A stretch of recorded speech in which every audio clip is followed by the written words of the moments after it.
Eben.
SHLL.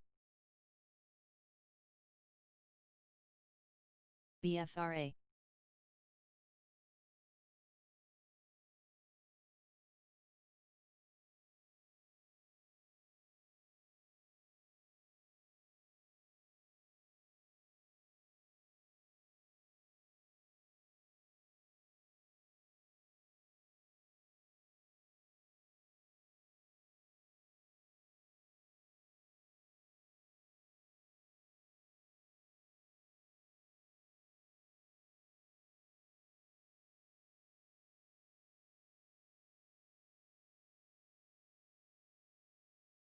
BIDU.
BIDU.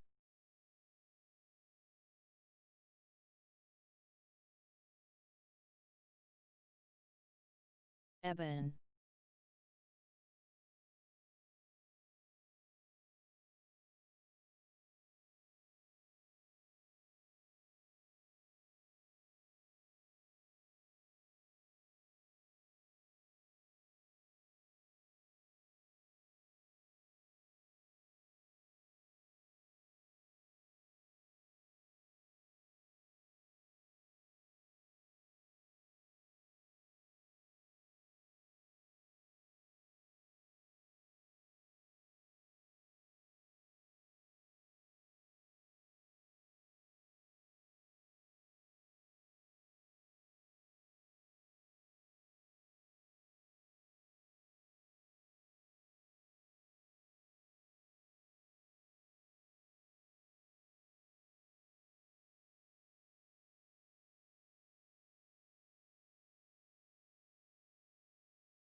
Good afternoon.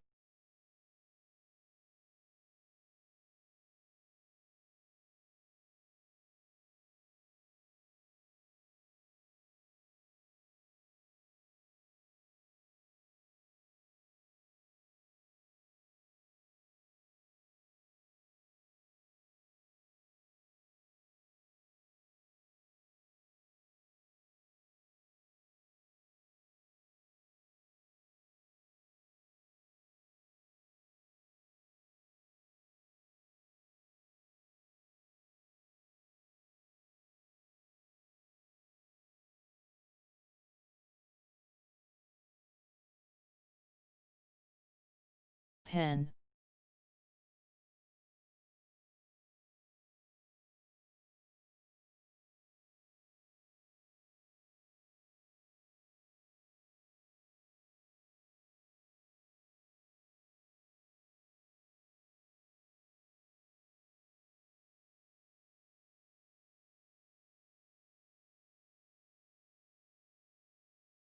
BFRA.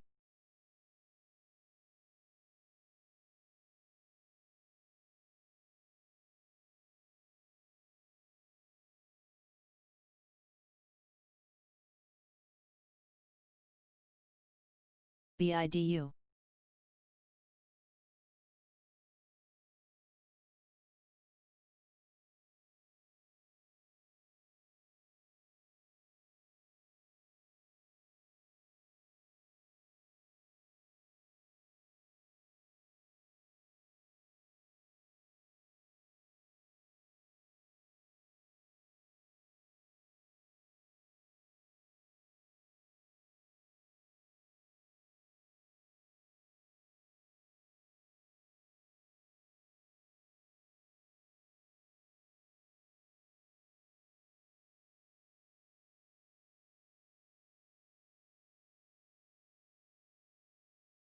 Pen.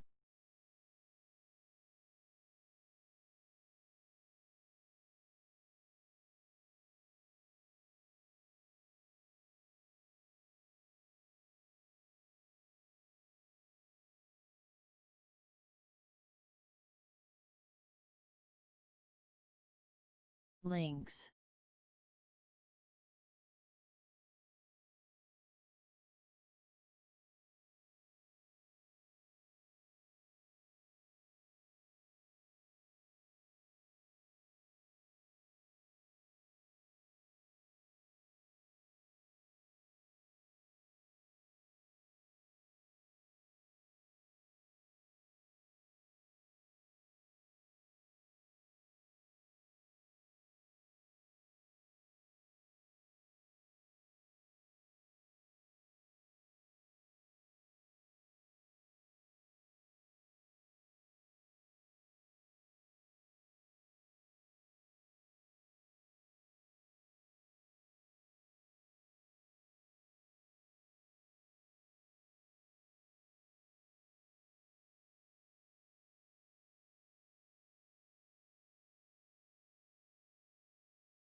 links,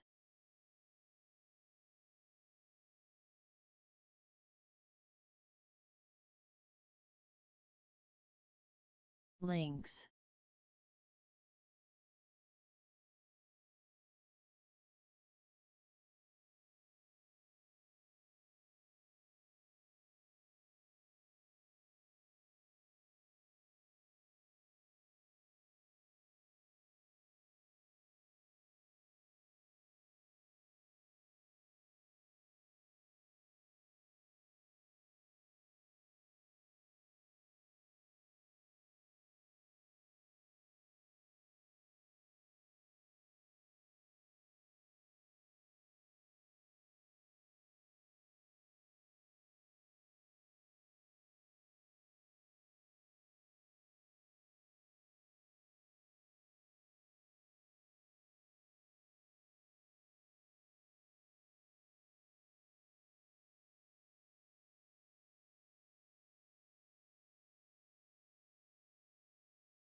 BIDU.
AR,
AR.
AR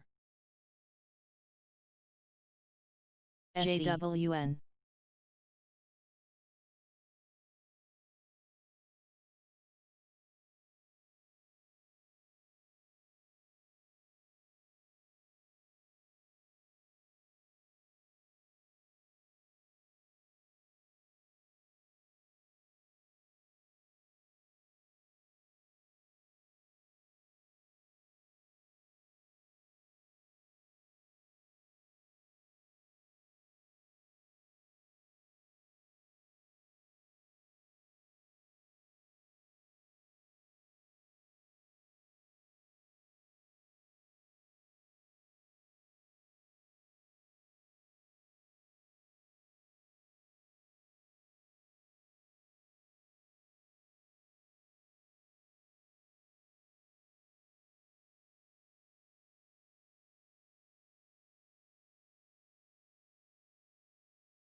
AR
Test, test.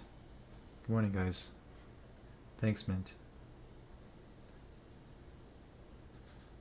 So I don't know if you guys heard me at all this morning. Good morning, Kimberly. Good morning, Daniel. Good morning, Mark. Good morning, Kevin. Good morning, Augustine. Good morning, Yuto. Good morning, Michael. Good morning, Fire Phoenix. I guess I've been talking to myself all this morning. Thanks for that, Mint. I didn't know, I have no idea how you're able to identify if I was talking or not, but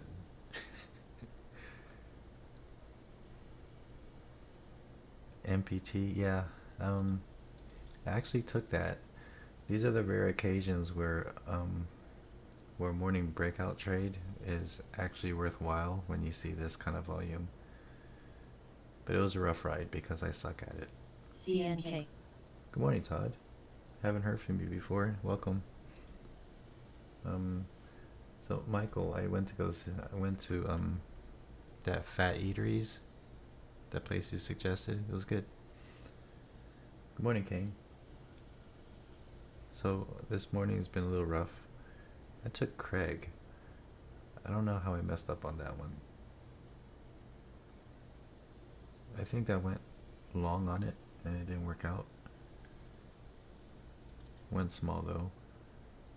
and I shorted AMAT somewhere, probably in the morning, 69.44.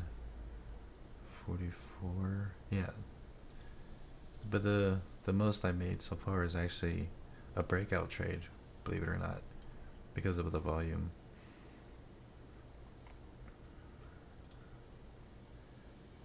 Good morning, Gary. Some new names today. Good morning, Rewind. So, I was wondering why nobody said good morning when I said morning. I was talking to myself. So I said I was going to trade small today, but that shit never works.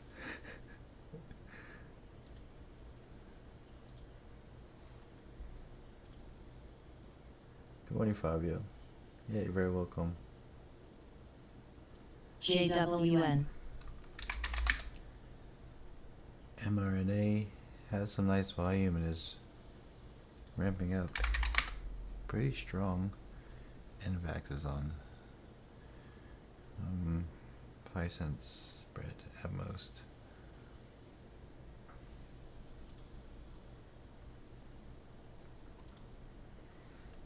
Where's mRNA going? Okay, well, it's kind of like it's recovering from a few days. Let's go into the 15s to see if I can find anything here. There it is, right there, this area. It's kind of there already. Could go up to the 70s. Oh, it's already at 70. Did it break 70? 69.99.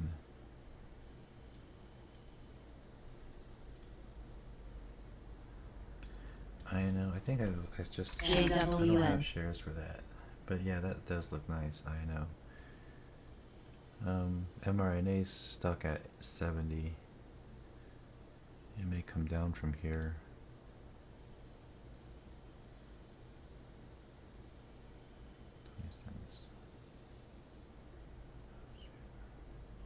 I feel late.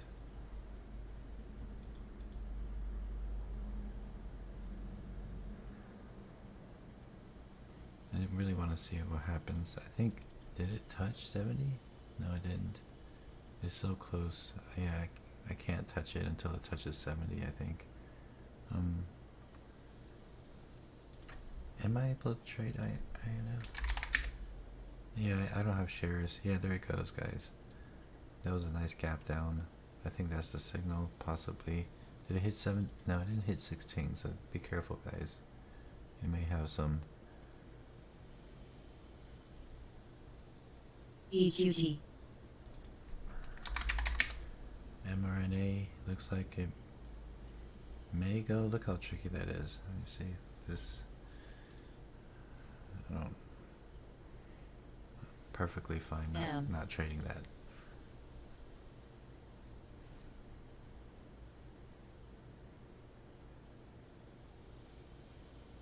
AR. Yeah, I know. It does look nice. It's kind of just stuck there, isn't it? It's just like it kind of gapped down. Now it's gonna JWN. cover just a little bit. I think it's still good. Did INO have a JWN?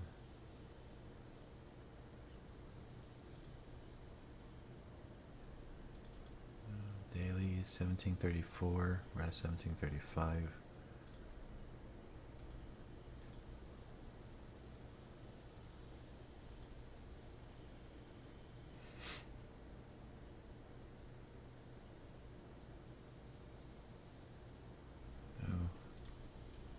Volume. Where's that volume? I see 134. This one doesn't show anything. 140 shares. What? Where is the? Oh, the volume is different on both of my charts. Stupid. AR.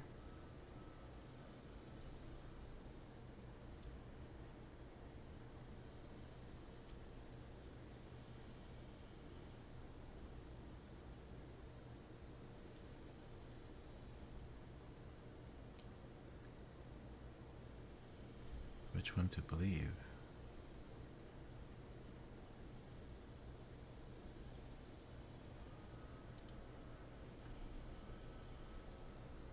I believe Thinkorswim. Okay, JWN possibly to 1750 if it doesn't go now.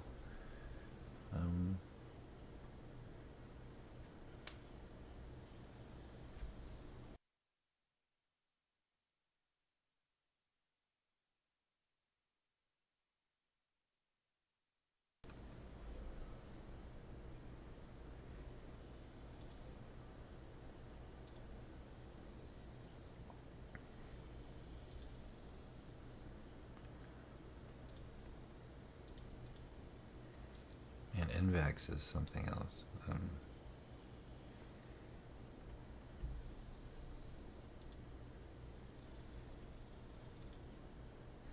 M.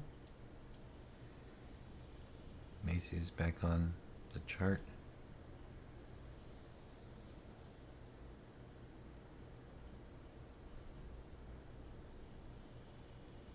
It's hitting that. Wait, that's not my chart.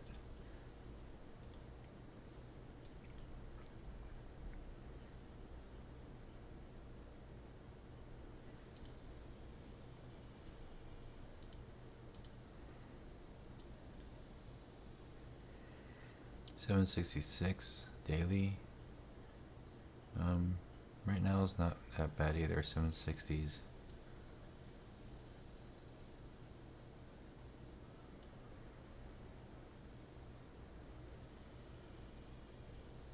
Small cap because it's $7.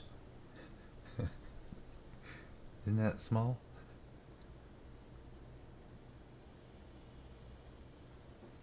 Tim?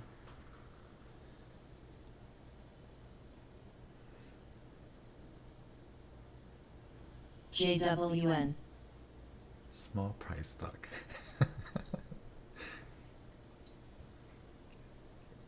Right, isn't small cap like under $5? I don't know.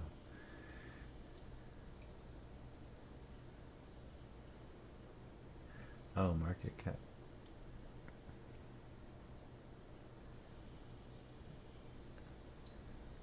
I really don't know. Okay, there goes M. Okay. Tim.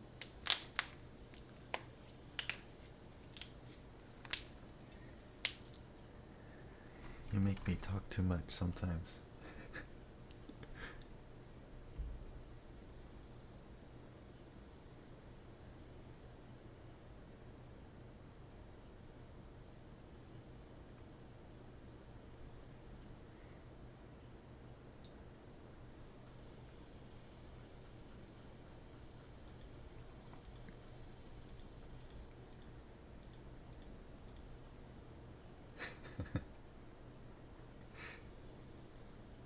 You only talk when you're right, so I take it you talk a lot. EQT went. What's going on? SPY's did a little dip there, so everything's kind of going. I know it hit the 16 and it's coming down. I missed out on. They all seem to be blowing with the wind right now. SPY goes down, everything goes down. It's stupid. Nothing has their own conviction.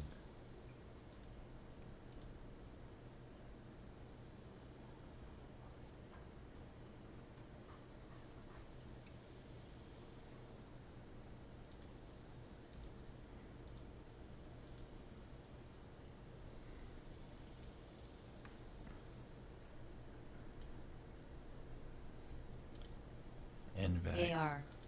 AR again.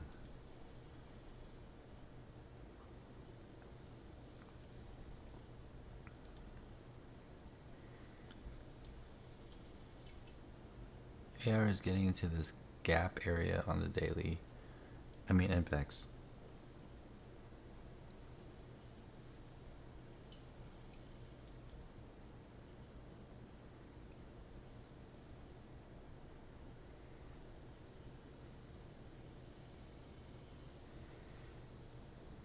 JWN.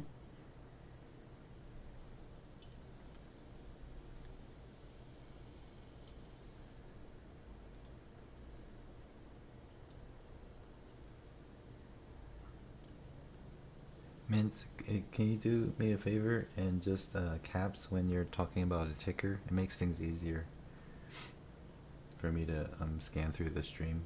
Thanks. Morning, big boy boo. Hello, governor. Oh, okay. BDSI. BD. Yep. Thanks. AR. I'm late. Nice call, Darkland. That's a big pop.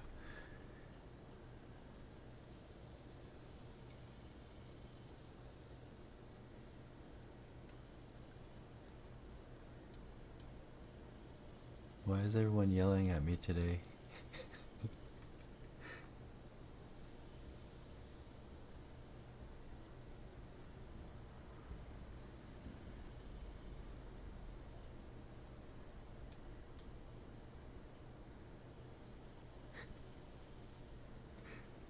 Okay. 1760s look better for JWN, but it keeps resetting itself, right?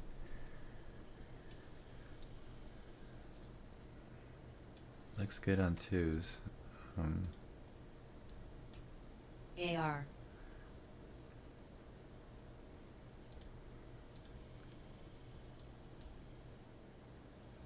Okay, we got our 3 15-minute candles. Let's find something strong. GME.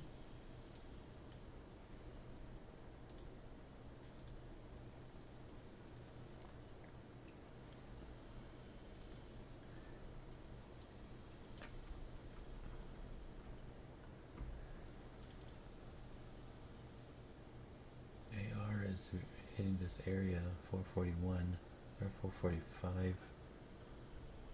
GWN resistance 1778. Right. Thanks, JSEC. 1778.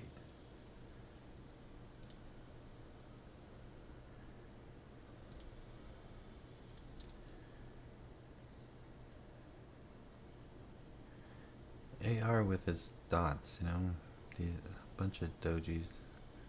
I think JWN looks a little bit better. What is JWN? JWN is Nordstrom. Okay. AR.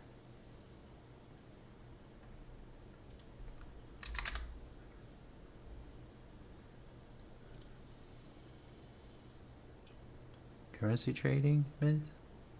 Would that be Forex? I think it's interesting. Ah, there goes JWN. It's like, it's really, everything seems to be kind of moving with the SPY. I mean, not with, JWN wasn't, but when SPY pushes down hard, everything kind of just gives up.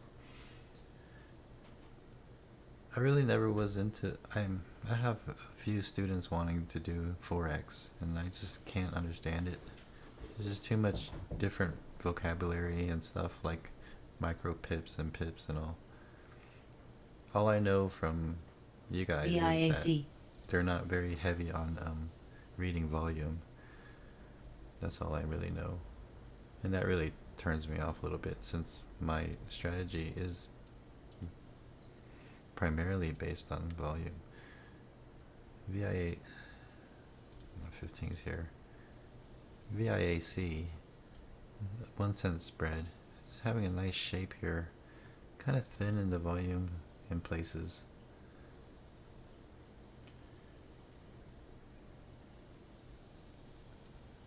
So I don't really have a strategy, Mint, when it comes to that. All I've ever done was Bitcoin, cryptocurrency. That was, you know, on accident.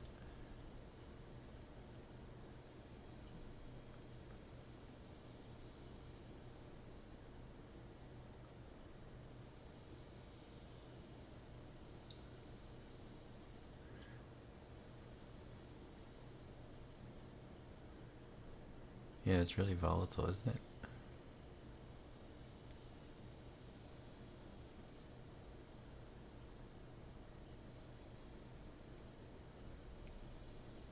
VIAC. VIAC is really extended here. VIAC.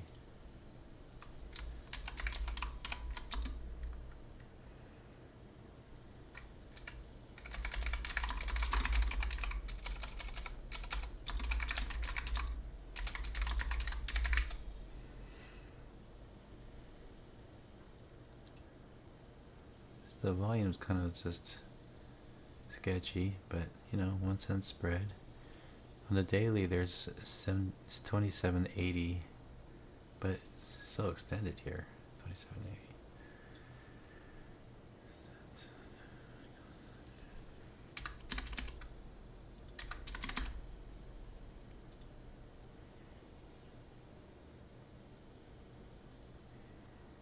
What is VIAC? Apple will launch CBS. Viacom. Oh, some kind of communications thing. VIAC.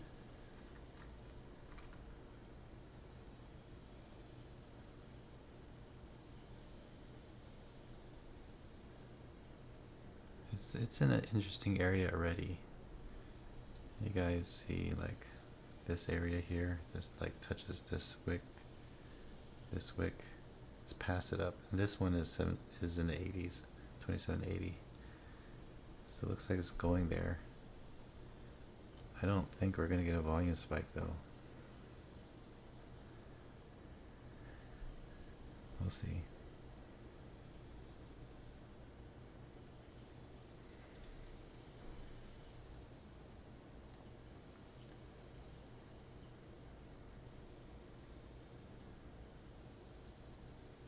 JWN.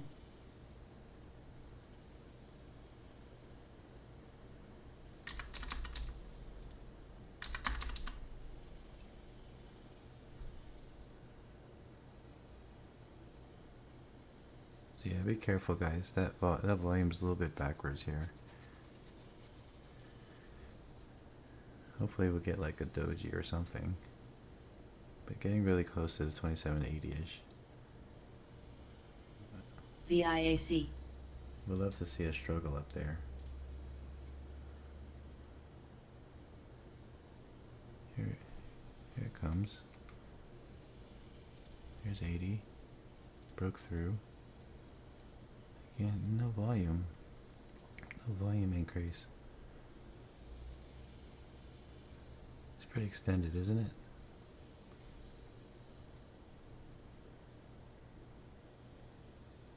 JWN.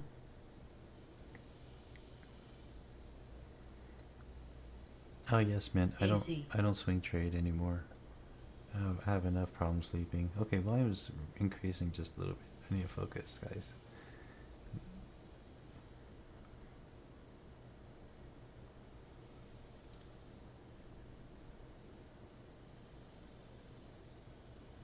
Possible 1 minute trigger. If the volume plays along with us.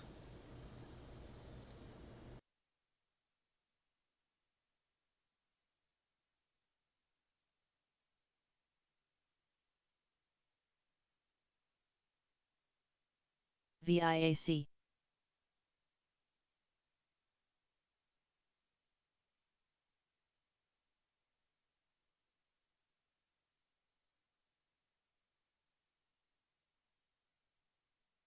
JWN.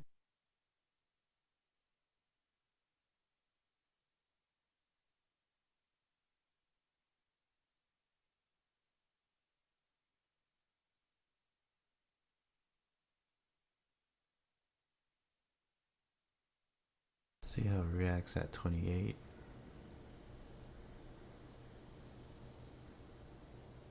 See if there's a wall or anything.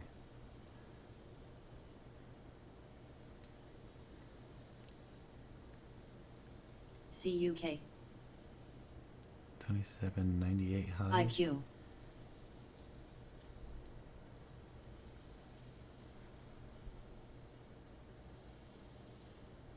VIAC. 97, 98, 97, 98. Looks like it's gonna try to break out. Nope. Struggling right now. Shorting some here.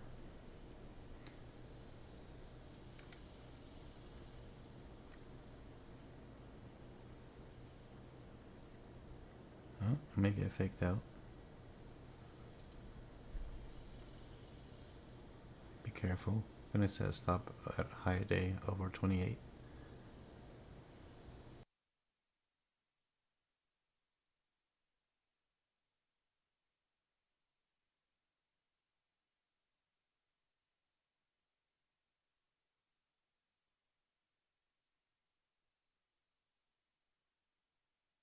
VIAC. We'll try again real soon. It's not over. It's looking better now.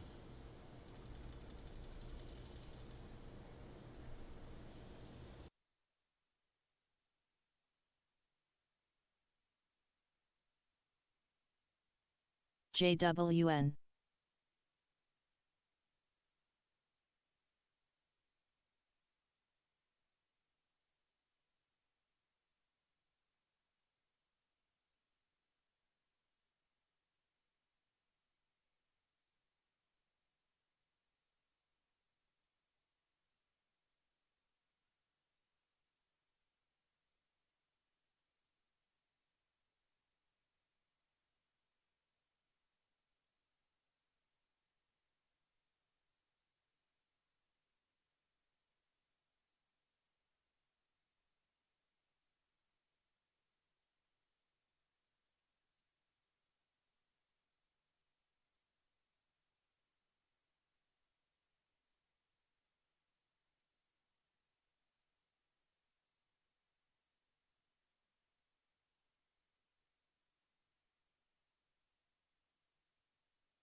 JWN.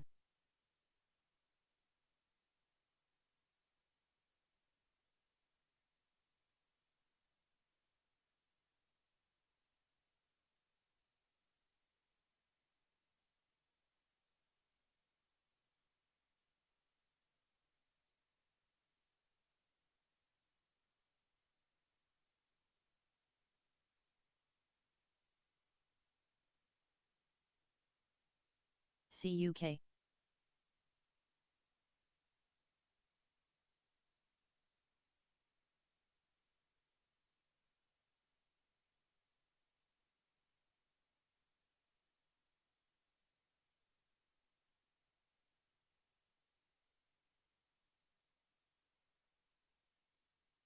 MRVL.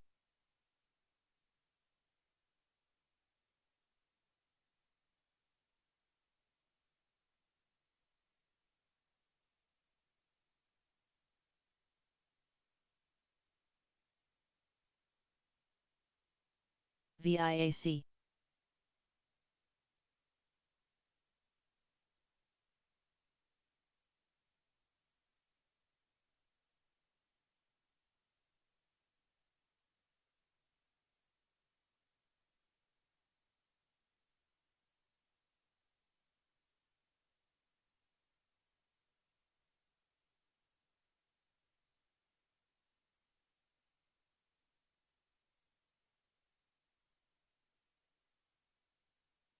CODX.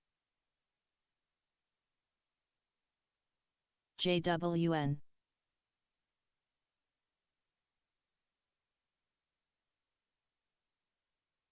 MRVL.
CODX.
RRR.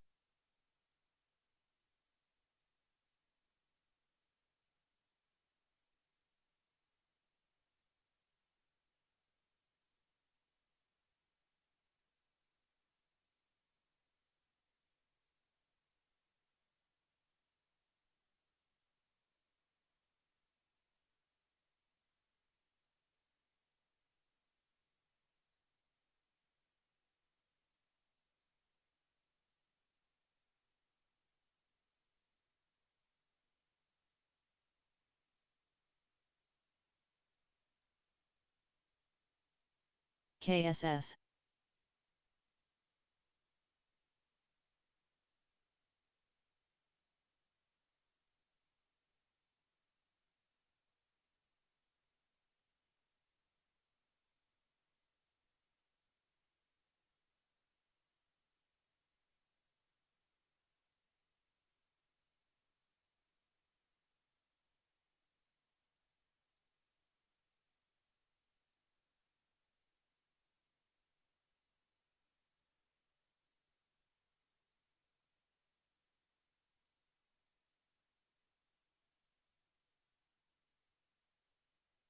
AC. CODX.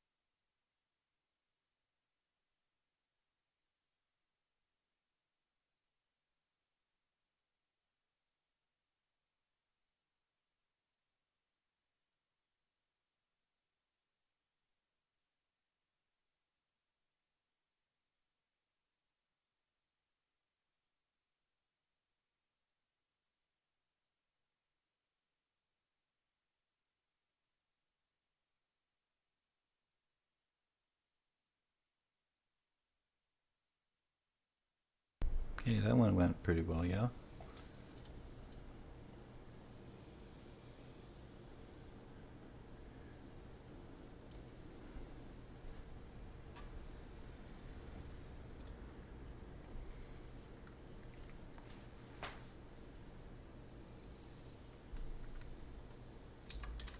AC.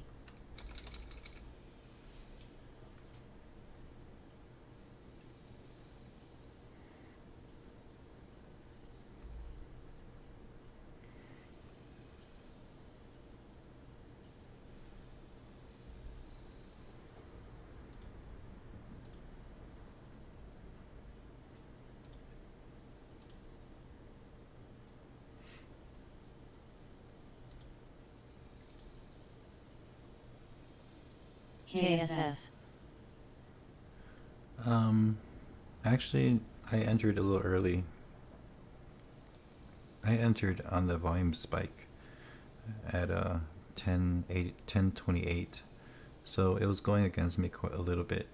I just gave it room because of my conviction. So my average was more like 2807. JWN.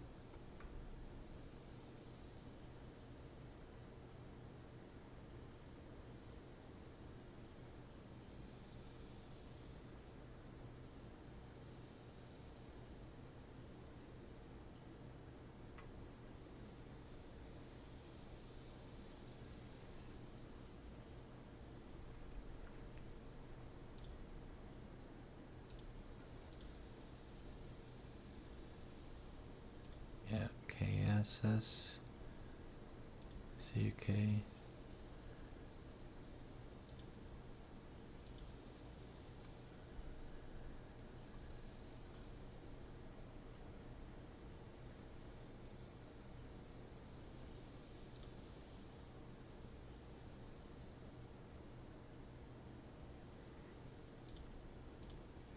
I think I'm gonna trade smaller now, guys. I'm pretty much it's going a little beyond for Friday. I'm up 11. CODX. If you guys haven't already, click the like button. It helps the YouTube algorithm.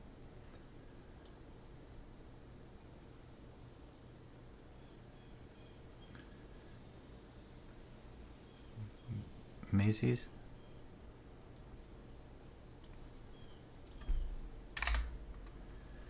Yeah, Macy's. Macy's still going. It has 2 resets in there though.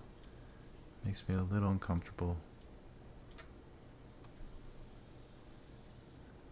What's the news on Macy's? No, Macy's, is it probably in relation to Nordstrom, right? Those are 2 clothing lines. Well, not clothing lines, stores.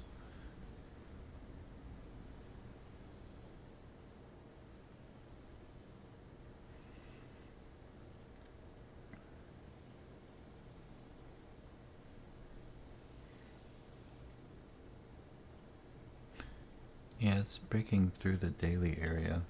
It has those 2 resets as well. So we have volume spikes of 700. I'd be interested if we have a volume beyond 700. Let's see where maybe we can actually get the vertex of the daily, the very top. So, on watch.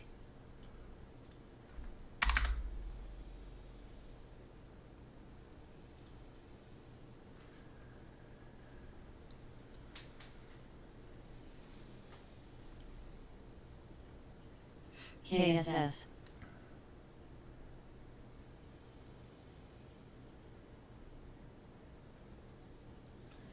Good morning, Ivan.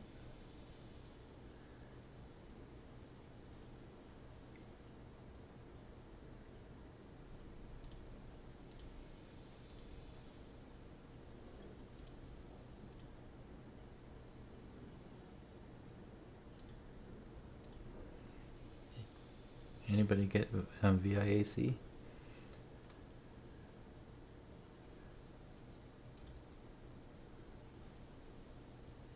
KR? Kroger? Thanks. Tim with his intensity stock watch. Guys, Kroger.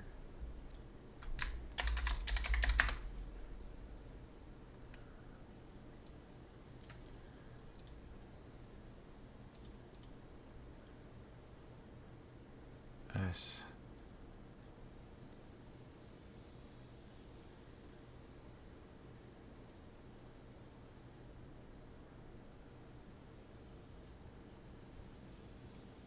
Am I late?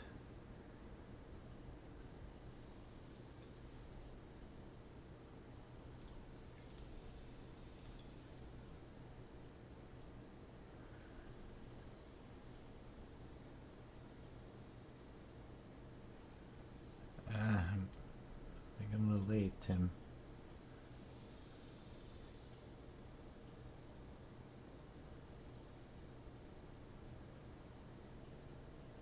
Uh,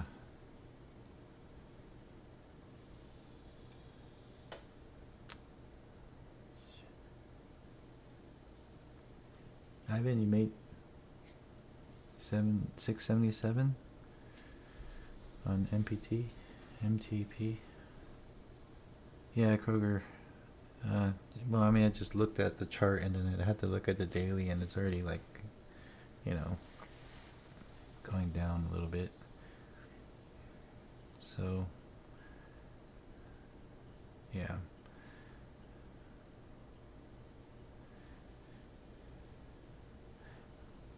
Ideally, guys, my favorite one would be just instead of 4 1 minute candles like this, how about 1 1 minute candle? Just popping straight up like that. Then we know for a fact that it's just gonna trickle down 50%. But this one actually moved up nice and slowly, so it kind of made me uncomfortable. You know, it's still fast, but it's still, you know, it could be a reset for a move again. So I don't know.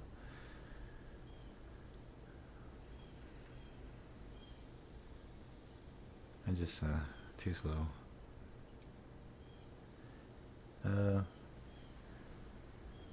Man, you beat me on the MTP, Ivan, by 5 cents. It wasn't easy for me. I'm not good at those. Yeah, you don't know how many times I cry inside, regardless of a green day.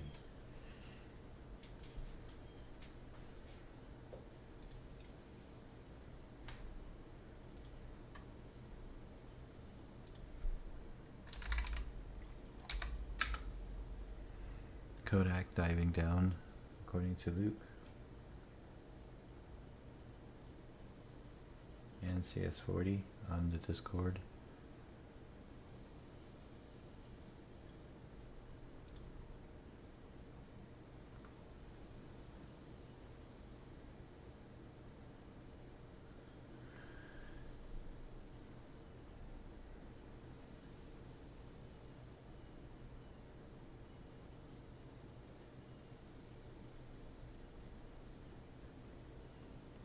Bjorn, did you got VIAC, right? VIAC.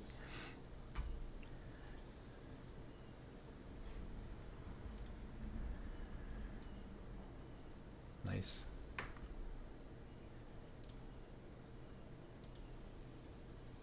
Skies the limit.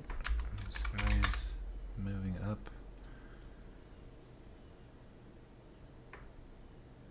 A lot of volume there. Don't know why.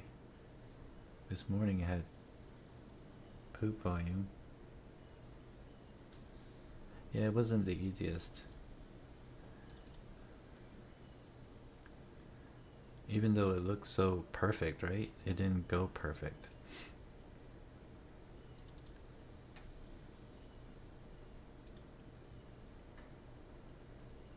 I wanted it just to drop, but it didn't just drop.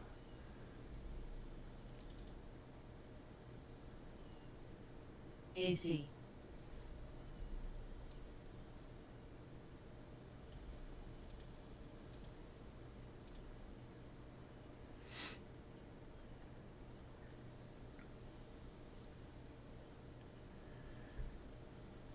I don't know how to read your charts.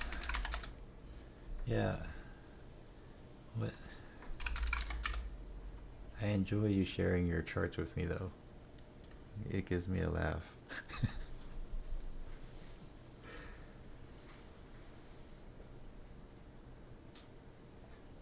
Go long on this over this one dot, right? 26. Where are we anyways in this chart? What's the... I don't... Oh, it's 525. This dot right here. Go long over 526, everyone. Links. Oh, it's one of these.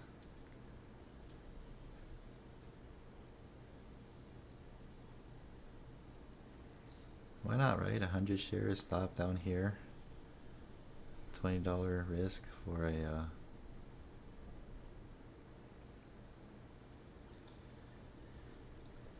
It's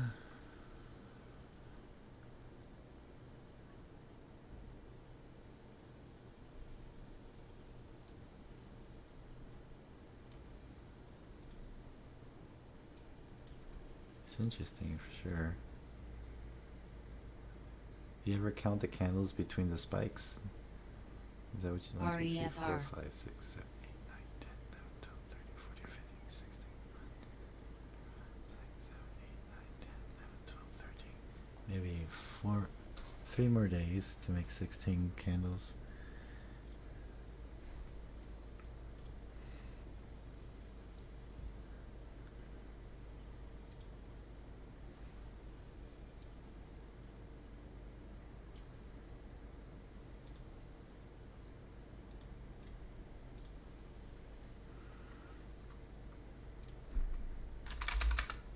Links. The one thing I noticed about summers is how some people are saying how it's slower. It may not be, in my opinion, it may not. It may be. What's more important to me is not what if it's slow or not, but more like it's lacking volume. So when I see stocks that have lesser volume, it makes me worried because they don't always go. Whoa, what the heck?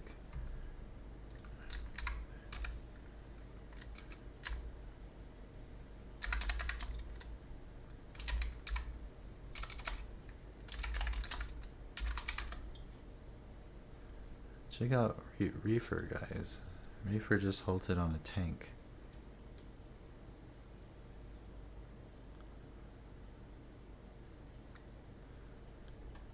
So there could be a recovery here somewhere.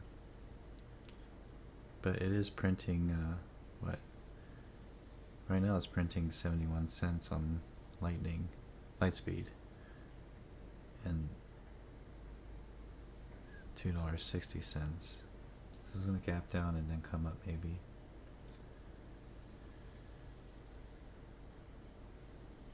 Ivan, REFR,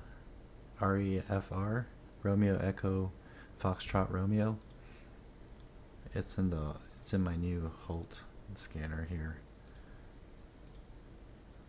But it popped down a good 60 something cents.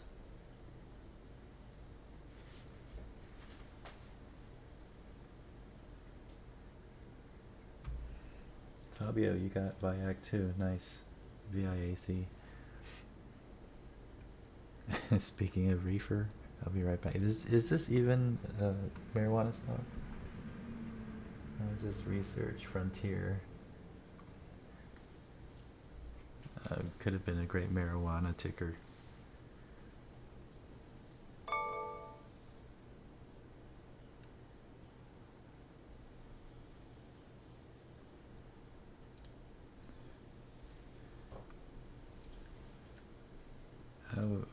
So now it's showing 220 on the light speed. What is 47? BDSI. Okay, so at 10:52-ish, it probably resume. BDSI. Yeah, BDSI is really popped. BDSI. This morning at 10:15 it popped. So maybe it must have come down.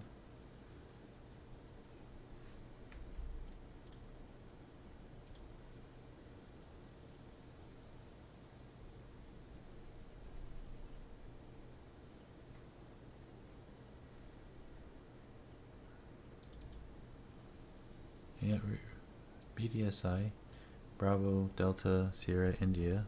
It's up here. See that topping area right there? It is up there. The volume, CNX. 70s, 20s, not that bad.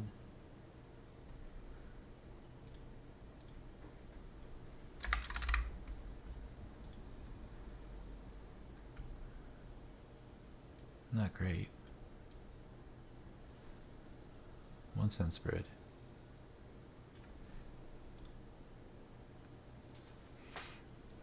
At 539, resistance on daily, yeah. So it's kind of stuck there, right? Trying to decide, and then it popped down, right? Oh, what? And then it, come on, then it popped down already right there. It's got to be a little worried about that. But if we just neglect that wick, it does look like it's just gonna pop out. I don't know. 52. Let's see what Reefer does.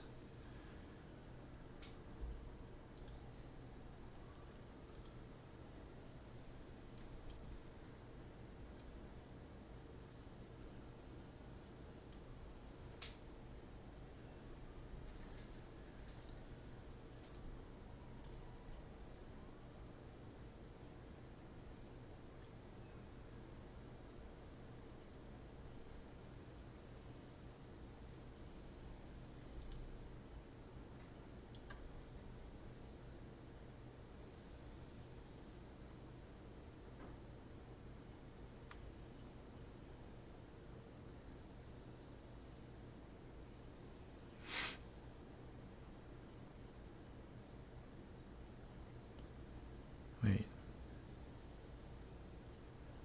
Man. I hate it when this happens.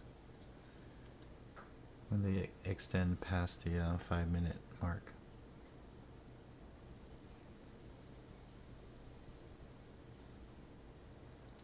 This is gapping down. I'm seeing 245 prints. 15 minutes? Ivan?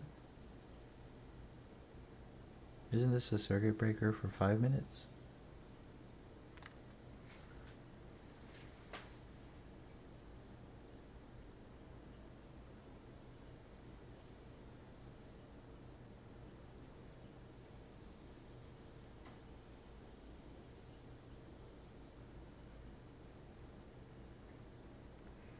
Is there... What is that? 14,000 volume? 14.5 volume during the halt?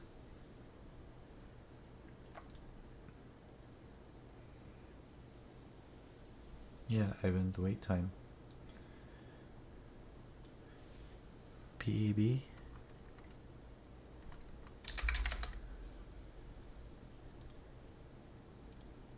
PEB? I don't know how to read that, Big Boy Blue. Oh.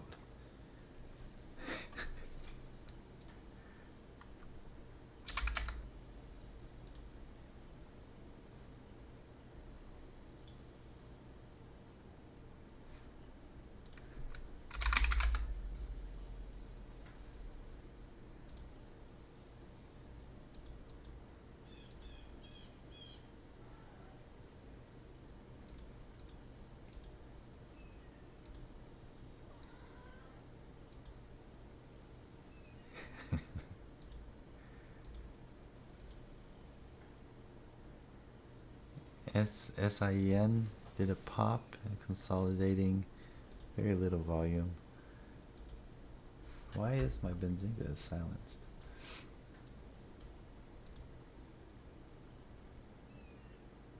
Oh, I guess he's done for today. Charlie's just done for today. Uh-oh. Bjorn's back.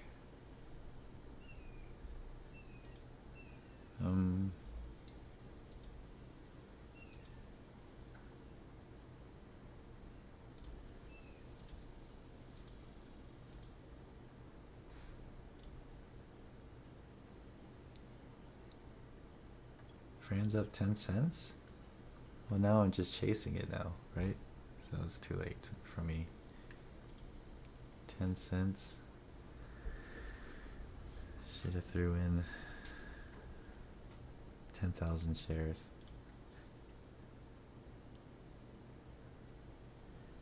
Yeah, I have my coffee, kinda.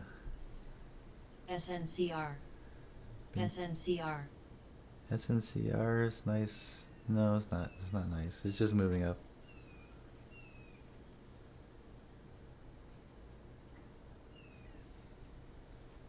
Revisit MTP. Wow, MTP died. So I guess REFR.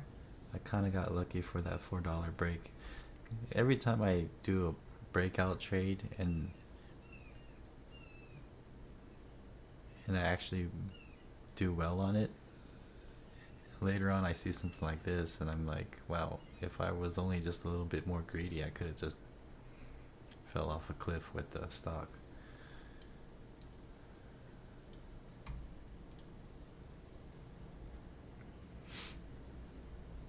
Oh, reefer is back. And gapped up. Gap down, moving up. It's already up 25 cents. Piece of shit. Didn't start in time.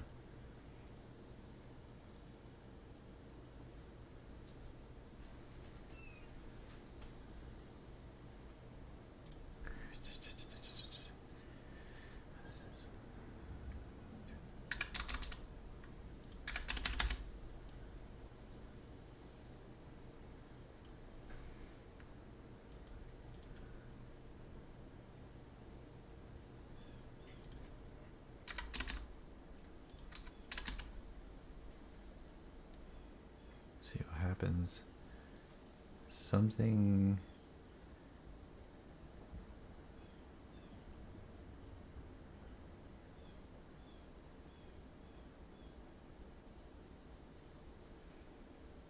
Yeah, it may break over 260. Just put a tight stop.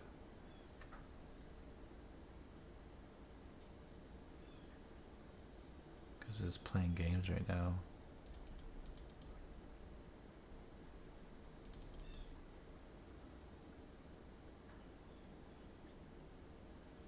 Uh-oh, it didn't make it over.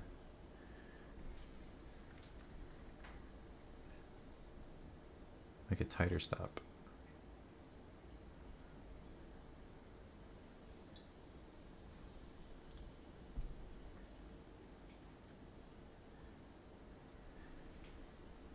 Yeah, I mean, ideally when things go down like this, right? Well,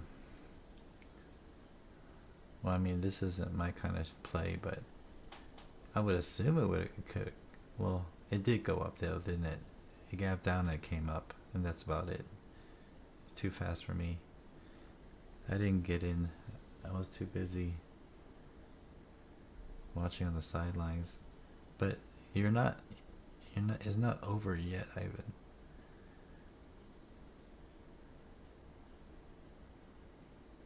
Because we don't know what's going on right now. Yeah, it's hard to get a good entry. So yours is actually not bad because it went. You're 1 cent from the 259 is better than 260. ATVI.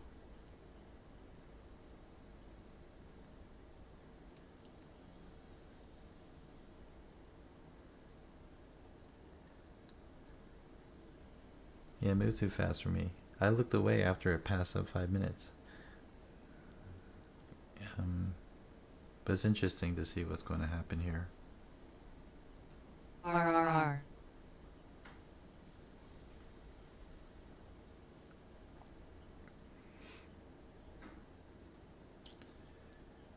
But I don't like how that volume just died off though. ATVI? Yeah. Oh, never mind. I thought the scanner said something. ATVI. Thank you. ATVI is going down pretty fast. Down to 80s.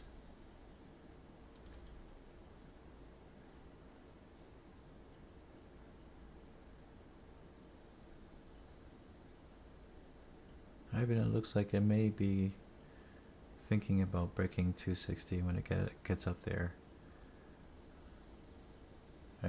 I would put a tight stop. AVT. Am I? Yeah, dyslexic. ATVI. Alpha Tango Victor India, guys. Moving down. I don't like these though, you know what I mean? When it plays this game. Okay, maybe coming up, Ivan.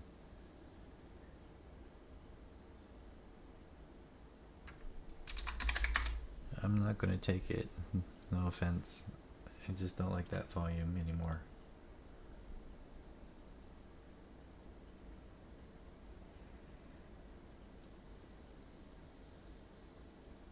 Do I have shorts for REFR?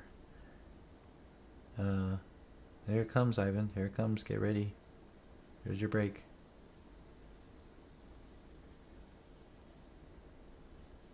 Just gonna close that spread. There you go. Break even now. It looks good now.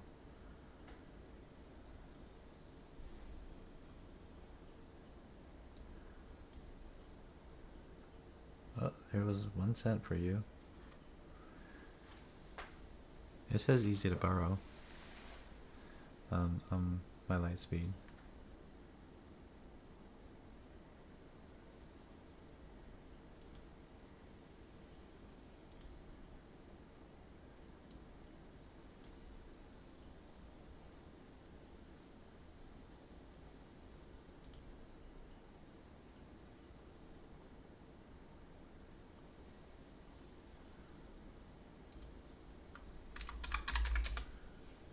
It was a nice pop. ATVI.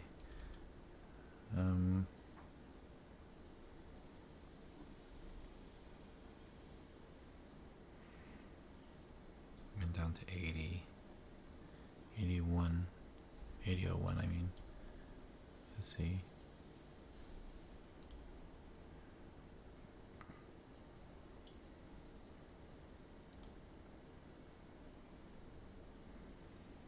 Yeah, I'm not good with these games.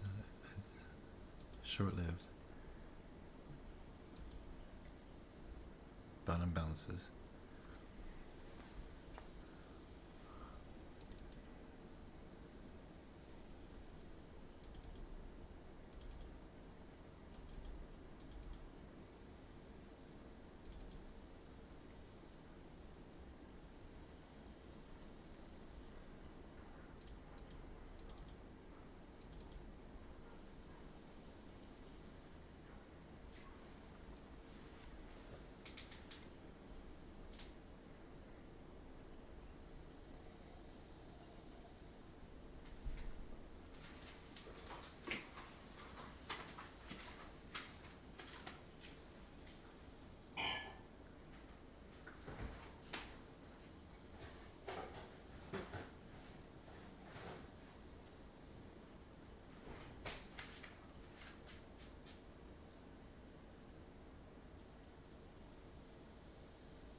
Les, volume wasn't really a spike.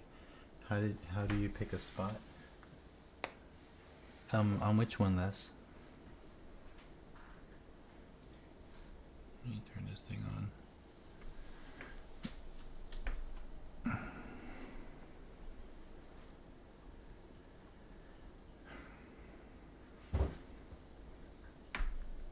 Alright. Hey guys.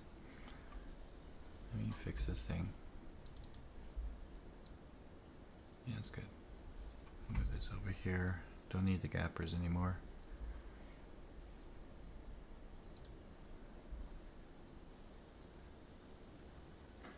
And which one are we talking about, Les?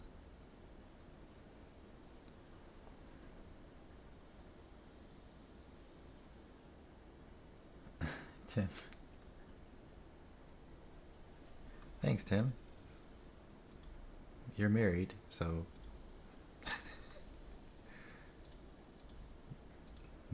You shouldn't be flirting. That's micro cheating.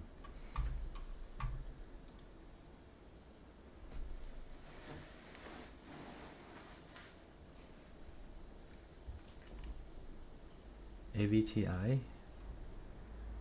How do I how would I trade this? Let's see. Oh, that's why I didn't trade it.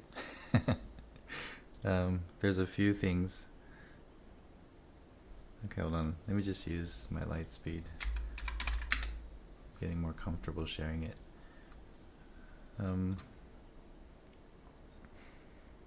Well, I mean, this is a volume spike. ACB. Technically, right? And then when it got down to here, 80 13, we have to worry about 80. And so if I entered there on this one right here, I would have probably just set my stop shy of 80, under 80, and you know, you just have to hope for the best and not get stopped out. Or you could just enter on a 1 minute trigger when it kind of goes against you a little bit, about 13 cents before it pops up. This is considered a volume spike, but it's not a ramp, right? There's no definitive ramp. What is interesting is the push down didn't require much volume, which is sometimes a good thing, because until at the very end. So it was just really dramatic, that one.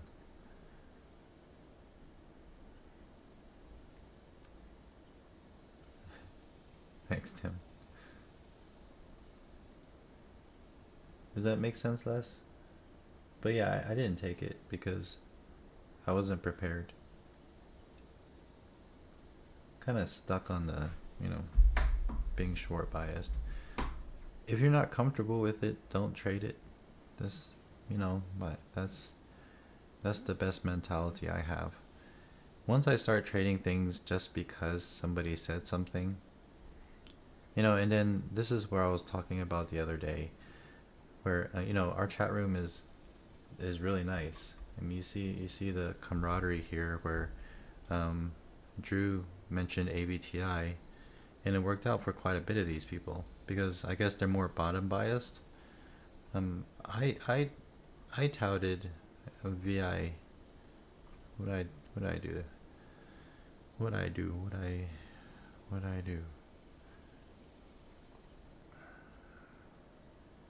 Oh, I'm in red now. I'm an admin. I touted VIAC here. I think actually, oh, never mind. I thought very few people took it. Quite a few people took it. I just didn't get any thanks for it. But my assumption was a lot of people aren't short biased. But the difference between ATVI and VIAC, I mean, it's the difference is pretty clear to me. The amount of movement. This was a consolidation, and then a shot down. This was a long awaited move down, but it was really stupid in its action. It should have went down here at this candle, but it didn't. But then now it's just dying off.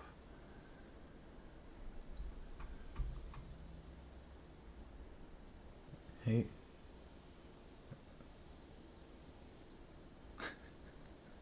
What are you guys doing on the Discord? Oh, you're typing it because you're okay, let's not do that. Gotta keep it clean. I'm deleting you. I have to. I'm sorry, Fabio.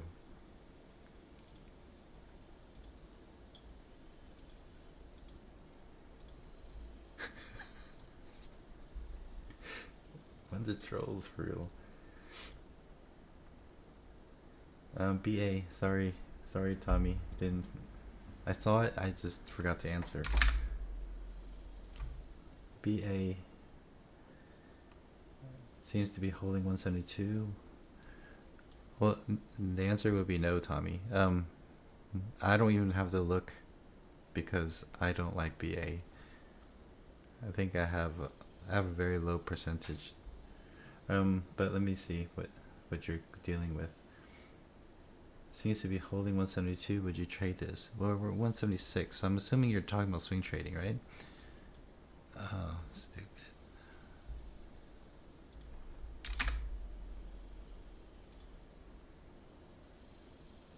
Okay, yeah, I see it.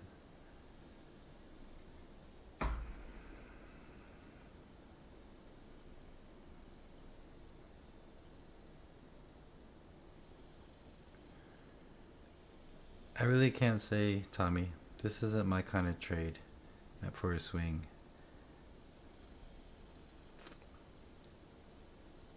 It does look like it's holding 172, but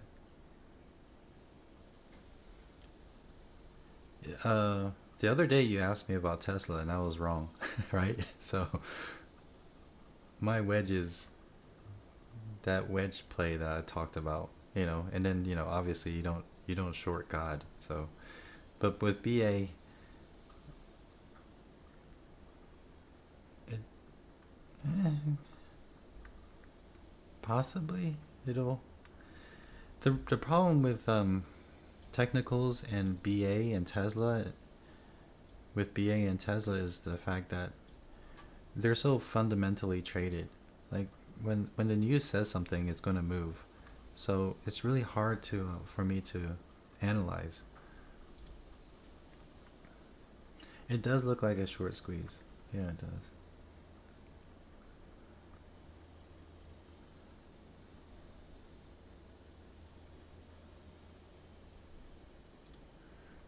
Debbie says she's watching MYGN. Oh yeah, it did do a break downwards.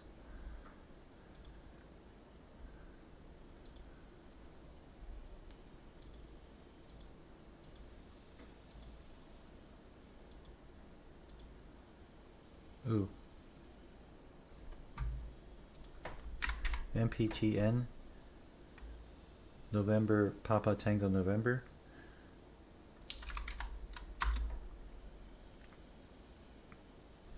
I'm not.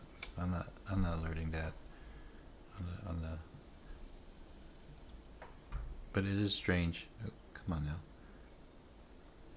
Show. This one is strange. How it pops up all the way up there, and the volume is. Well, it's not bad. But it looks like it's sustaining itself. So this one looks a little dangerous.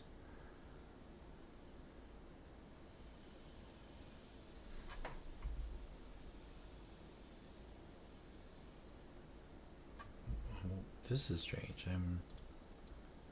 I rarely see this, Sometimes, maybe 25 less than 25% of the time it pops up and it just climbs this way. That's rare. Hey, average trader.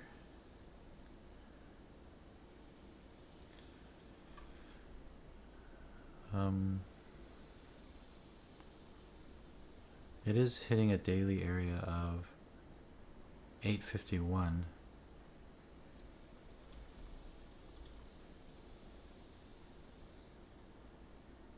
Takeover rumor? Thanks.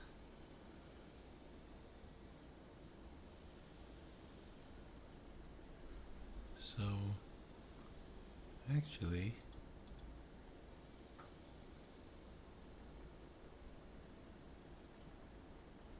there it goes. Here's a pop down. I'm not taking it though. The volume isn't there.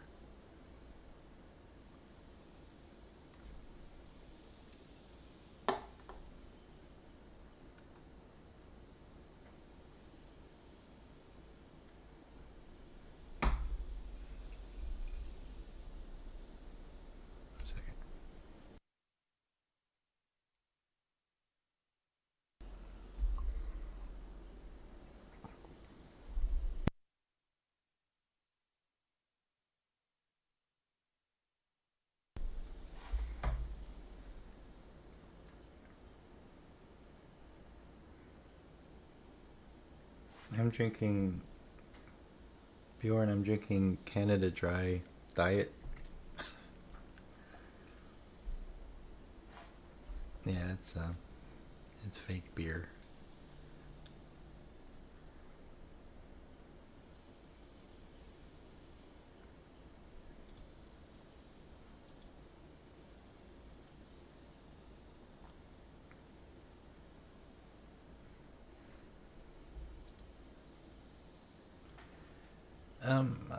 Ivan, aren't we always on a diet? I mean, at our age,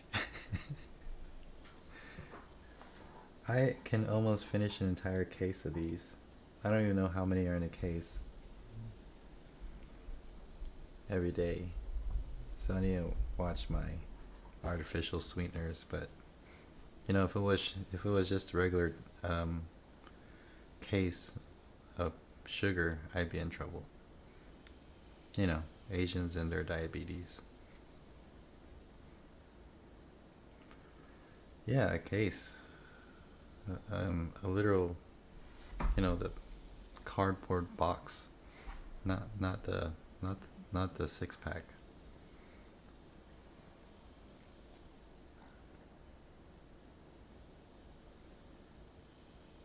I don't. I just drink a lot, and I drink almost almost 2 gallons of water a day. But I also, I work out.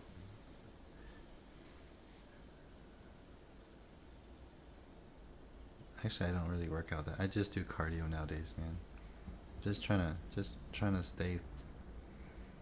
Trying to work off this stress.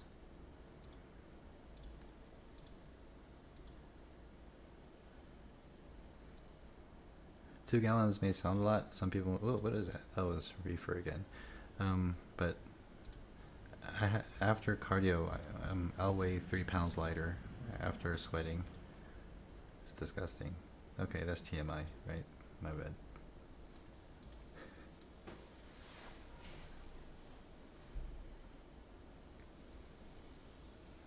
Pepto Bismol. People still take Pepto. Um, I used to like that stuff when I was younger. But nowadays, isn't it all about Pepsid and all that other stuff? Acid reducers. One of my staples whenever I'm really stressed out. I know I'm stressed because I told you all about my mental condition. I take a lot of probiotics just to make sure my stomach doesn't get bad. I take maybe probiotics twice a day. Those pills that has like billions of CFUs, whatever they call it. It's good for you. Okay, boomer.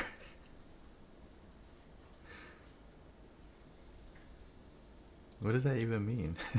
What's okay, boomer? Look at that MPTM. It's coming down.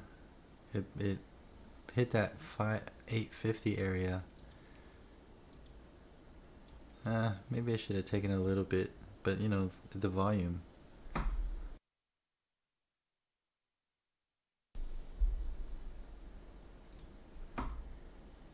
Oh yeah, guys, click the like button. It really helps out the YouTube algorithm. If, Thanks, guys. Um,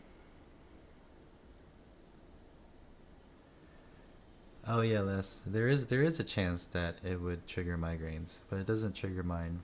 It also has a chance of like triggering glucose intolerance or not sugar, insulin resistance, but it doesn't mine either. It doesn't do that to me.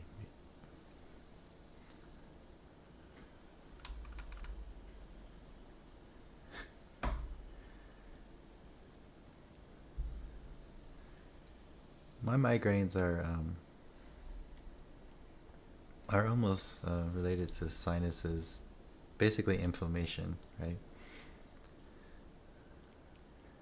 So the one thing that has like really helped me with my migraines was the Botox,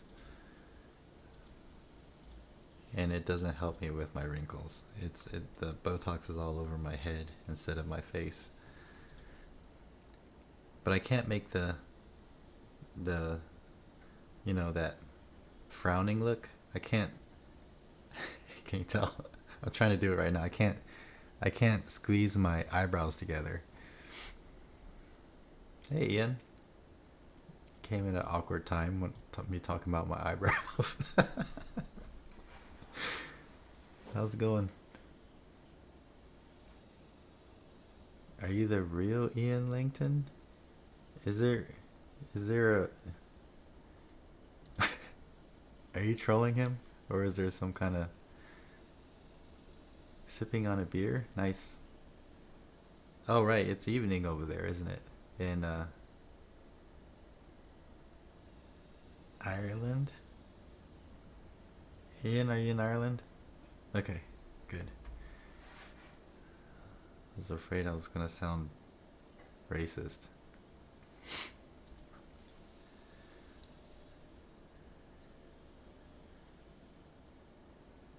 It's 8 a.m.? Oh, you're in Dublin. Oh, yeah, Dublin, Ireland. Okay. Wait, Bjorn, where are you at? I thought you were in Washington. Ivan, you been to Dublin? Ah, you. Oh, Big Boy Blue retracted his comment. It must have been controversial.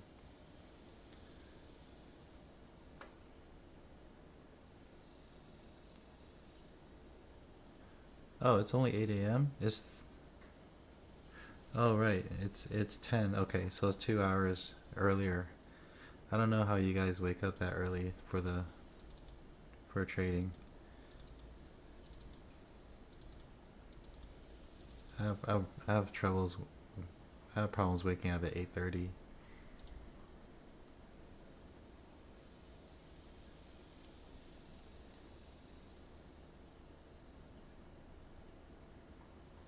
$8:24. Oh yeah, high school. How's that? Wait, Ivan, I thought you only had one kid. There's one in high school already? Wow.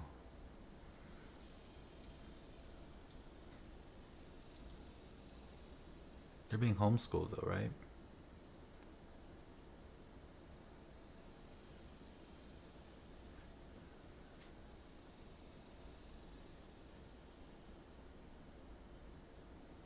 (2017). Wait, so how many kids do you have? You have one that's 21, and you have one born in 2017. Is that what you're saying?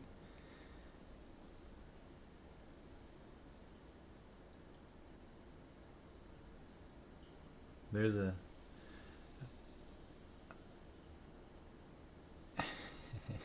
okay. IQ battle. Watching S&P double dip is chiming in, watching for S&P close above 33.75, which would trigger all new highs.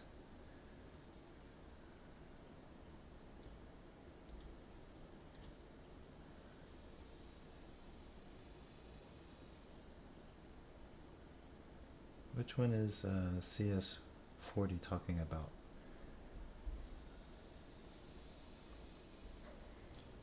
You have one kid that's 21? Wow. I'm way behind.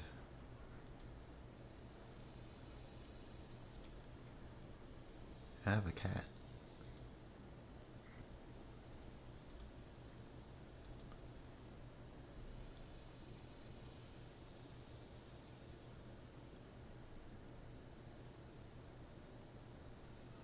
Are way behind? Or way ahead? I don't know.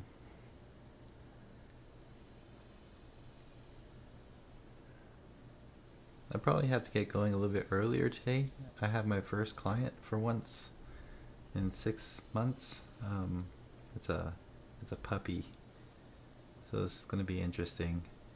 It's not a service dog or a working dog. It's like a toy Maltese poodle. Should be fun. Let me show you a picture. His name is Danny. He looks like he's pretty smart.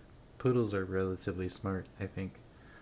But this one is only I think she said he was only 4 months old, or under 4 months, and is already completely potty trained and knows how to sit, roll, and all that stuff. So pretty smart. Here he is, right here. The glare.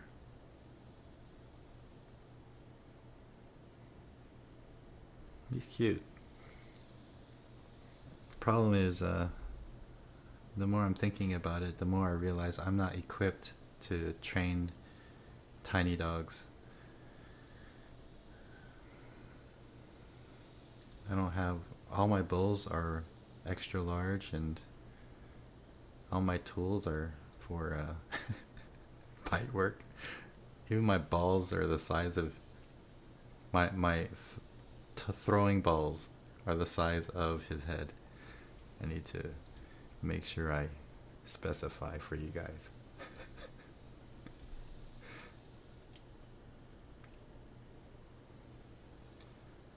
No attitude. That dog just when I went to consult with him, that puppy just plays hard and then falls asleep, just like a typical toddler, where they will just play and crash. It's kind of cute.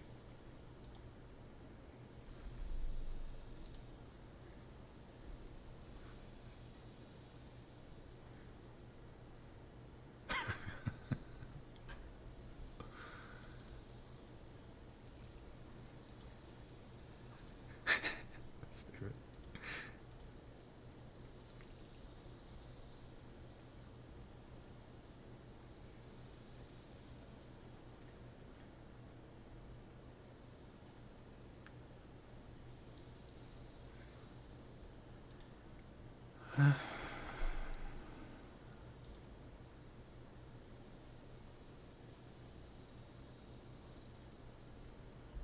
Is Reefer really gonna consolidate down there? I guess so.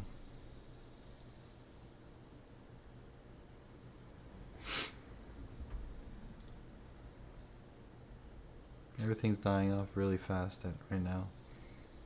So it's all about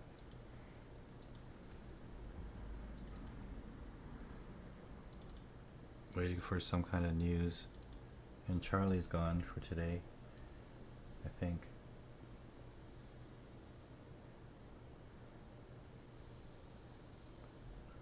Just gotta wait for Tim to use his intensity stock watch to come up with something. Hey Thomas. Any cute Debbie?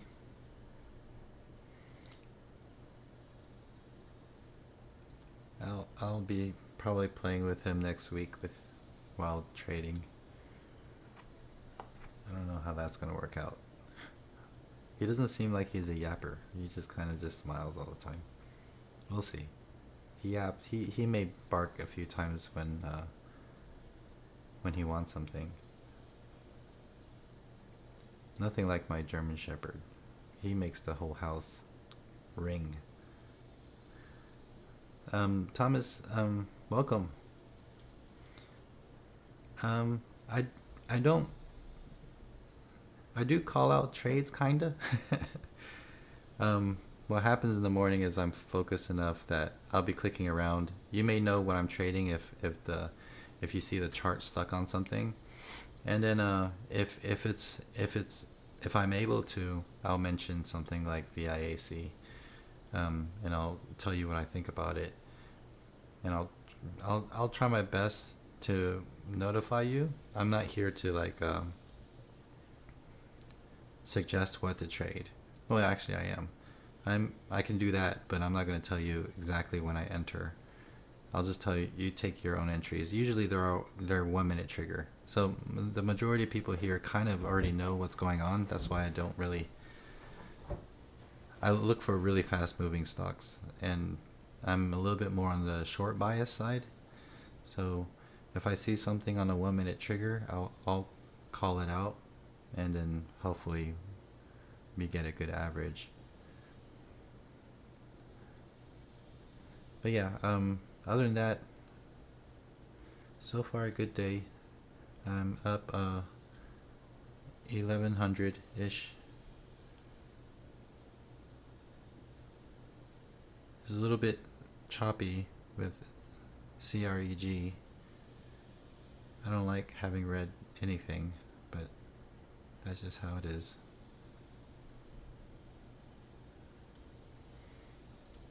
But yeah, if you're interested, there's also, Thomas, the Discord app in the description below. That's where a lot of people, like-minded people, would talk about trades. Quite a few trades. ATVI was a bottom bounce. VIAC, and then the other, and also AMAT. AMAT was a strong one that was talked about in the Discord. I think I shorted it here and got out somewhere down here. And then the MTP was actually a long twice. Yeah, it was actually a pullback breakout. I was in down here somewhere small, and then I watched for it to break out over 4, and I got lucky, real lucky. Not my strategy, but you know, when there's enough volume, it'll work.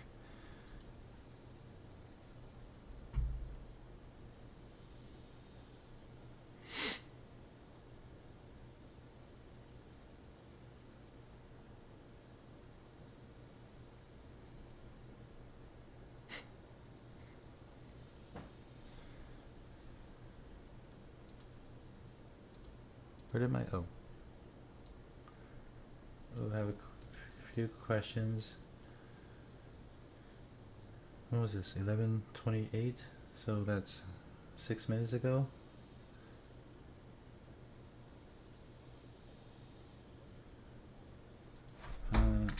Serving, I don't see your charts.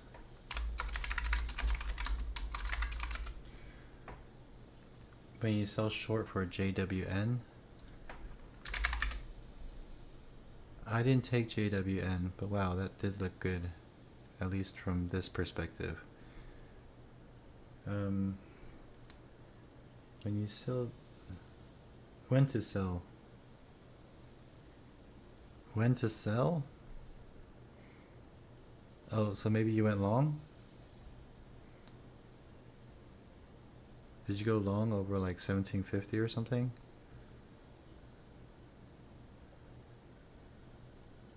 Or are you talking about shorting?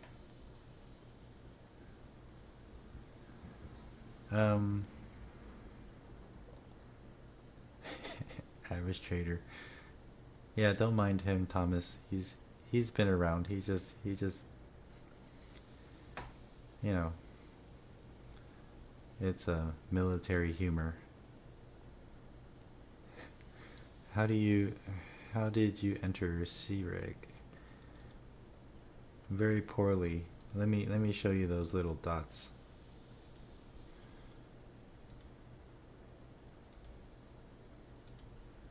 Okay, here are my dots on CREG.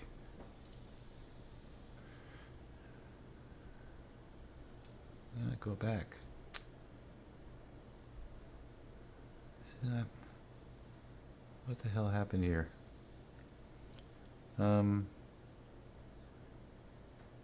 Okay. Yeah, it was a fake out. I can't figure out which one was. I'm pretty sure I entered here. Let me just look at my entry datas.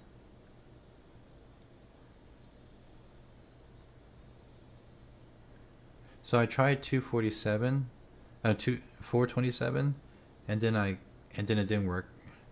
I went long, and then I sold it at 430, so I got 3 cents on that. So that was a good one. Did I really do that? Yeah, I did do that because it probably came back down. So I just wanted to trap my profits. But then the next time around, I bought it at here, 443, and it didn't work. And I sold at 416 down here. But you know, it does work eventually. So I'm just really bad at these. I thought it was going to, you know, try to come on up to this area. So I was trying to get in early and with a stop down here, but I'm too afraid. When you do these breakouts, in my opinion, the stop should be further away. But then, you know, you increase your risk reward. But, you know, yeah, that didn't work out. So I was down 240 on that one. That was the very first trade. And yeah, it was upsetting.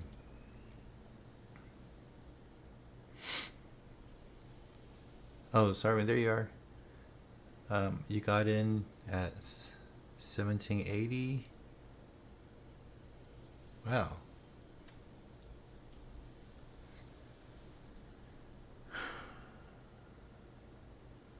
You got in down here, and then it went against you, and you held on to it? Wow.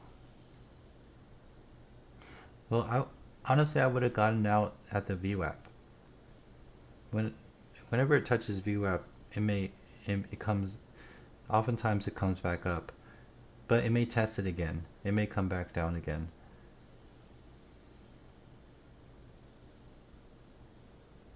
I'm talking about hindsight. I mean, if you were still in it, VWAP would have been awesome. But personally, I probably would have gotten out at 1763. So good on you for keeping it. But 1780, wow, that's so far away from the top. That makes me nervous.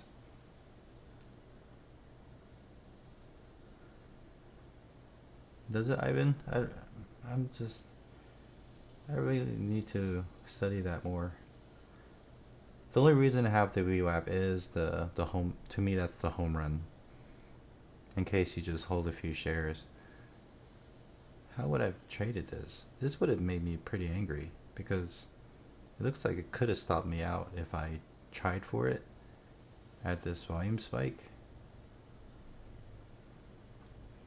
Did anybody take this and get faked out? Because it spikes up here. And then maybe take it on a 1 minute trigger. A really good entry would have been in the 1790s. Then it came down, went up, came back down. And then I would have hoped that it went down, but it came back up again. That would have made me so angry. Hopefully if I were smart enough, I would have stopped out. Because if it came all the way back up, I'd probably get stopped out. And then it came back down. Just being as critically honest as I can, if I took something like this would have not made me happy at all. Entered at 1790. Yeah, I would have entered at 1790s. And then it went down to here, 1784. Played games, went back down to 1782. So I'm starting to realize this is like it's creating a support area. And if it doesn't break down, I'd probably get out. If I'm smart enough. Because I don't like holding on to something that struggles. Nah. But who knows? Maybe I would have stayed in and then I get stopped out and then it pissed me off. And then it comes back down, maybe I re-enter. That just makes me uncomfortable thinking about it. Meso?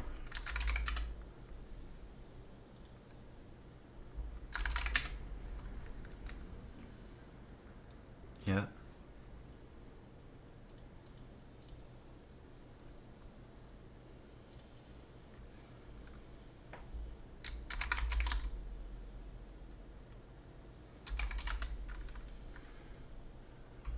So, well, that thing is just a recovery, didn't it? It went all the way down to this 1620s or something, and it's coming all the way up. It's pushing its way up pretty strong. Probably wants 20, huh? Looks like it wants 20. BFRA.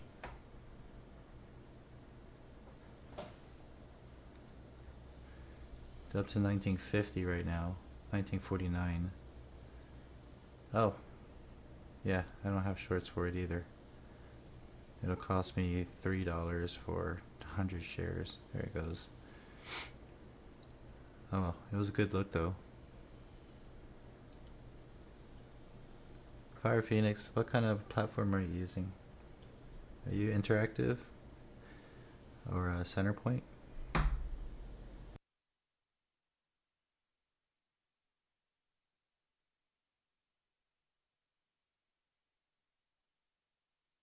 E-Trade, awesome. I love E-Trade.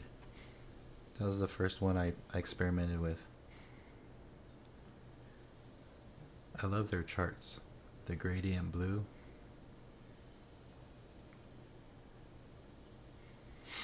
Do you like their executions on on E-Trade Fire Phoenix? Sometimes it can be a little slow, but you know, it's subjective.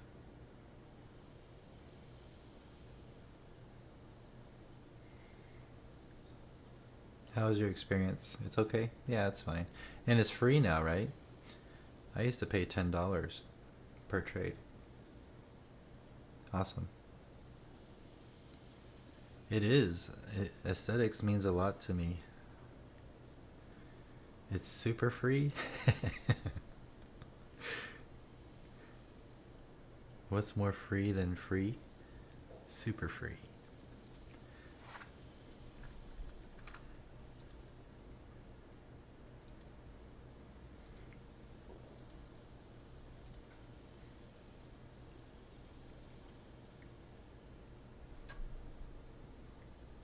BFRA.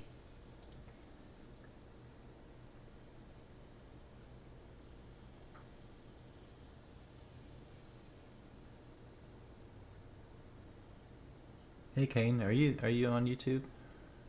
You asked about, is there an option to share YouTube Thinkorswim setups? You may not want to use mine because I don't trade with Thinkorswim.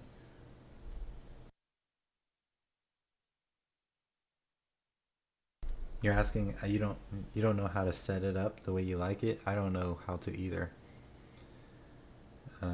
Because I wish I can get this level 2 out and make the font larger and stuff. Like I do with my Lightspeed, I make everything really like closed caption. Is that the word? Because I don't want to strain my eyes. I bold and use as large font as I can.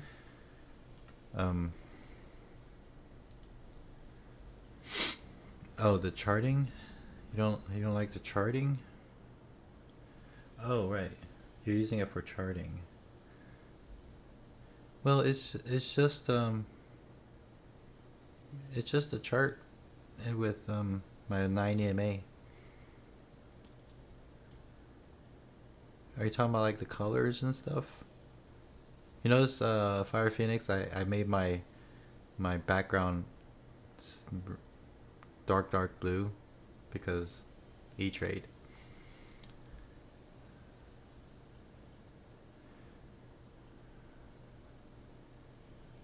But guys, I heard that rumor about how the DOS platform is on the beta testing to integrate with Thinkorswim. So I asked them, I contacted them to see if this was true, and they said we are currently in beta testing phase until the end of the month. Please visit our live chat in the AM if you're interested in participating in our beta phase. But I don't have time in the morning, but they are experimenting with it right now. So if you like the DOS platform, which I think is, comparable, right? It's comparable to Lightspeed.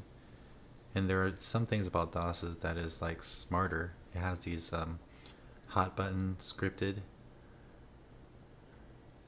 So you can use DOS and trade with your platform. I mean, trade with your Thinkorswim account.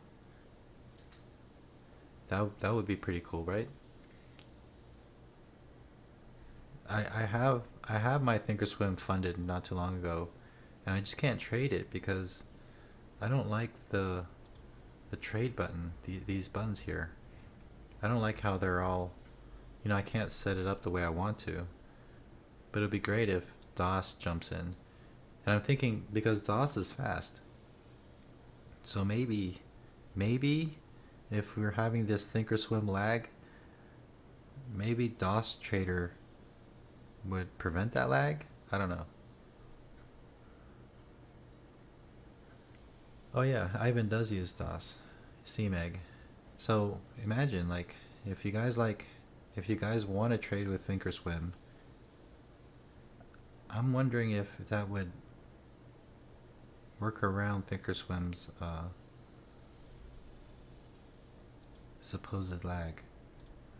Some people have no problem with Thinkorswim and their lag, and then some people swear that the lag is hideous. And right, most people say it's in the mornings.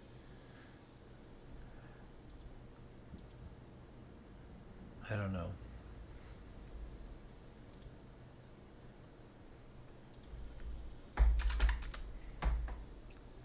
So I funded my Thinkorswim, but I never used it because I don't want to lose my first trade because of lag. Yeah, so a few people mentioned they can fix the lag. There's a way to make lag less. Can you care to share that with us, Ivan?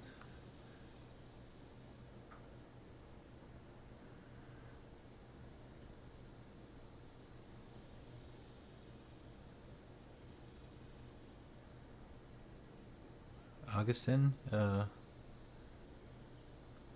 there's a side conversation. Daniel is asking about how did you find entry in INO?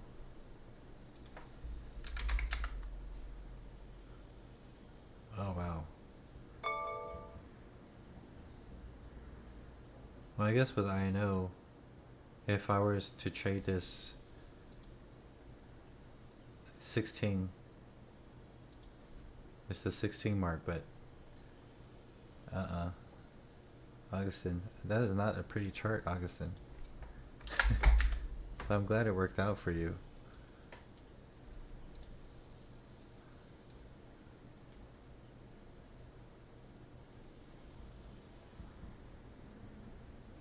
Yeah, you can see an area in the daily here. Right here. I bet there's something inside this candle too. So I would go into the 15s. Is there? It's right here though, in the 15s, the 1580 on INO. Yeah, 1580s. So it passed it up and it came back down. But Augustin, I mean, I'm glad it worked out for you, but this thing isn't even clean on 5s. Remember, just try to find cleaner trades. Be careful with these. I mean, it looks good on 15s, how the volume's increasing, but these, wow. I'm not sure about that.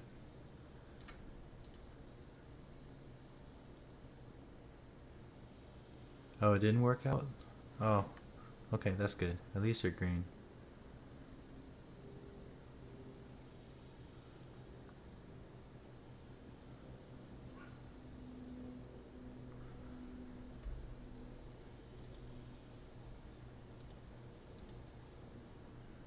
SHLL is just grinding up this thing. Sierra Hotel Lima Lima. Oh, it did that yesterday too. It just grinds up and then resets. How did it reset? I see the reset on 15s yesterday. It's kind of predictable. So sometimes when I see a grinder like that, I like to see what happened the day before. So on the daily on the SHLL, you see how this scares me, right?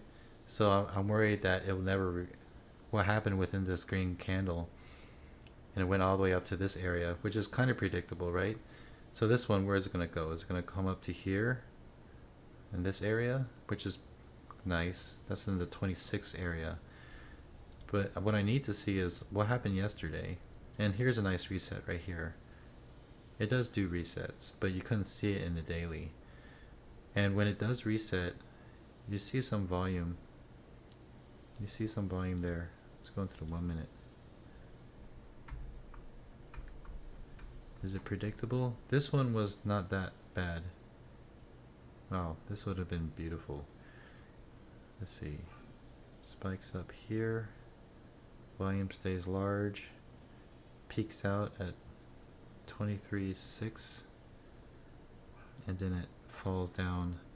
It's not very parabolic. But yeah, I like to research what it did the day before to see if it could actually have potential for today to do this, to do something similar. And this is what we have right now between yesterday and today.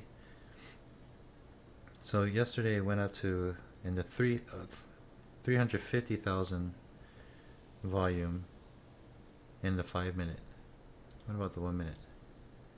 Oh, forget about the 1 minute, just 5 minute. So it did one reset right here, which is pretty significant. It's an 80-cent reset. No, I'm sorry, 60-cent reset. I'm not sorry. And then it's going to go up to 26. Isn't that what we just said? 26 on a daily? Yeah. And maybe 20. And it can go to 27. It could go up to 27, 26, 9-ish. Look how extended it looks right now.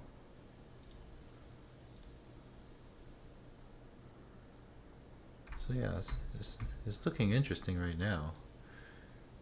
Under 26.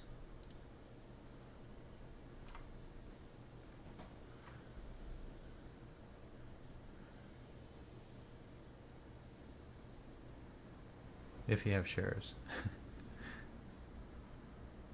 I don't have shares. Piece of shit.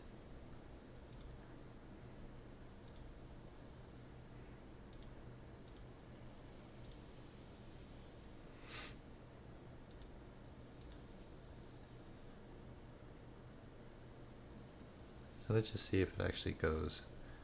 It looks good right now.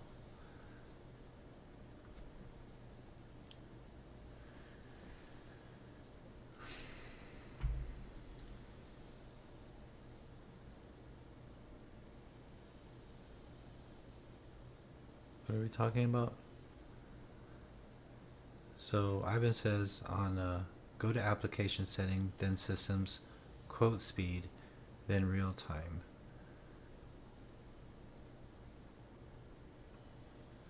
Then on logon screen, setting memory usage 6144. Wow, that sounds complicated. How did you go through all that to figure it out, Ivan?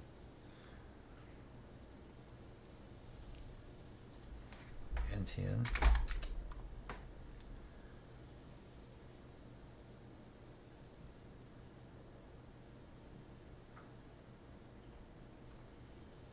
NTN, yeah. NTN was a pretty strong one. I did a pullback breakout on NTN yesterday.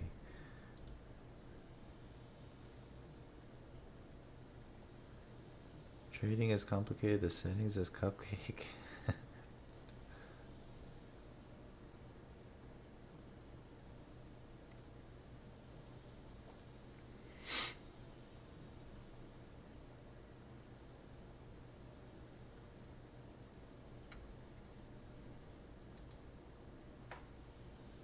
That was on your scanner too, Bjorn? Oh, you could have been rich. Rich.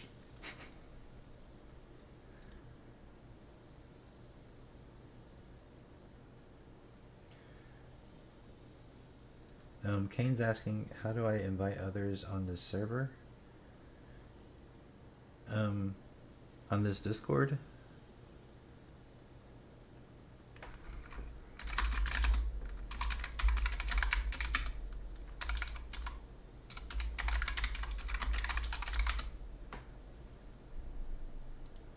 Rich. Mbot, yeah, Mbot, yeah. I think I traded that yesterday too. Yesterday was an unconventional day. I did a lot of breakouts because of NTN, Mbot, and some kind of like HX, some kind of Chinese stock that was being stupid. Was it HX? Yeah, HX.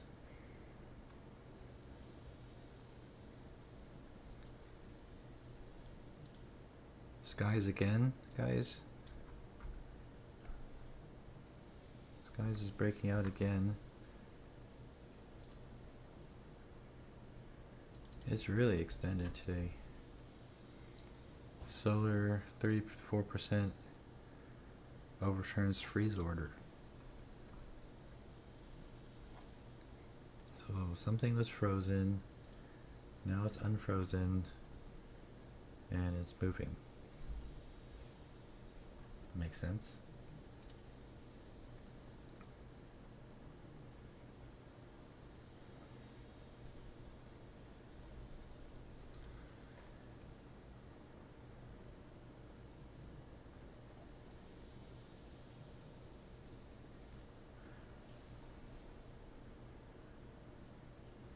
So there's a lot. What I see here on Skies is there's a lot of volume that was needed to break out the high former high a day, previous high a day, and it was over 5, so it required that kind of volume.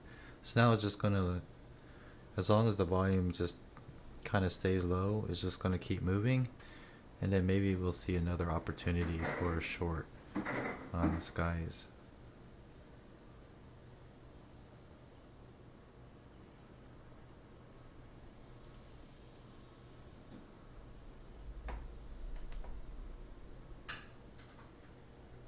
But not now. Don't do it now.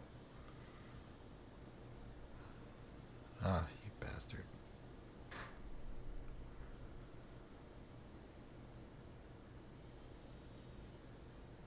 Oh well.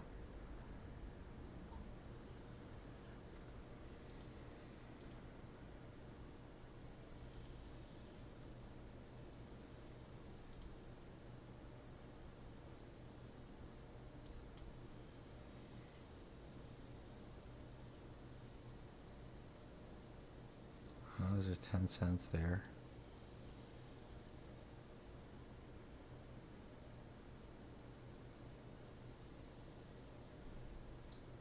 Ian, RTX?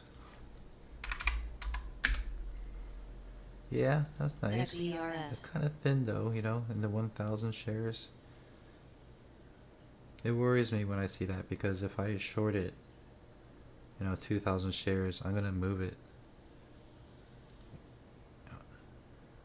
That was one of the questions in the comments on one of my trades, my most recent vlog, where they were commenting how there was extreme slippage. If you watch closely on that one, I think it was which trade was that? I forgot. But it was a cheap stock with low volume, and I went in like at 5,000 shares. So when I clicked the button, it moved the market.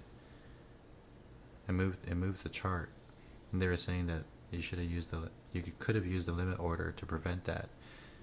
Yes and no, because if I did that, then I wouldn't have filled all my 5,000 shares. So it's just part of the game.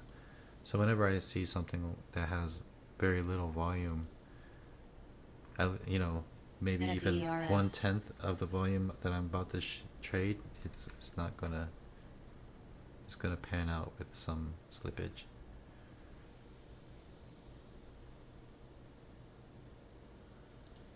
Slippage. That's such a weird word.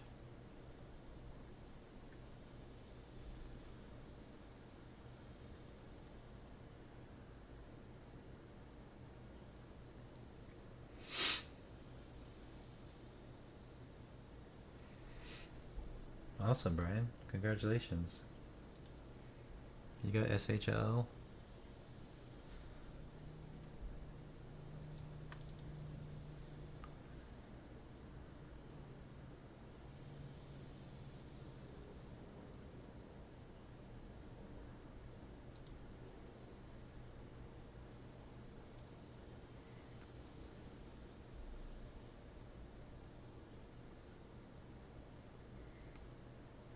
Maybe I should have done that too.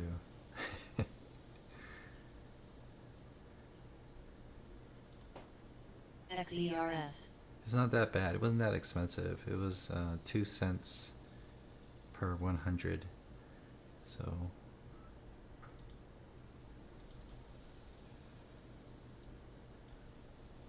congratulations, Brian.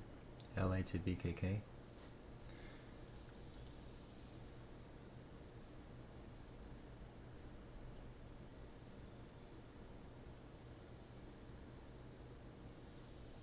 Is it? It's yeah, I guess so. XERS. It can move 5 cents.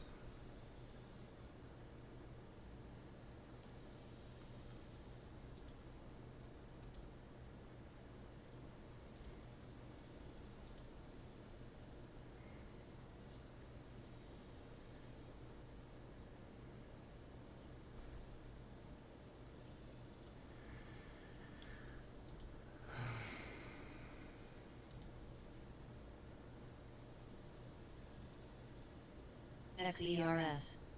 This guy's went 30 cents.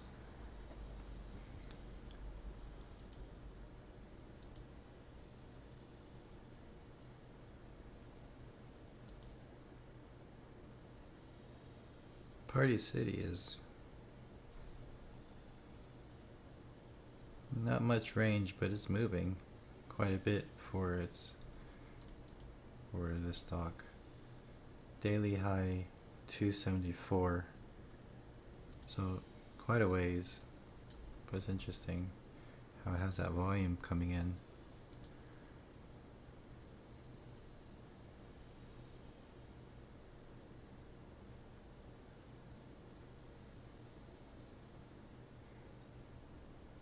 Yeah, me either, Brian. I don't like paying for borrows. I did it once and it worked out okay. You know, I just read up on it how we were debating, ARLV. or I was complaining how just because you locate it and you accept it, I personally don't think they should charge you because you haven't used it yet. But interestingly, if I read it correctly, not read, did I read it? Maybe. Or it was in a video. I think it was in a video. Anyways, I digress. If you locate 100 shares, you don't have to locate again, according to them. According to that video, or what I read, if you locate 100 shares once, you can use it over and over again. 100 shares, 100 shares. You don't have to locate again. Now that sounds strange. That really, if that is true, then I really believe they shouldn't charge me because that means you really didn't locate it prior and hold it. That means you just accepted the fact that you're going to locate it once. Yeah, I heard you the first time, Dan. If you accept the borrows, then someone else can't have it. I understand that factor. But according to the video, if you locate 100 shares and you short 100, you don't have to relocate. You don't have to locate another 100 shares if you want to add to your position. Once you locate 100 shares, according to that video, you can short it again 100 shares, and again without locating again. Now that doesn't make sense to me. If you're taking away from somebody else, you should have to locate it again and again. But according to the video, once you locate 1,000 shares, you can short once and again without relocating. So, well, how many shares are they actually holding for you? Maybe what I read is wrong. Yeah, I'm gonna have to look that up.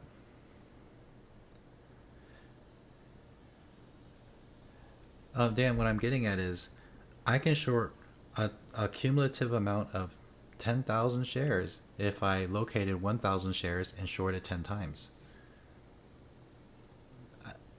I theoretically, if what you're saying is correct about holding the shares for me, I should have I should have located 10,000 shares and then be able to short 1,000 shares 10 times. ARLB. I maybe what I read or watched was wrong. ARLB.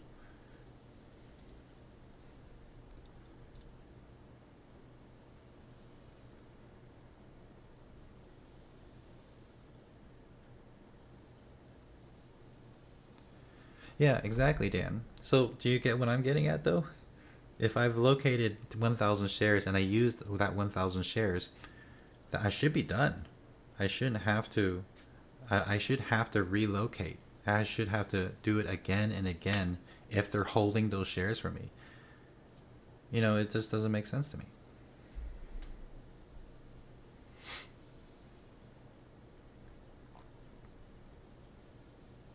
Just my weird sense of logic, I guess. I was also one to argue that why are we paying for commissions when they have over $25,000 of our own money that they can use to build their own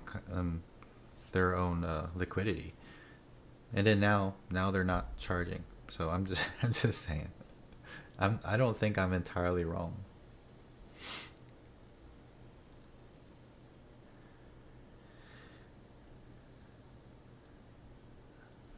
Oh yeah, I'm used to being ripped off. But when I was introduced to Loki, I didn't even know there was a short request for years. Um, I think it's relative. It is actually relatively new considering how long I've had Lightspeed, having it for over almost 10 years. So no, must have overlooked the email when they told me that I was able to short request. But once I figured that out, then I tried it out and it worked out. But Dan's saying you have control of the shares for the day, like a rental. You don't have to actually be driving it all day. I'm talking about the inverse, the opposite, Dan. Um, I buy one share. I locate one share. I use one share. But then I can do it again and again and again without relocating. I don't have to locate it again and again and again. You know, it's not prepaid. So it doesn't make sense to me.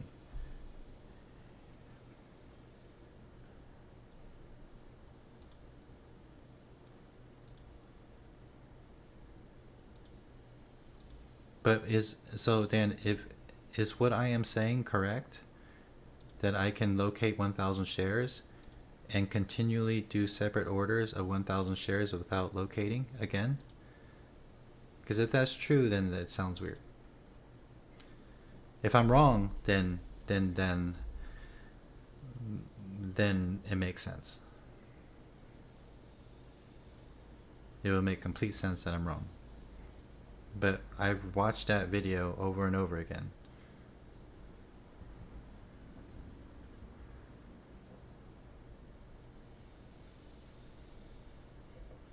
Okay, so I am right. So then it's weird to me.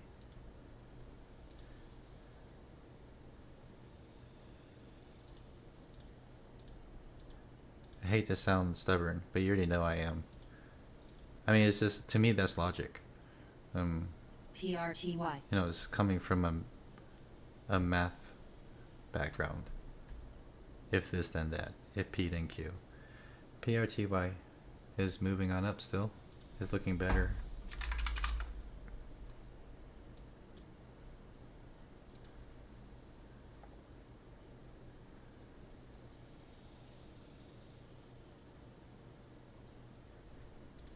MOS.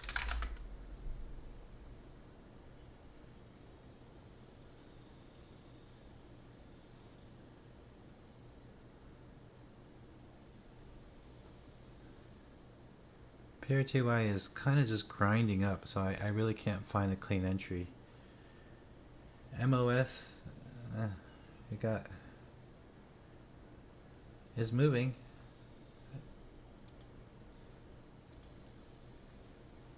It's just the volume.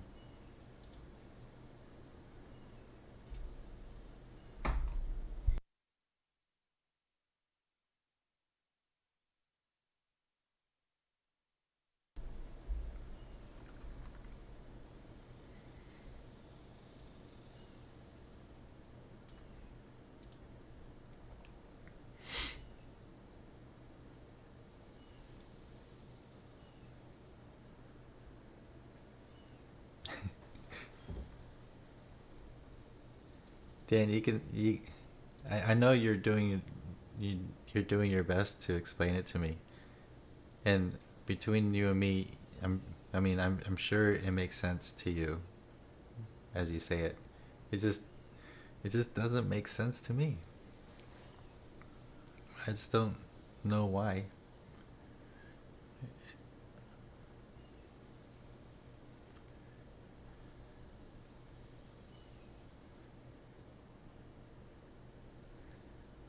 Stop, Bjorn.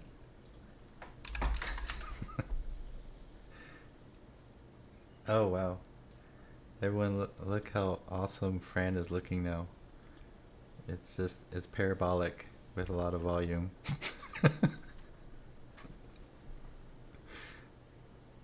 It's really moving, guys.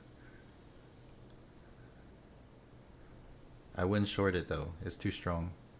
It's got 2,000 volume now. Oh, somebody actually shorted it. This is a mini unicorn for sure. I foresee 100% back down to 532.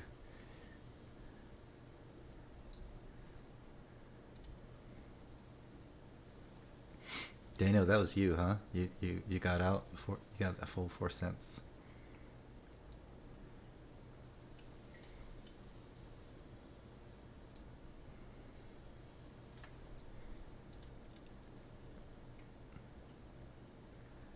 Okay. Dan says I rent a car for a day for $39.95. Then I park it in my driveway. I take it to the grocery store and then park it in my driveway again. Then I go to the bank and then park in my driveway again. The car is mine to use for the day or let it sit in the driveway, my choice. That makes total sense. Except, to me, the shares is not the car. The shares is the gas. Say you paid for 100 miles. After you use up the gas, you have to refill the gas. You should have to pay again. Otherwise, you're stuck. The paying is the located.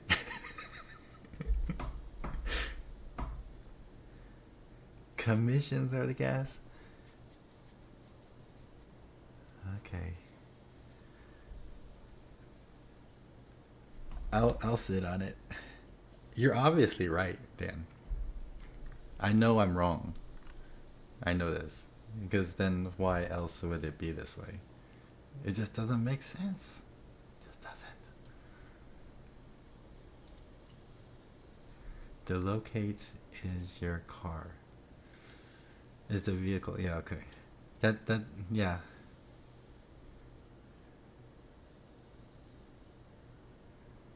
No, I'd rather be wrong than woke. Let's just get that straight, Dan. I am not woke. I'm just wrong.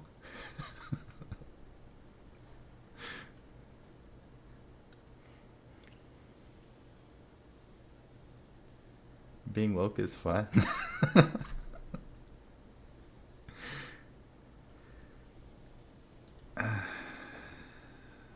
You see these eyes? How woke do I look to you? Okay. Only I can say that. And any other Asian.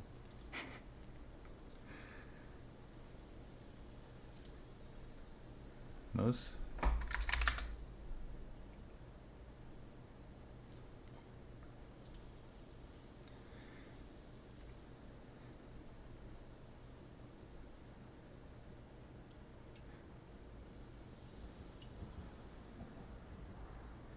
Ivan, aren't you Filipino? Are you Filipino? I'm just assuming because you have a tan. Ivan Chakan. Yeah, you do sound Filipino. Chakan. So you don't count either, Ivan. You have big eyes. What? Ivan? You're Latino? Holy crap. I didn't even know that.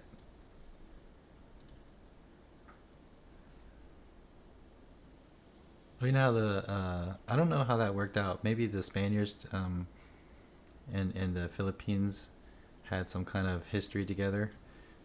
But you know, a lot of Filipino people speak similar to Spanish.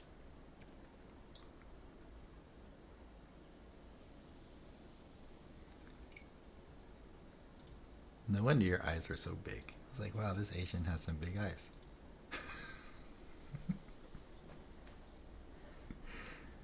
Stupid.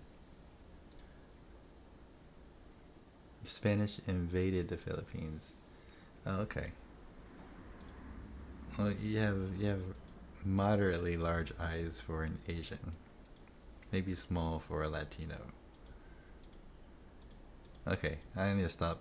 I'm starting to sound racist. I'll stop. I'm just profiling.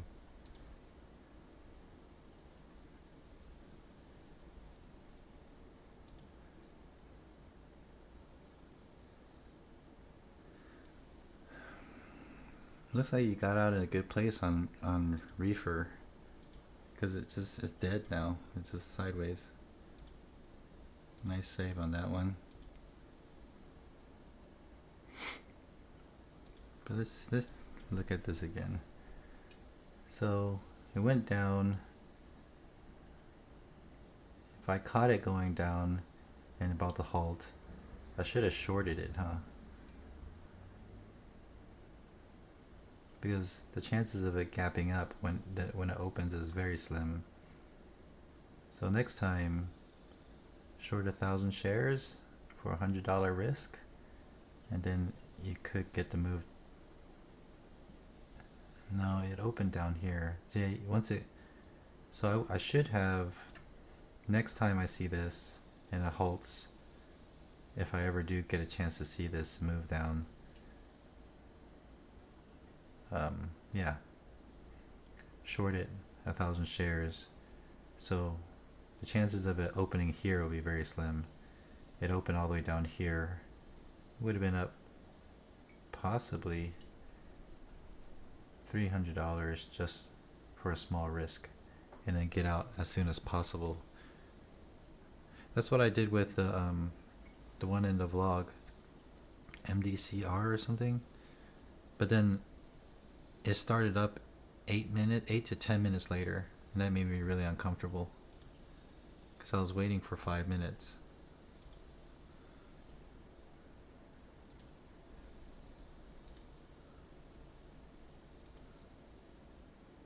Augustine, you got SHL?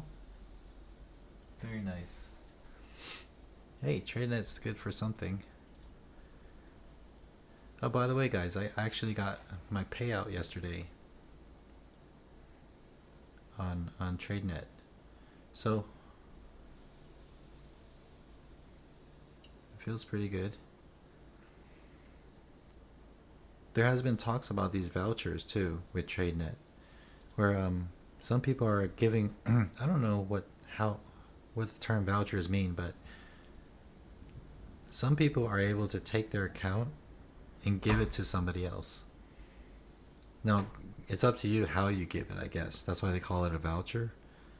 Or you vouch for somebody else. Is that how it works? I've been trying to get a hold of my account manager. He's getting harder to get a hold of. I wonder why. But somebody asked me if they can have, or they can take over my TradeNet. And I'm just waiting. I was just waiting for the payout, and the payout came out, but I can't get a hold of my manager to talk about these vouchers. And if it works out, then I could theoretically sell my account to somebody else.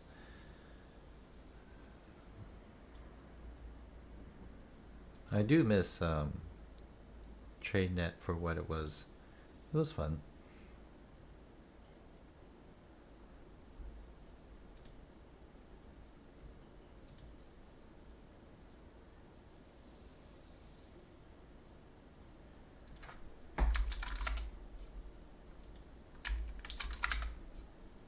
SPCE popped. Fabio said this.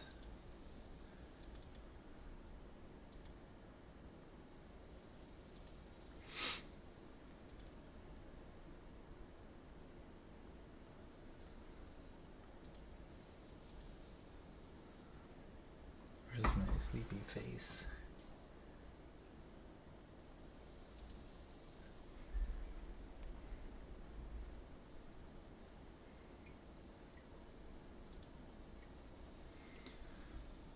So it's a little slower today, huh? If you guys haven't already, click the like button. It helps the YouTube algorithm. If I offended you in any way, I apologize.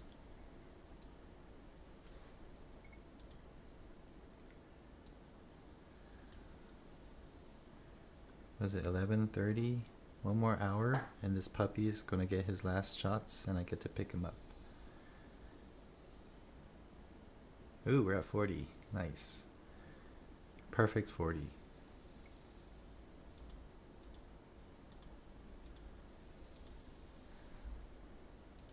So if you, we're at 42. We just need 8 more for 50.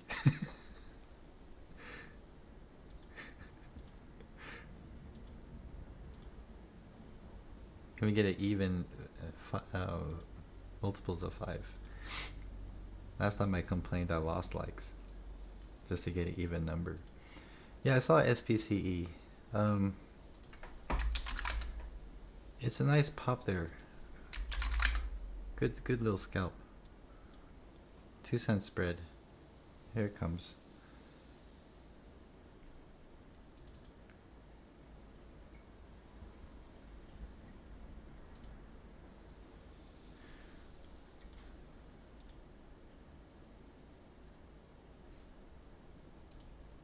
Hey Nikki.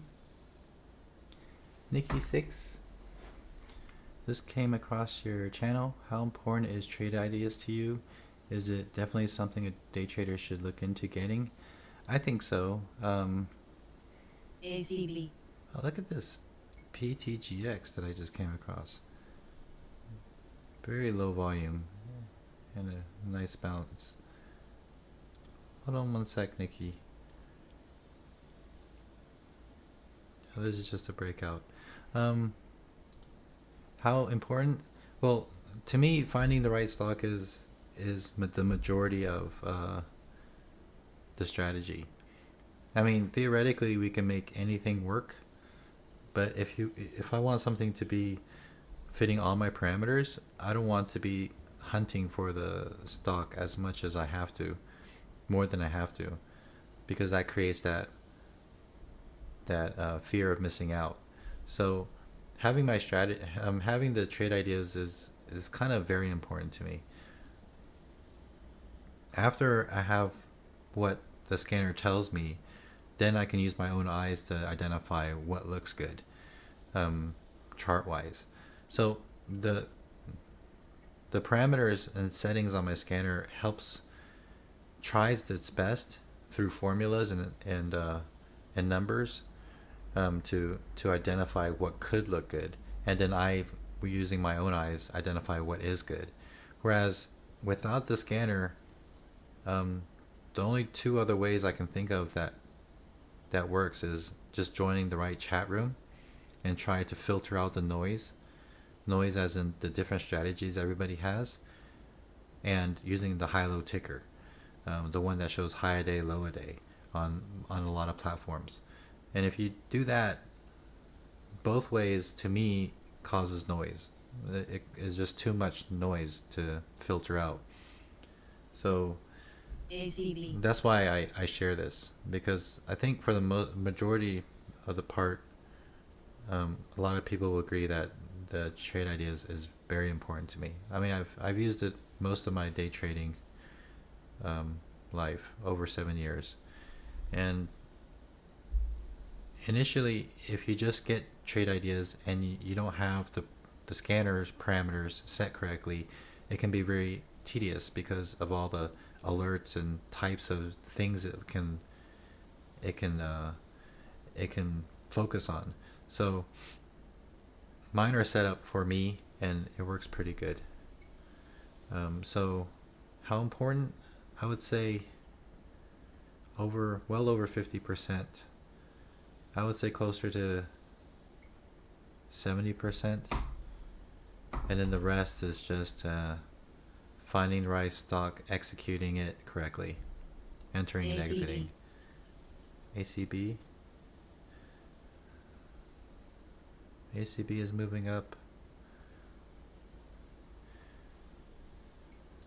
It really depends on the Nikki. It depends on the type of strategy you're using. So if you're, let's just say you're a trend trader, then you're probably going to be looking at the surging up and the gappers, because you're going to try to identify what possibly could be the trend, and then you want to just ride it to that movement, to the the apex, or hopefully. For me, we do counters, so we're the ones that are late in the game. We tend to watch these that surge in the morning and until full exhaustion, and then we watch for a pull back. So if you ever feel late in the game during a trend trade, then a counter trade is the next best thing.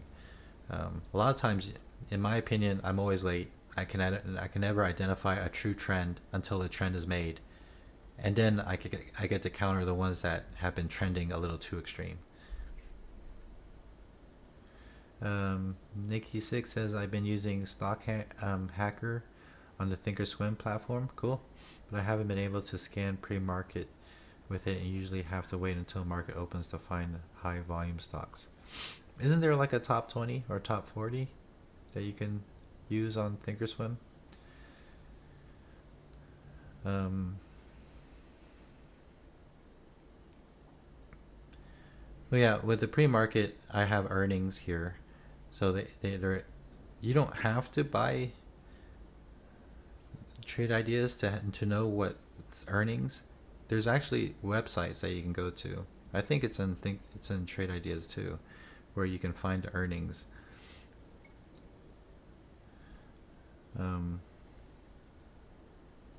So yeah, you're basically saying that your stock hackers on Thinkorswim platform is like the surging up. What you probably want pre-market is the gapping and the earnings.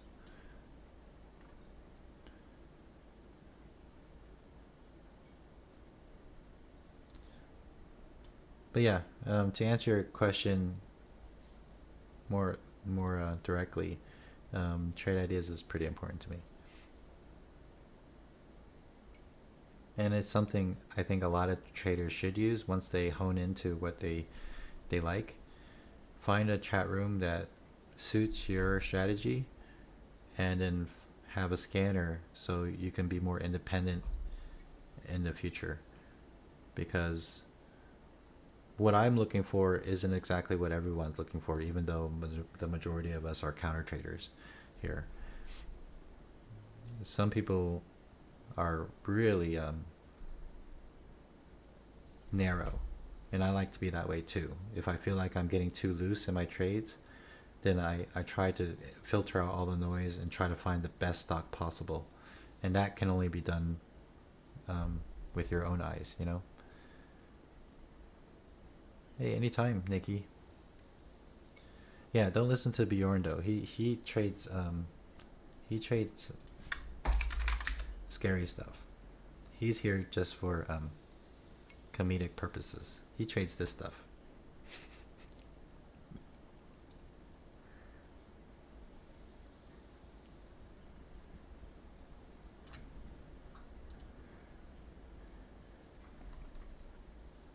I believe you, Bjorn.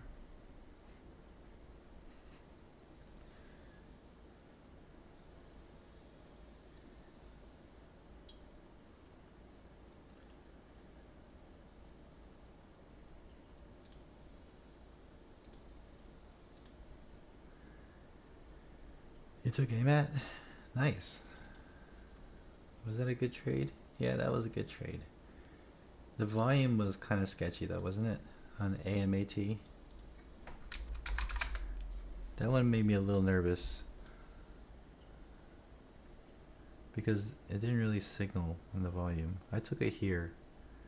And got out here somewhere. Why did I take it there? Was it on the daily? The daily previous high was 69.44. Yeah, 69.44. So it broke over 69.44. Is it? Yeah. And then it came back down.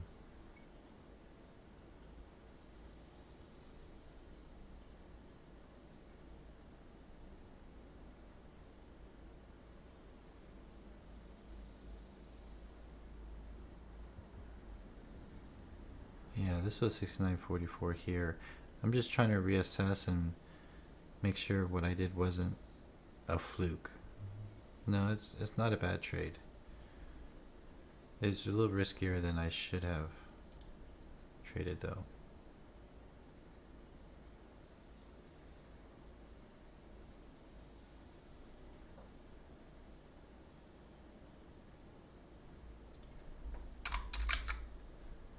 What's going on? VGR?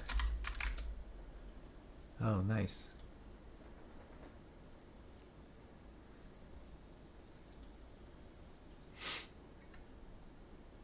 But VGR on the daily doesn't look like Bjorn's play though.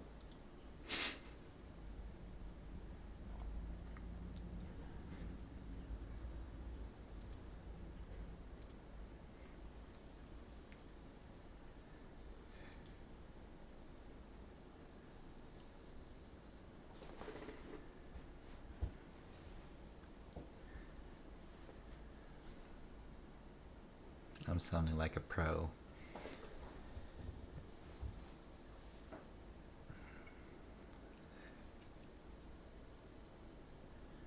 Yeah, it needs to have a brownish hue. If it's not brown, it's not gonna work right. VGR's looking a little too green.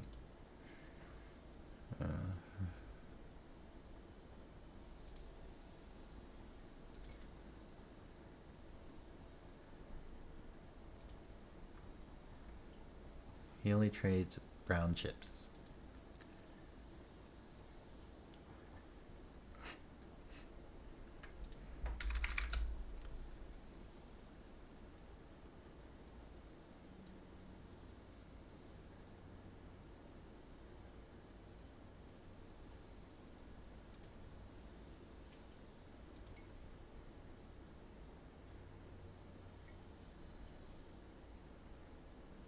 Somebody in the chat says RRR missed. I'm looking at RRR, and it is extended. But you see how like stuff like this doesn't really give you a signal, but what it did do is give you a daily resist here. 1704. This was 1691. This went to 1704. It got up there with these. This one is 1707. Not saying I would have traded it, but when people say I missed out on it, or not me specifically, but in general, we all missed it, I would say maybe not, because the volume. 6,000 volume. 16,000. $16.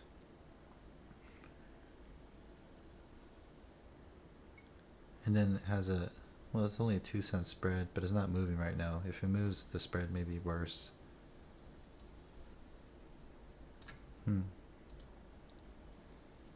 I miss RRR. Romeo, Romeo, Romeo. Just verifying if I truly missed it. Because, missed it, or even if I saw it, would I have taken it?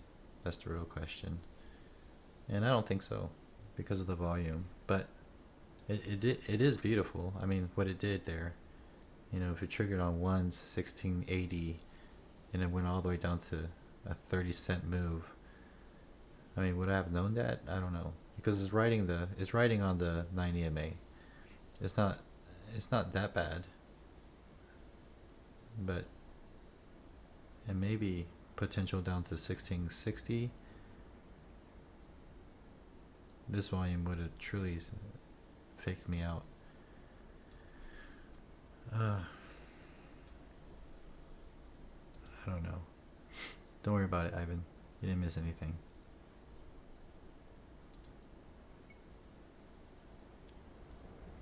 Party worked out.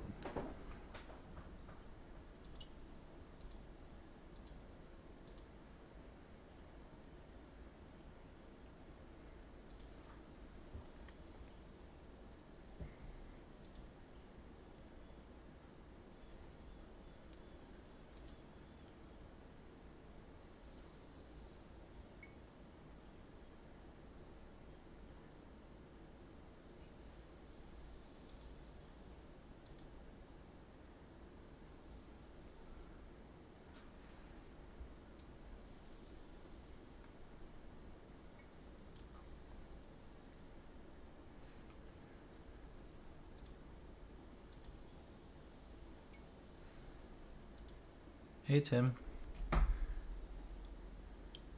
Oh, I did okay. I'm always, and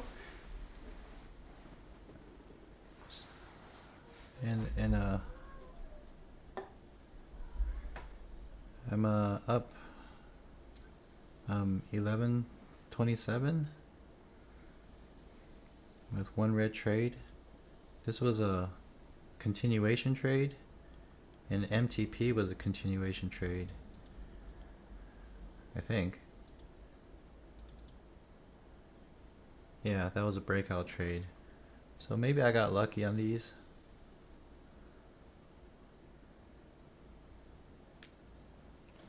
I don't know what the hell's wrong with me, but it doesn't, to me, it doesn't really matter how green I get. What matters most is, did I set myself up for success the next day? And luckily it's Friday because I'm really burned out, guys. That's why I took yesterday off from streaming. Well, you guys already know I've been burned out. I'm just putting too much pressure on myself. So every time I trade, regardless if it's green or red, by the end of the day, after the end of all my trades, I'm always asking, am I still in the groove? Am I still doing the right thing? Because you could be green all you want, and the next day you set yourself up for an extreme failure.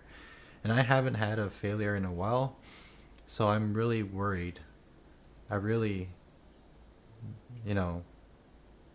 really worried that I'm going to lose guard. So yeah, just trying to breathe, it's like a stock, right?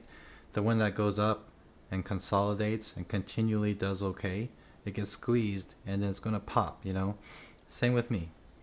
$10,000 loss could be just around the corner. And if I keep trading loose, it's going to happen. Definitely going to happen. Happens to everybody. All good traders get a horrible day. So I need to really focus and make sure that every single trade is done correctly. Because if you can remember, not too long ago when I was doing TradeNet and I was teaching my family friends, I would tell them to only trade perfect setups. But then, now that I'm not doing that, and now that Lightspeed is giving me great executions, I'm getting looser and looser. It's normal. TradeNet actually really helped me find the perfect executions, along with the people that were depending on me. Because if I trade loose, what's going to happen to the newer traders? They're gonna blow up. They're gonna blow up their account just because they followed me into optimism. So strangely, I know for a fact, and especially just the mindset with COVID and all that, and my wife going back to work and me just feeling off all the time. I'm highly pessimistic. It's just how I am.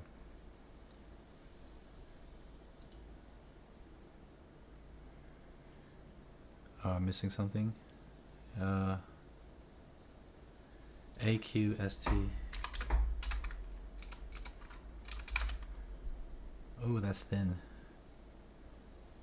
3 cent spread. It has potential, but I can't trade it without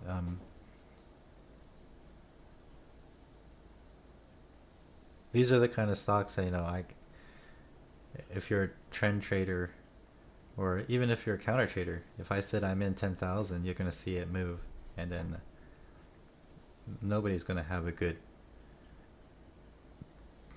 If anybody jumps in after me, you're not gonna have a good average. You know what I mean? So like the volume prior to this red candle is 1400 at a range of 5 cents, and I shorted it, say 10,000 shares. It's gonna shoot down, and then I'll be stuck in it.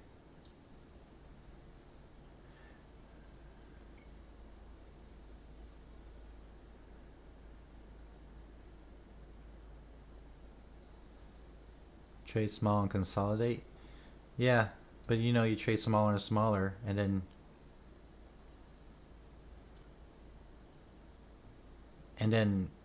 what? Then you didn't create a buffer for your next red day, you know. So it's kind of like the same way a lot of people say Azul, Bjorn.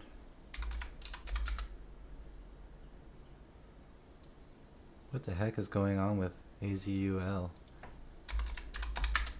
I just printed a dot there with 10,000 shares. Another, it's just too thin. Nice find though on these pops. Hey, Ripped On. Especially in choppy markets with forced trade. Yeah, I almost feel like I'm forcing it sometimes. So even though I force it, that's not a good thing. And so I really need to be careful. I need to really abide, keep reciting volume, rampant volume, parabolic move, possibly a doji on top. Give me a volume spike. If it doesn't happen, it doesn't happen. Let it go. Just let it go because TCCO. you're going too heavy. There is no outlet anymore, Ivan. I can't go out. I don't arm wrestle. All I'm doing is just cardio. So I'm actually been doing like 2 hours of cardio every day, just to keep my sanity. My knees and ankles. My back is always sore just because I'm using the elliptical for 2 hours. And it's not like I have a choice. If I don't do this, then I'm going to go crazy. You already scalped Azul, Tim?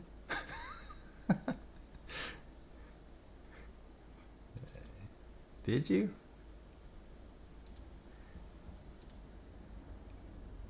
Nice. You madman. Yeah, and I think that is the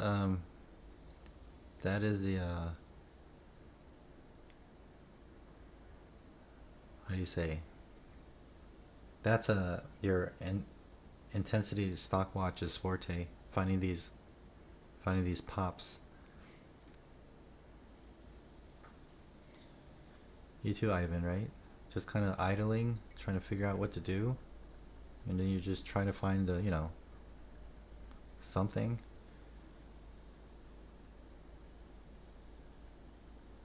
Oh, Brian, you do laps? 50 meter pool? Nice. It's just hard to get motivated, especially when my dog's not around. He's at my mom's, my dad's. I got this cat. All he does is sleep. All he does is eat and sleep. dude is just not motivating.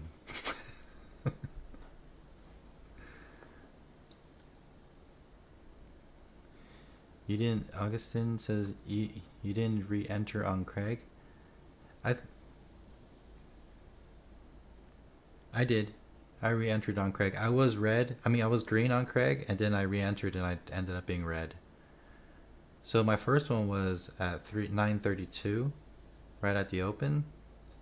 Bought at 427, and then it started going a little against me, so I sold at 430, and then at 933, I bought it at 443, and then I sold it at 416.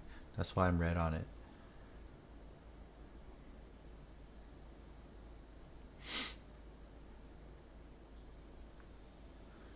You used to do laps too, Ivan?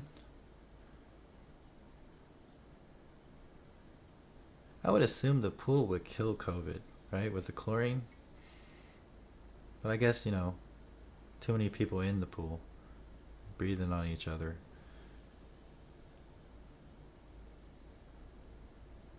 Zillow, JSEC?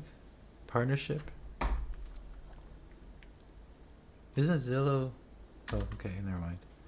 That's Zoom. Zillow just popped down, though. Is that Is Zillow ZG? That was just Z. Okay, it's ZG. It just gapped down. UAL? No, I don't.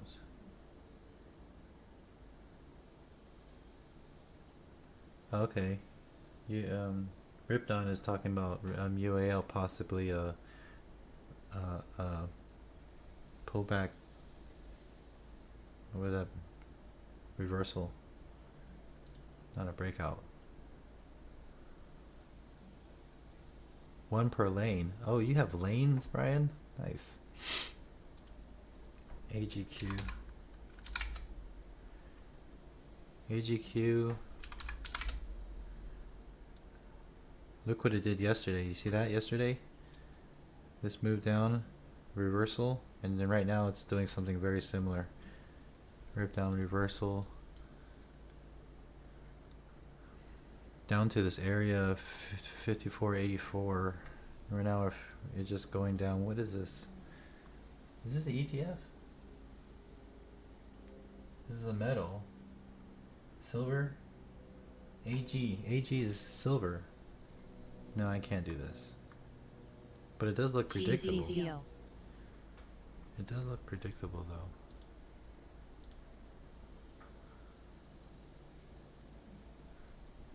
Who announced this? Bjorn?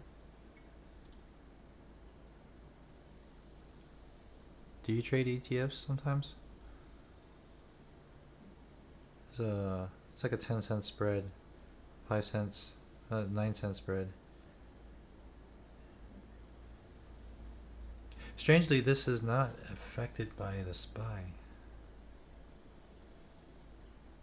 It's not like SPY is going down. I mean, going up strong, and this metals are tanking or anything.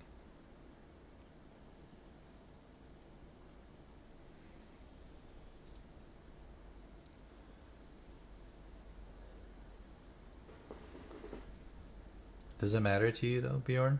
Sometimes it doesn't matter to some people.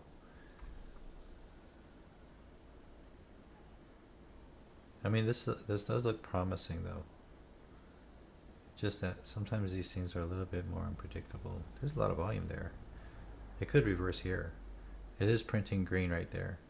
If you want to take it, there's tight stop. Ooh. That spread really just plays games. Hey, I'll see you, Tim. How did you do? I didn't ask. Other than killing it 8 cents on that one.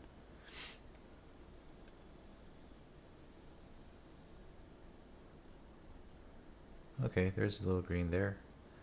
Really spready. The red to green? Nice. Awesome, Tim. I'll see you. Take care. Oh yeah, tonight you're doing the stream, right? What's the max spread on that you trade? I'll trade things with spreads. Yeah, I'll catch you later, Tim. Maybe tonight. Guys, you should go check his volatility trading. He does streaming at and on Saturday, Friday evening. It looks like it's about to. I'll trade anything depending on the range, you know, and the spread.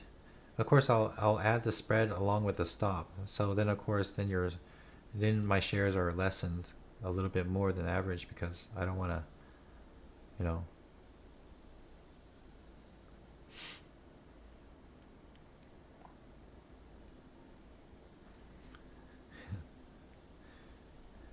I should pick up drinking.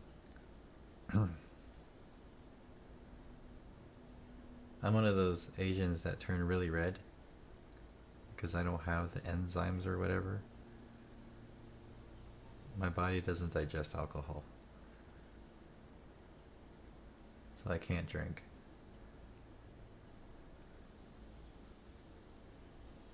And I'm married, so that means I can't smoke either. Okay, take care, Tim. I'll see you. Yeah, Tim goes over his week and stuff. It's good stuff. Last week he got really drunk, guys. It's kind of fun watching.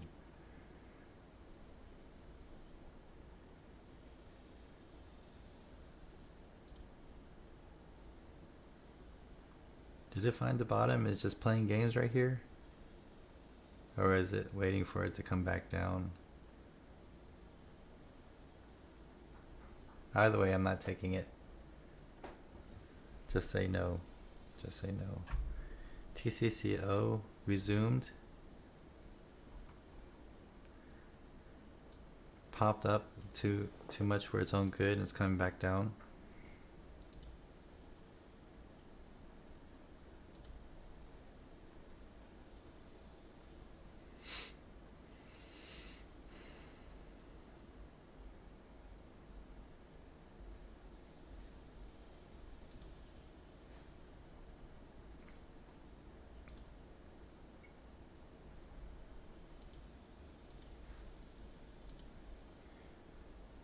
Soren?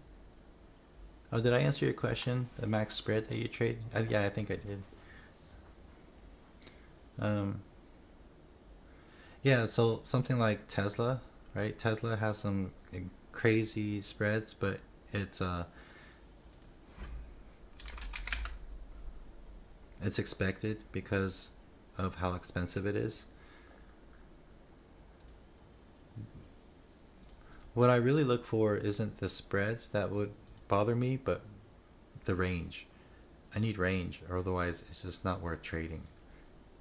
So if there's a 5 cent range, roughly on average for a small cap, that could be okay. You're just gonna have to use a lot of shares to make up for it.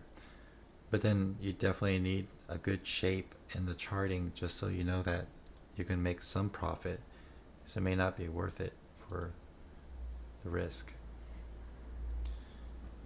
Soren says, can't drink, can't smoke. Your cat only eats and sleeps. What a life. I know, right?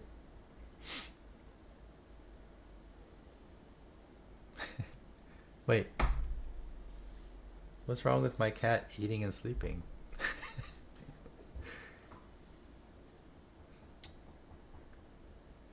It's a catch.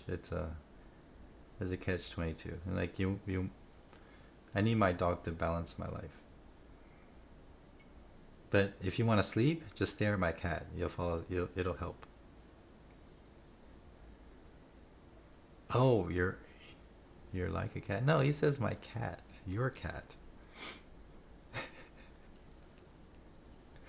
Yeah, he's awesome. He's sleeping right now. Let me go get him. Let me wake him up. Hold on, Dad. Hey. They want to talk to you. Yeah. Come here. Oh.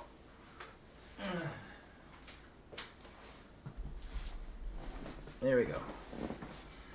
Oh, okay. It's okay, fat boy. Say hi. He's super uncomfortable right now. See how his belly is nice and wide? Because he eats too much? Yes, I'm fat shaming you. This belly right here? You're gonna do something about it? You gonna run? He's a chonker? What's a chonker? He is chunky. He's the most chill cat I've ever met. I mean, he's my assistant, and when I train other dogs, so whenever the dogs are coming in with behavioral issues like aggression, when the dogs approach him and growl, he just stares at them. He doesn't know how to be afraid, so I have to be afraid for him. But he's a good cat. He's real chill.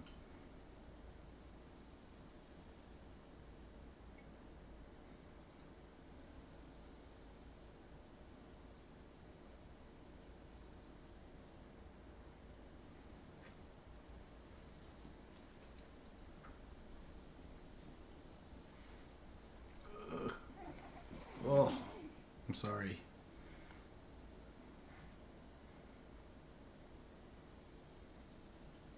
Okay, I'll put you down, okay? Come on. Oh. Okay.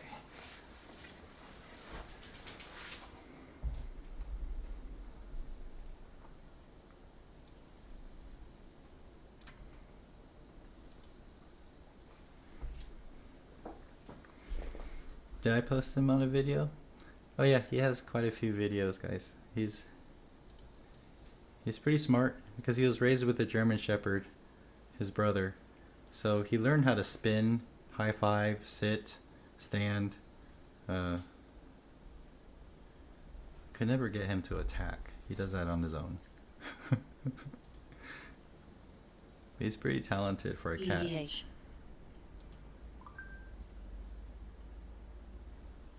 EVH is just going straight down for fun.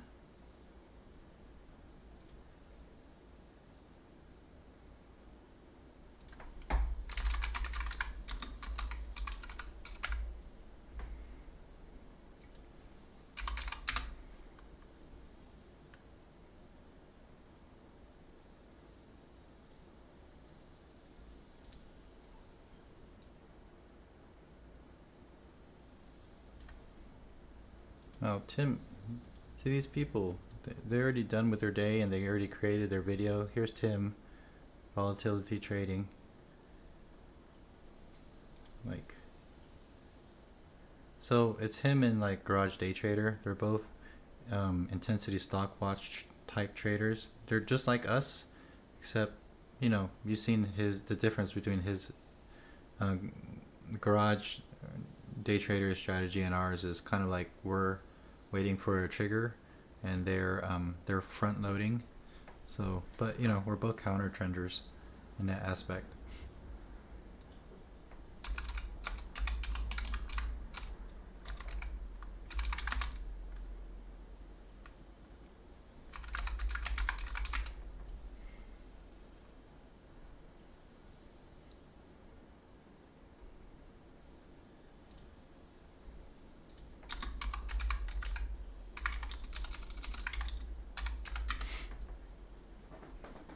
Now, some of you may not know, day trading is just something I like to do as a form of income. But what I was trying to do is train dogs for a living.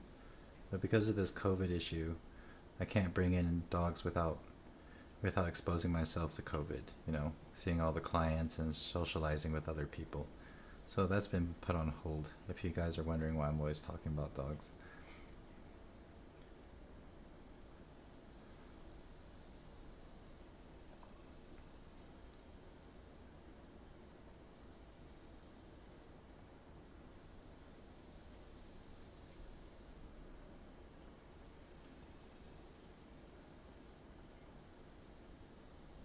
The people in the chat are talking about UAL, about the consolidation that it's doing. You see the move now on It's not on the chart. EVH kind of moved up a bit right there.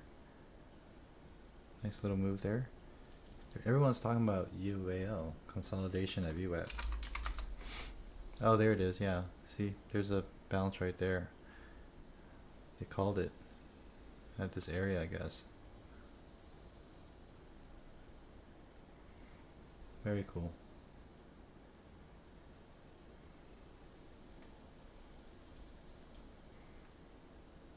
I can't see that stuff. I don't. Do you guys understand this? Ripton, you're there? How did you... Possible buy opportunity if it comes to this drop too late, too short, I think. 35.75.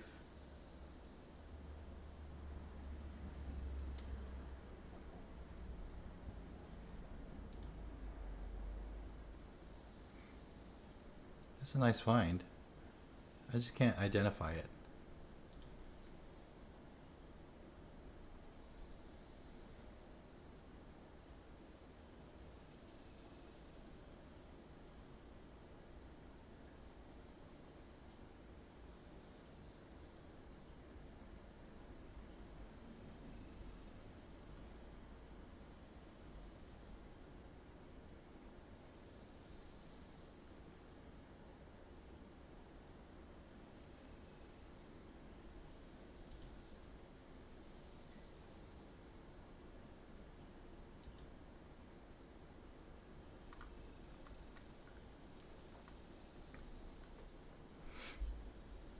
Okay, so it's more like a...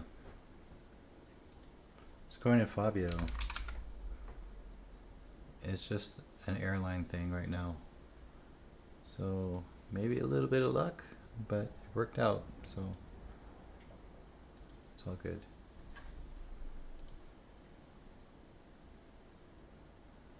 UAL was a gap close reversal.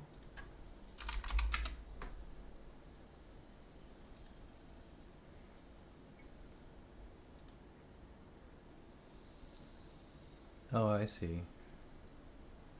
I think you're talking about it just wanting to come back to this area right up here, or this area here.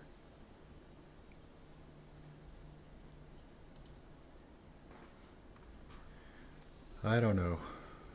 It is retracing back to the 9 EMA, but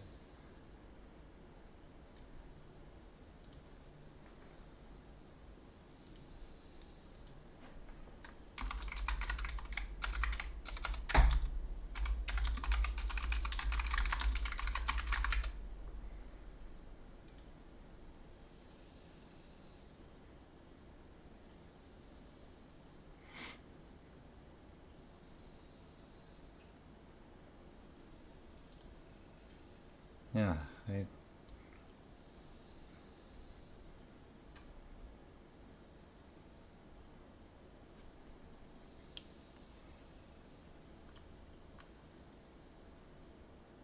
okay. It's a VWAP play then, huh? I don't know much about that.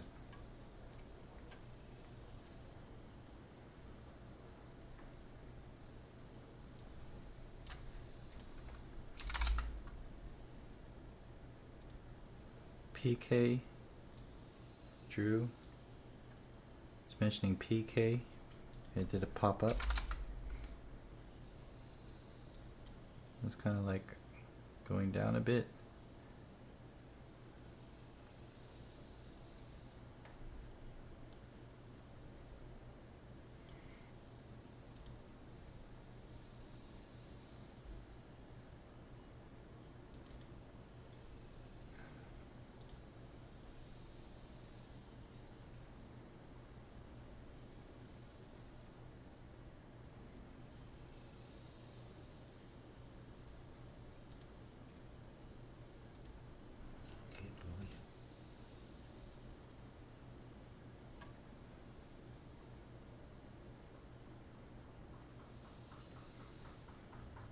Oh man, it's dead right now. I'm just looking at my Instagram. It's been a while. Bro, it's been too long since I haven't had my dog. So I go to my parents maybe once a week, you know, like a good son. Or maybe once every other week, because they don't want to get exposed by me. So I'm just looking. Here's a video of my dog playing with a spinner.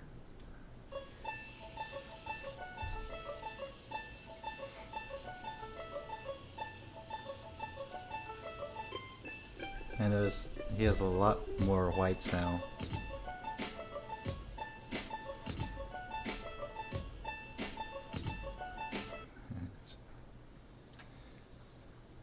I miss him.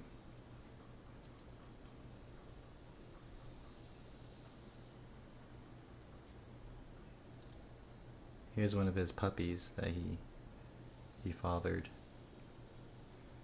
Look at those little ears.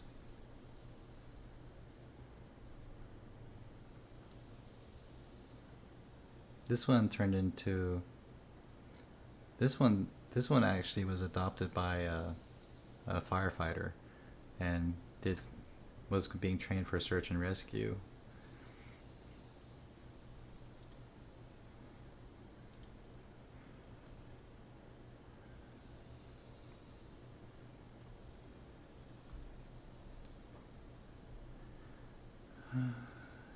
Anybody see anything good?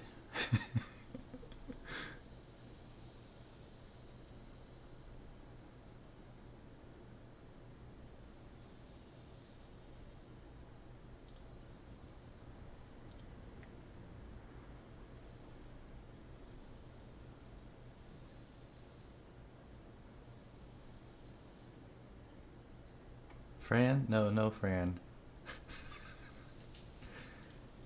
Here's Kaiser when he was a puppy.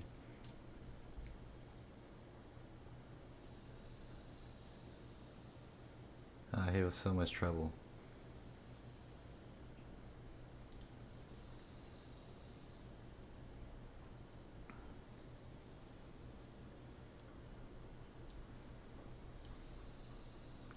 I'm trying to find the one where I took my cat to PetSmart. That was a pretty popular one.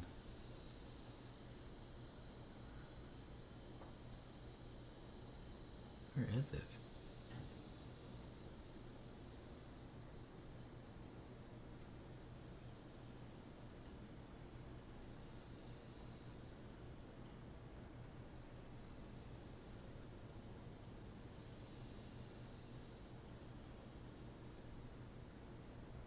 How did I not post it? I know I posted it. Oh, here's my cat doing tricks. So Fluffy Bottoms does more than sleep. He's actually trained.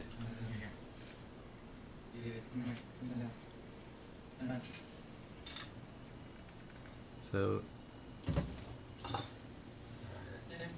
he can spin. He can weave between the legs.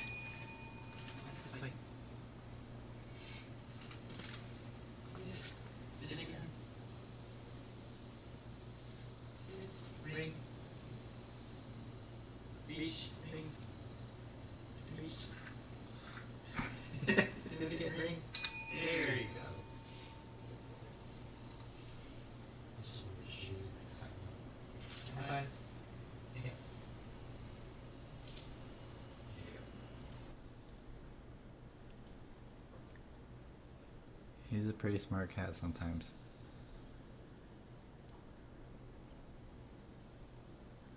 Roosters? Yeah, I have a chicken. Here's my chicken Lacey. She's trained too. She can spin. She follows me everywhere. Lacey. I don't have any roosters. They're too loud.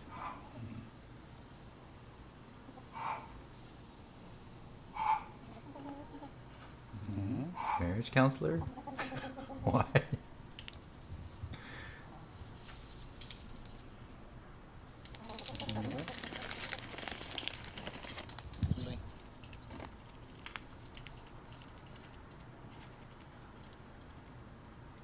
So yeah, I share some of my work.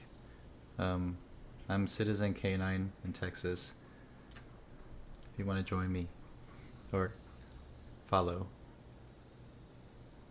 haven't posted anything in a long time.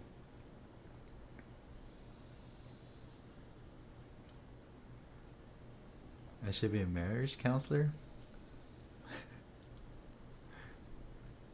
Why is that?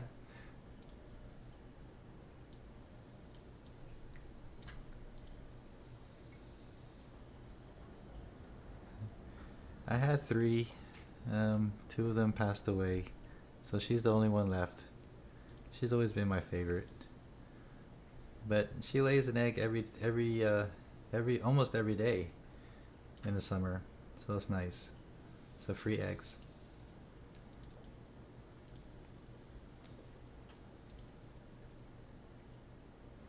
Yeah, fresh eggs are different, aren't they? It tastes a little different.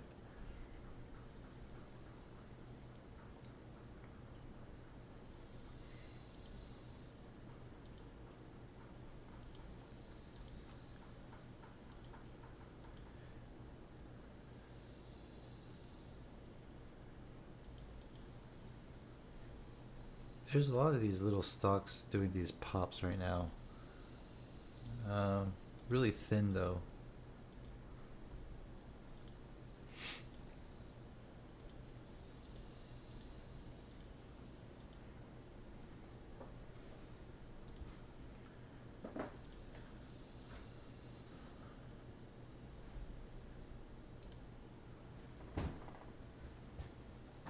What time do I consider power hour? What do I consider power hour? Um, oh, when I say I avoid power hour, maybe the last 45 minutes of the market. Definitely the last 30 minutes. Um,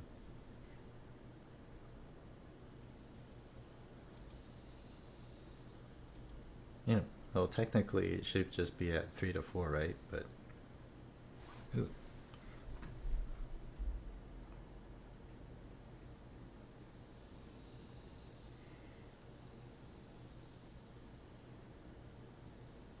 Hello, this is a Creative Specialty Pharmacy, an Express Scripts company calling for Albert Dean. Again, this is a Credo, an Express Scripts company.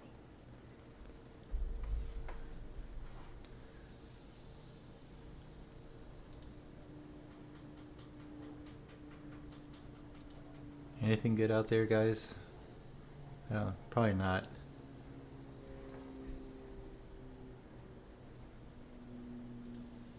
Oh, right now's a good time if anybody has a question regarding trading in itself.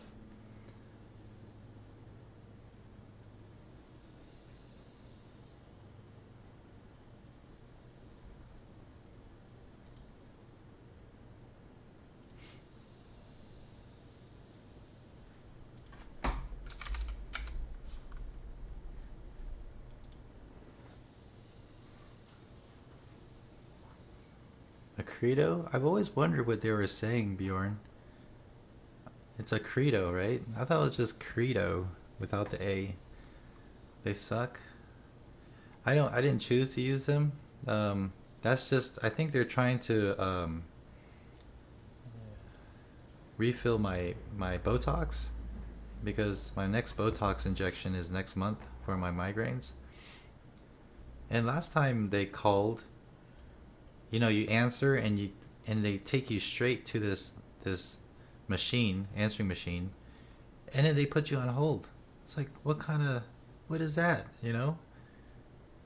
Who calls you, ask you a bunch of information about your name and stuff, and then put you on hold? It's like I didn't ask to be put on hold. If you have time to talk to me, you should just call me. You shouldn't just call me and put me on hold. They put me on hold for like 5 minutes. That's a long time, considering I have no idea.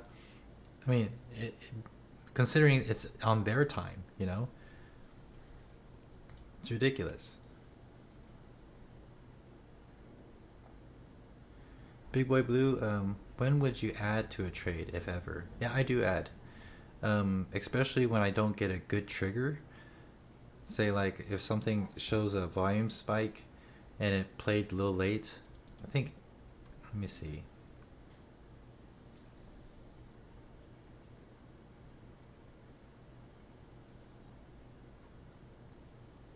Okay, no, not AMAT. V.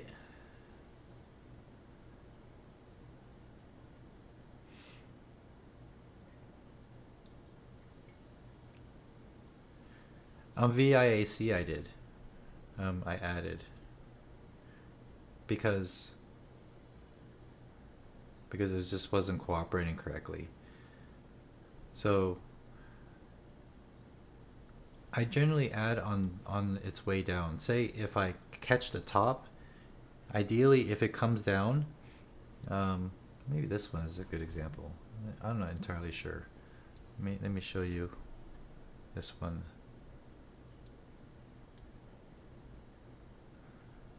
So AMAT is right here. So I tried shorting it first and it didn't work out, right? I don't know why I shorted there, honestly. Maybe on the daily. But then this was good, right? So I shorted here. So these green dots was a stop for this one. But then I tried again because of this. And then it went against me, but then it started going right. You know, I set a stop up here somewhere. And luckily I didn't get stopped out. And then I shorted again because it actually started going correctly. This one was just, you know it's going to come back. But you just need to find the nearest to the top. And I wasn't trying to average in as much as knowing that, you see the blue line here? Technically speaking, this blue line was actually farther away. It just got closer as time passed by. But this was getting farther away, so it was actually looking better. And then I looked for a trigger on ones, in which case it did kind of do another stupid fake out, and then it finally went. So this is not the best example, but I will add if it triggers on ones. If I already entered early and it goes, I'll add some more for trigger on ones for extra conviction, and hopefully I don't get stopped out at the very top. Ideally I want to just scale out if it goes against me, if I have time to do that. That's just, in theory, that's the best way to do it.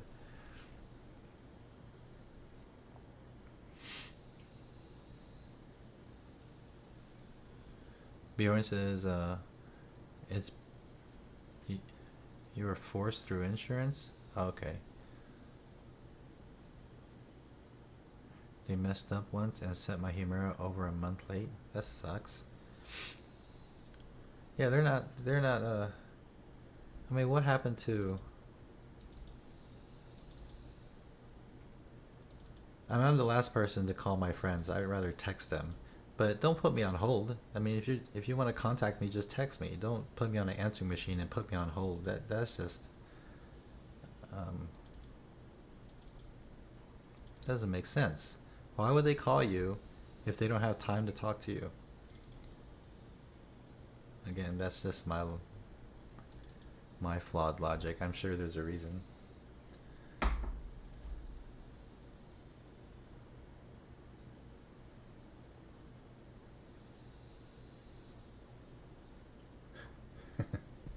You're trolling the chat now.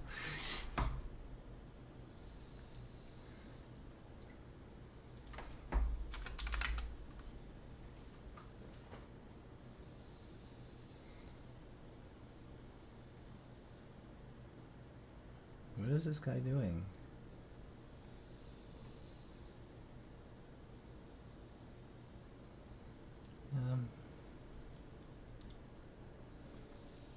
Big Boy Blue asks, yeah, Bjorn, ask me whatever. Big Boy Blue asks, do you believe in fractal market theory, where similar patterns occur on all time frames?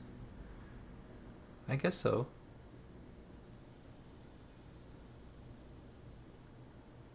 I need to look up what that means.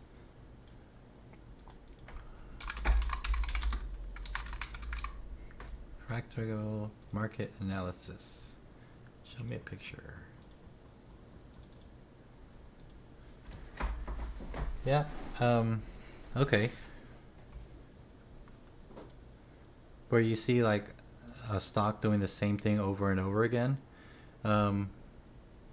Big Boy Blue. In fact, that's exactly what Bjorn is doing, right?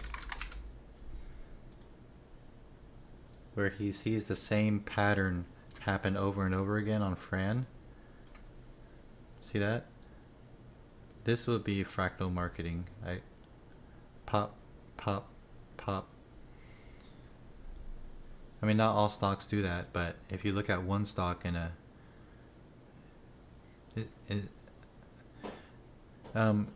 but when you talk about within all time frames, that does apply to my strategy in itself, doesn't it? Where I say that if it looks good on the 15s, 5s, 2s, and 1s, and it just looks better and better for a parabolic move, then you can almost identify where the actual vertex or the end of the wick on the daily candle is. But yeah, I just never... I think I'm talking about the same thing. I'm not entirely sure.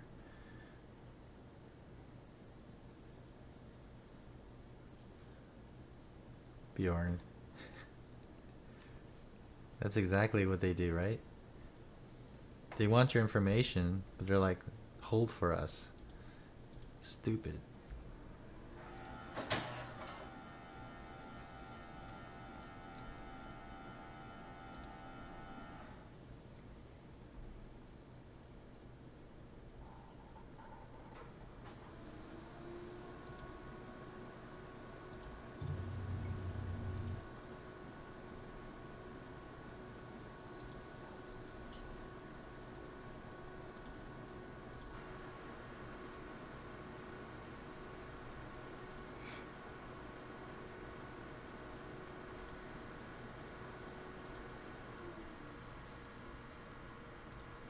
So, just to...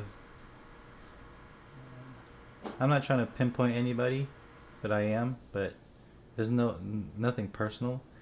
But I guess newer people do this more often because they're not affluent with like a chat room etiquette and to some extent. But one of the best ways to feed the fear of missing out is to identify like what they just made without telling you an entry. That can get a little uncomfortable, unsettling. It's not like it's a bad thing. You're acknowledging that you may have won on a trade, did good on a trade. But if you don't mention an entry, then it really doesn't benefit the chat. You know what I mean?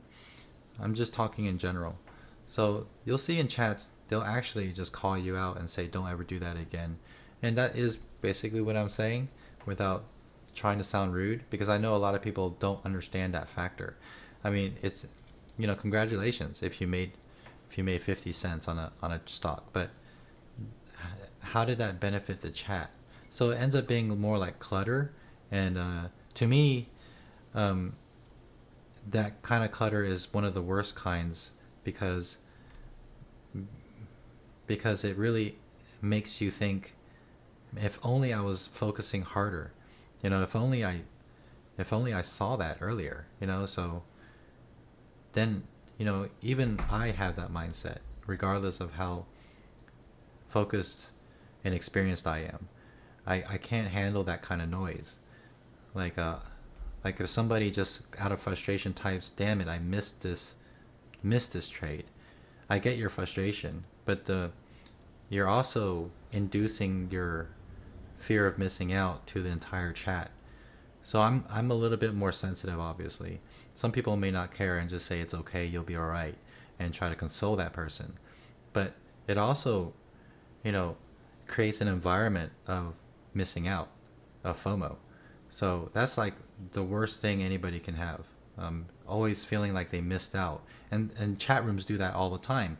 You end up in a chat with a lot of people saying, get in on this, or this is the one, then it kind of leaves a seed in your head to want to trade. But you should be, for my personality, I need to stay defensive. So I need to figure out every reason why I shouldn't take that trade. So, it's a balance.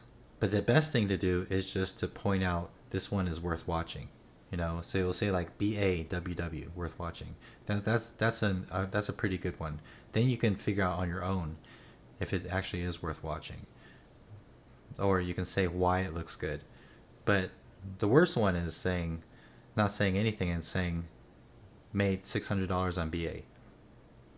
Okay, that's awesome. That's all we can say. Next time, maybe tell us, or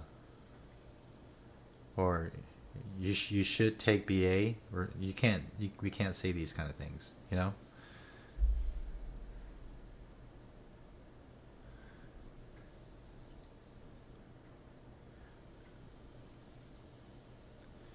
That says I have some daily scale charts every once in a while that looks like they are behaving the same way as an Albert 125 counter. Like I'm saying, for example, how confident would you be that your strategy works for one daily candle?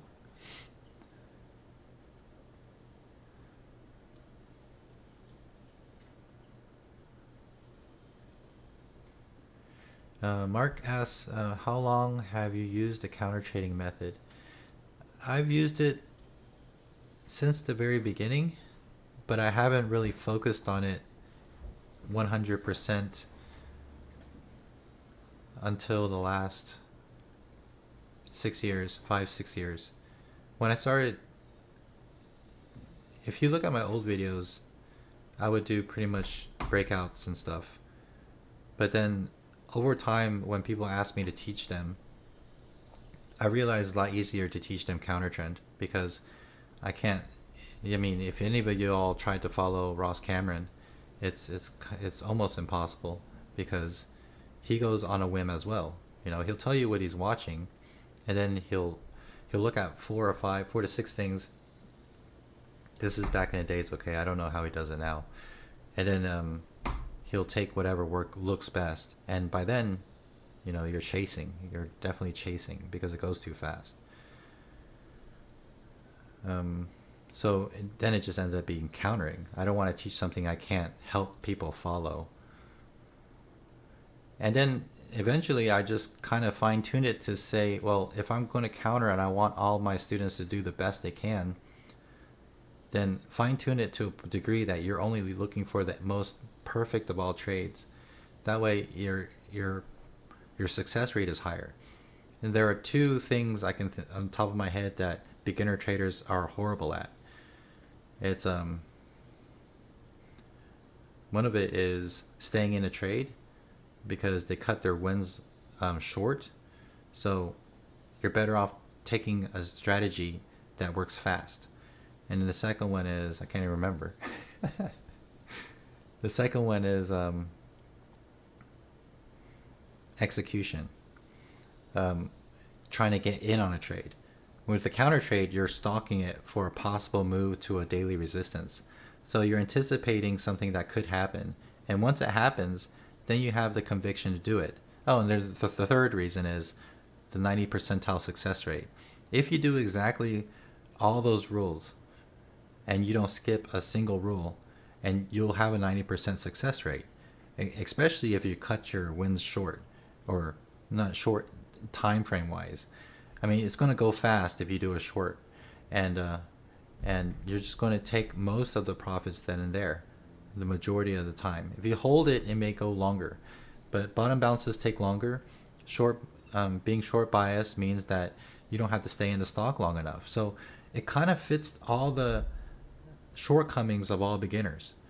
You can't hold on long enough. You need time to think, and you have to be more successful most of the time. With other strategies, you could be 70% successful, and that could be hindering your mindset, but your wins will be huge. So there's a difference there.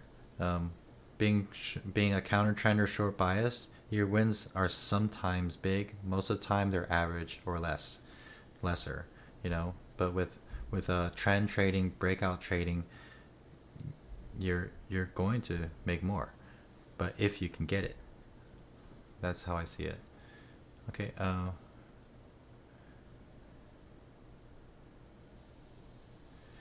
Les says, when folks mention fractal ideas, it makes me wonder if it could not just look similar but actually be similar. I think Bjorn, doesn't that fit your category with Fran? I mean, this is similar, right? This kind of strategy is kind of strangely, oddly fitting with fractal. I mean, you're talking about like a pattern here. This is a ridiculous pattern that seems to be working. I don't know what to think about that.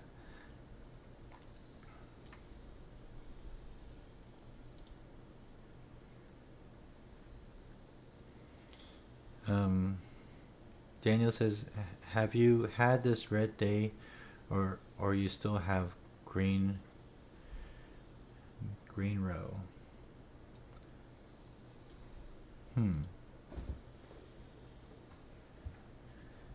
Have you had this? Have you had? So you're asking, have I been green so far? Yes. Have I had a red day? It's been a while. Iban. I was looking at that, C-Rix. It looks interesting. I don't know what to do with it. It looks like you're better off trading on the pullback, right? I mean, here's a pattern in itself. Speaking of patterns, catch it on the low side and let it go climb back up. It's going straight to VWAP now. This is very strange, the way it's behaving. It just looks so comically accurate. It looks so predictable, doesn't it?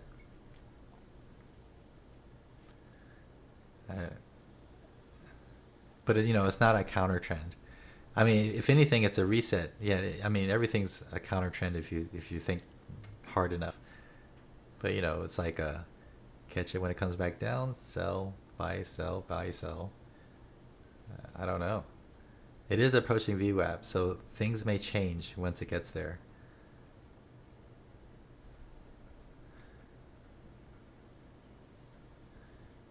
That's you, Bjorn, cutting it short. I think he means repeating patterns across all time frames, like flagging on a 515 on daily. Yeah, I think that's what he's talking about as well.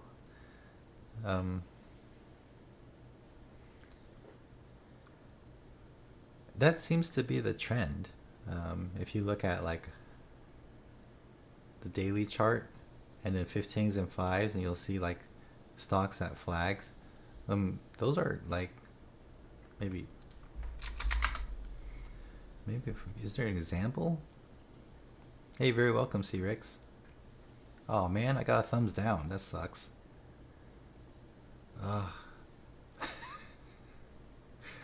What did I say? When did that thumbs down? I wasn't paying attention. Makes me so sad. GNPX pattern is similar to Fran as well. It's alright. They say you're succeeding when you have haters. There's another thumbs down. Holy shit. Is that you, Daniel? GMPX. I'm crying right now inside. GMPX pattern is similar to Fran as well, but trades thicker. We're talking about thickness now in stocks. I didn't know you can talk about that. Oh, right. It is thicker. Here's a triangle patterns, right? Triangles.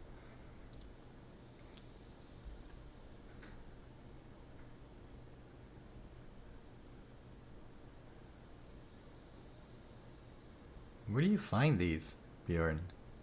Maybe you should make a video about this.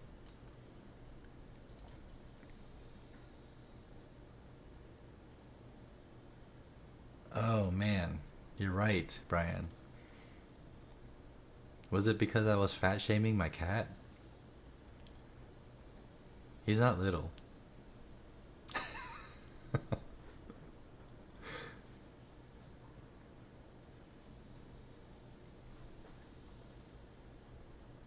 Okay, please stop thumbs downing just to make me feel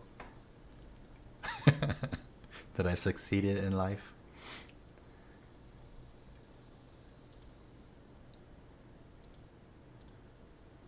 But yeah, I can see how I could get a thumbs down for fat shaming my cat. I'm just joking. I mean, I think thin cats don't look as cute as fat cats. Look at this IMXI that can't break 18, but will after I talk about it. Look at that.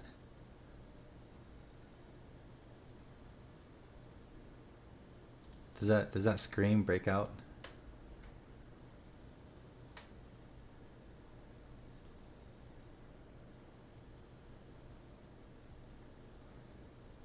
Yeah, I think so, Ivan. It has these it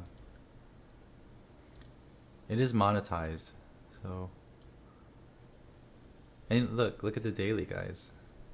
Look how it hit 18 for days. Literally, is this the no? This 15s. Okay, look. Yesterday it went to 1808. So a part of it wants to break 18s. It just doesn't know when. Gosh, I got 2 thumbs down.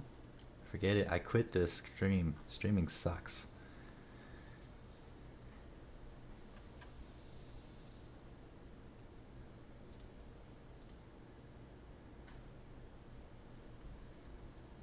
All these haters. Let's see. What do you guys think? Is it gonna break out? This has the most volume the past.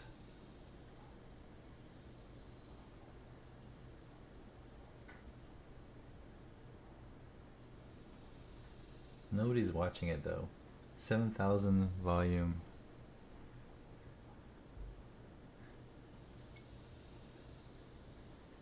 Just one? BTAI. I have 2 thumbs downs. Go get him, Daniel. RRC.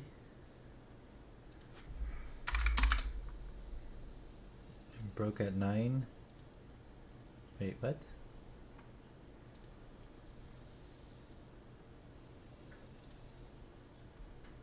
I don't understand what's going on with RRC. BTAI. New lows.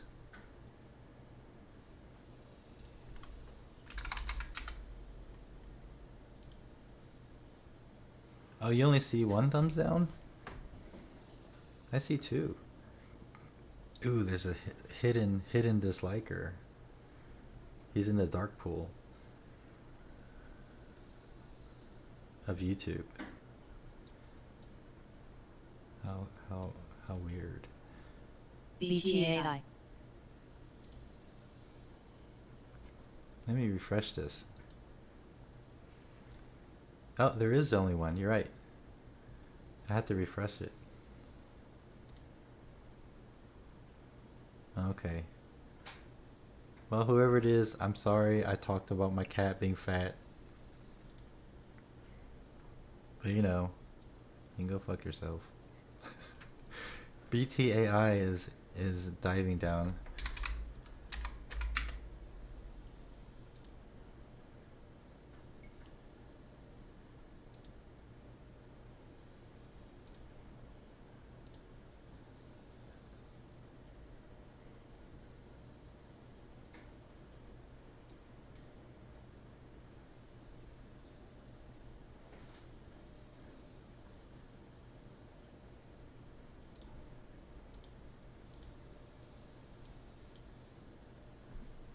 Where is it going? It's down there. on the daily. BTAI. Right here. See how it's touching these areas? So it's in an interesting place here, guys. Oh wow, 10-cent spread. You know.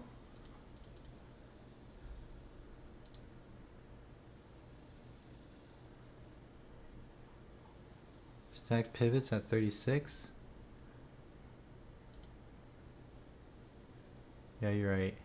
It could go down to 36. But it has a doji right there with the volume, Bjorn.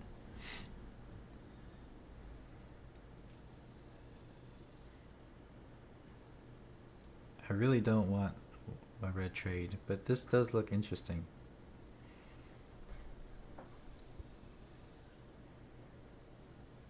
Anything over 37.50 maybe, if you can catch it in time. Only 1,000 volume to last, so everybody's on the sidelines like us.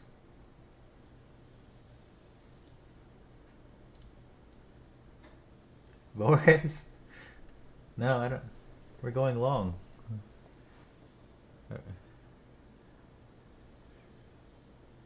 I mean, if it suggests it. Are you wanting to short it, Bobby?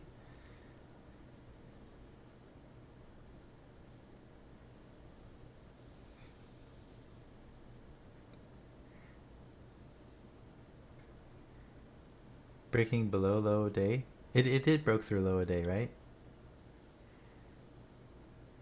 It is the lowest.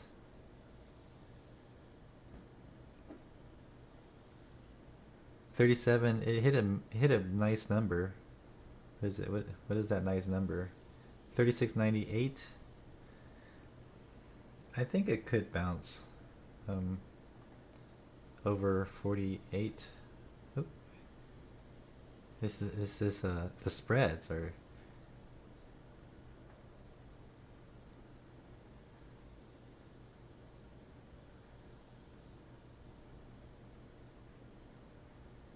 I'm not taking it.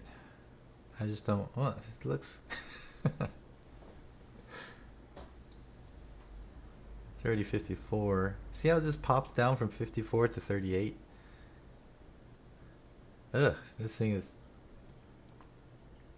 12-cent spread. That's what 12 cents can do. And then, yeah, I'm skipping this one. I'm chickening out.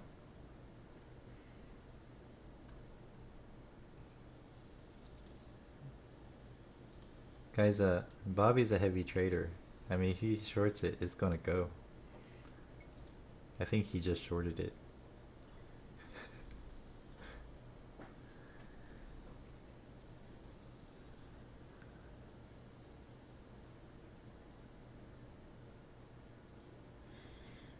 Daniel, if I want to trade pre-market, I should make an agreement with broker?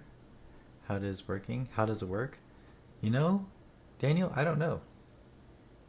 I've never delved into that intentionally. See guys, that was Bobby.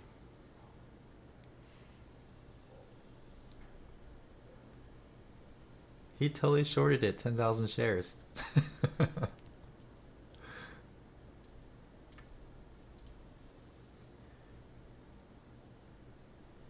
Don't go against Bobby. Are you done? You're done? Yeah, he's covered. Guys, we're in the clear now. He's covered. You should ask Bobby.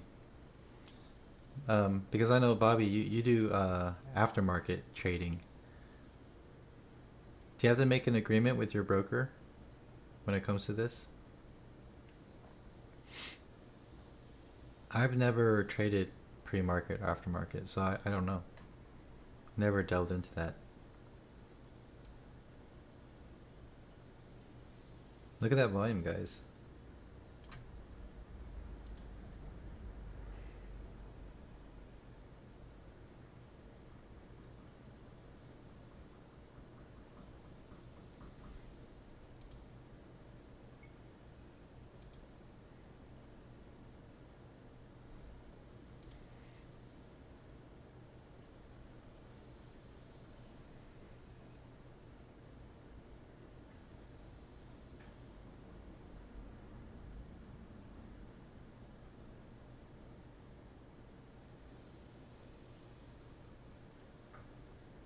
Baidu?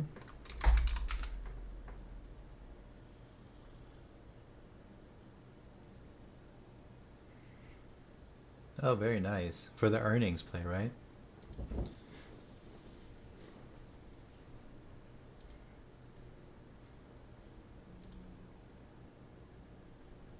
Congratulations.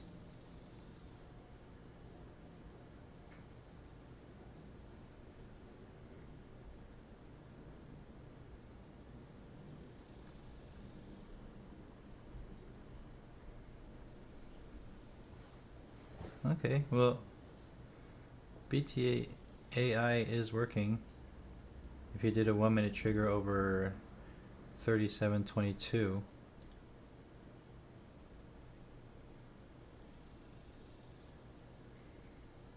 JSEC?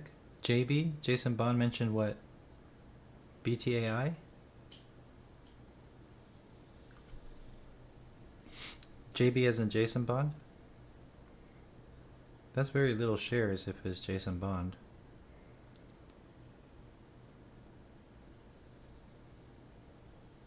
It's expensive stock too. But you know, oh, Jeremy Newby.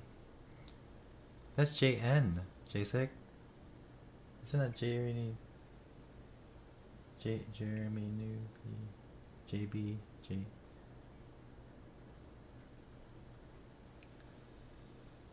Okay. Oh, yeah, he did mention it. I think I mentioned it before him. Wait, no, he mentioned it before me. No, I mentioned it before him. On the counter too. I think we may have mentioned it almost at the same time. I'm not trading it. That's the bottom line. It doesn't matter who picked it first. Bjorn, and I only trade the hottest of hot stocks. Yeah, Bjorn, you only trade the steamiest stocks. The fresh and steamy stocks.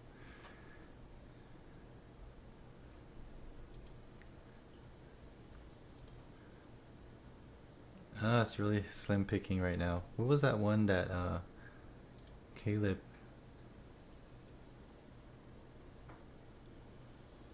you mentioned one.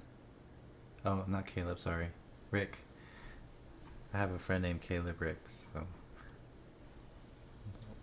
What was it again? Crap.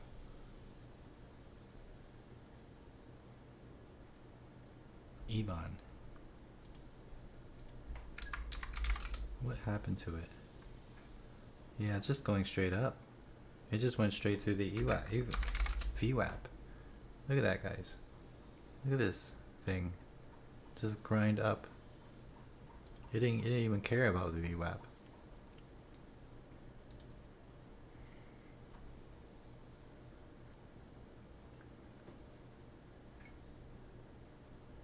Get a room? Oh no, I was just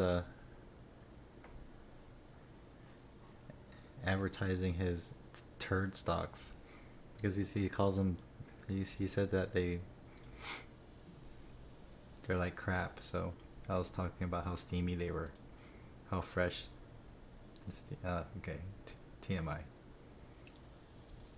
Too much visual.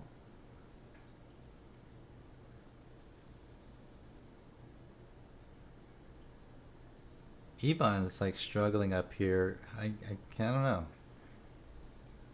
It could be a short, I think. But, you know, I'm not. It just keeps resetting. Look at this thing. Oh, wrong chart. Look at that. It just keeps going. You can't short it.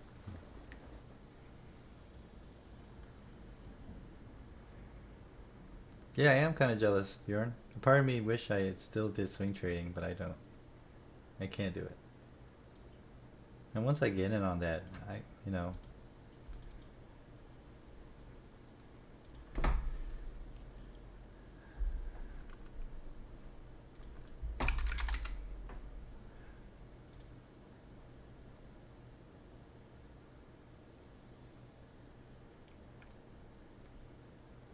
I guess it wouldn't hurt, right? I mean, if you did 100 shares of Fran and it went down to 5, it's just $30, right? If it goes on the floor, it's $100. Look at Ebon go. But then, you know, if it pops, it pops. Yeah, Met is up there. MET, it's about to tick down right now.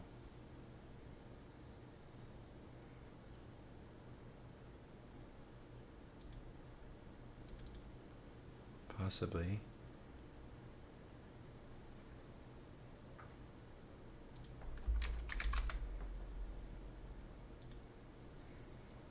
All these like really thin stocks are just moving up.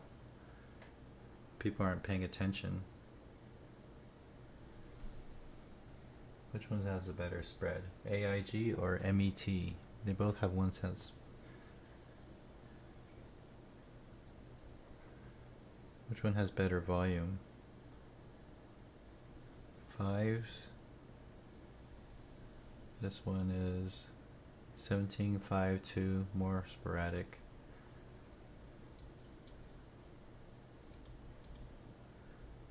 Oh, but AIG is a trying to double top. MET isn't. Yeah, Met's better.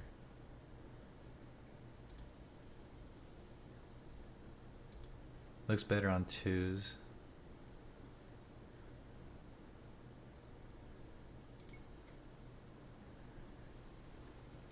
Where's the spot? Spot maybe like 39.80.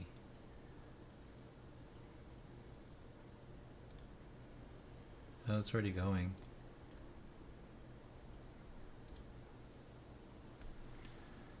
It's already going though. If it doesn't go here, then the chart's already a little messed up, you know?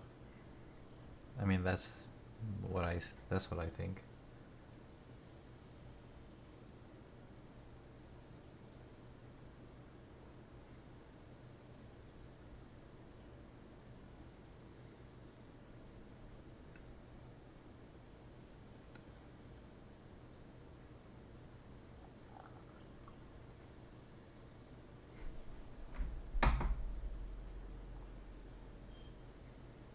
Oh, the dog is ready.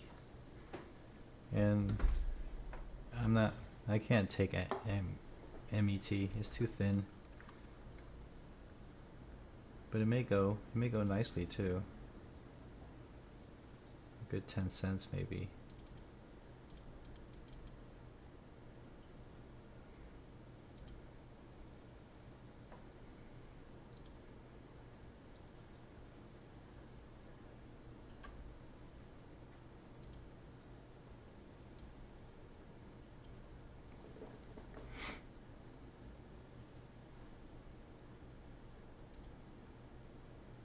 That BTAI is struggling down there.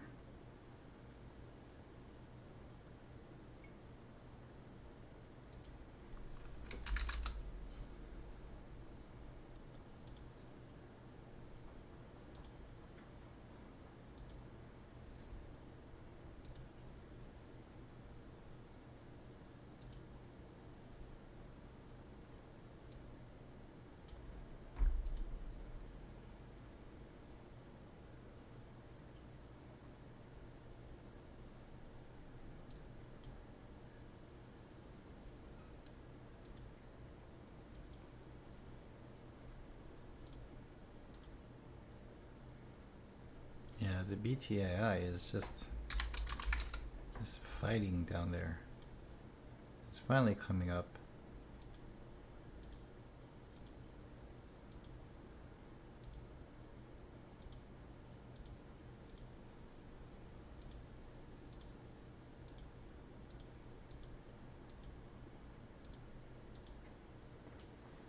Ebon.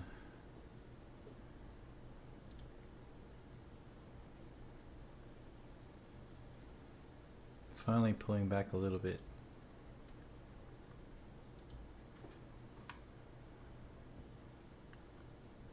Met.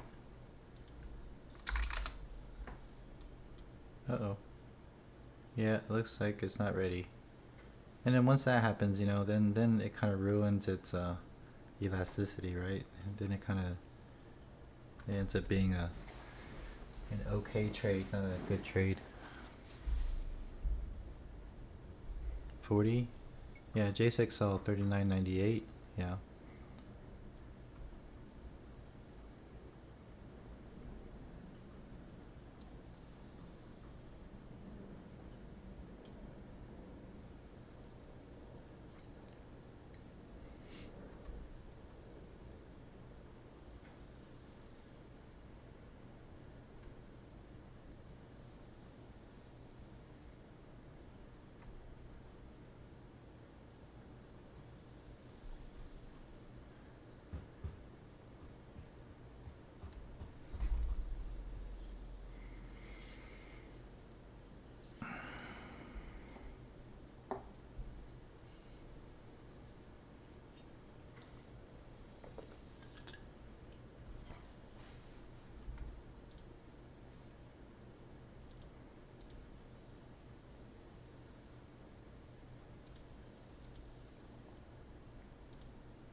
SPY's high day. Wow, SPY is really sideways today, isn't it? But it is peaking a little bit.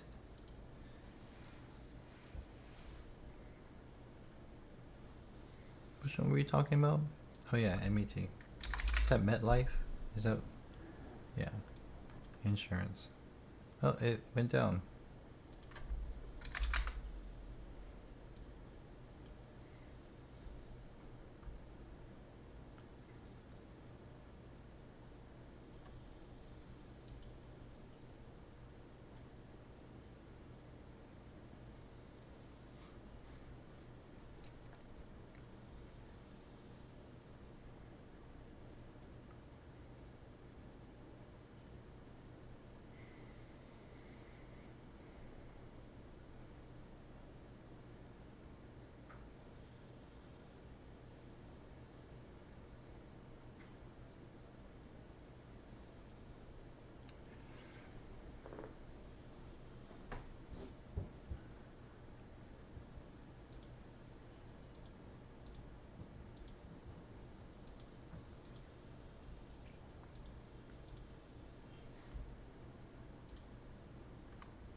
Party City, Bjorn? No, I didn't. Oh wow, it's spiking right now with million volume.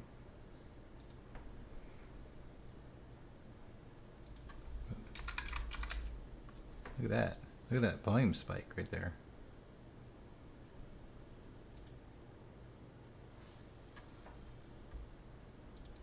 That's a heck of a breakout.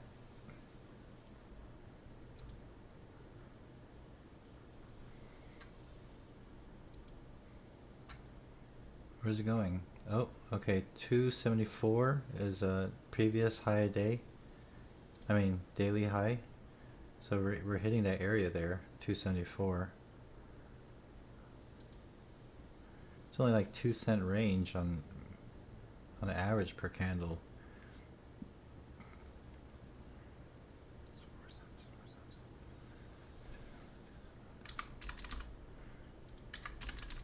I'm tempted to short this. This spike is ridiculous.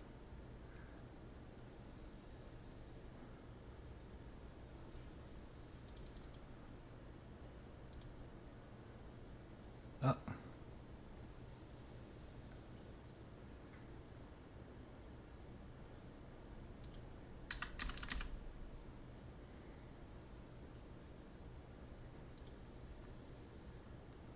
Wait for a pullback.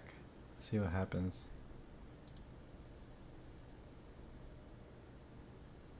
Skies? Skies popping too, yeah. 12 million? Wait, no, that's a daily chart, no bad. Oh wow, look how Party City actually is going up again. What?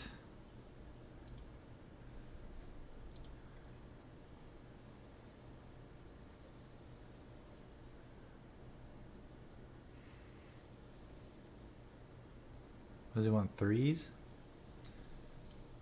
What happened? Where's Benzinga when you need it?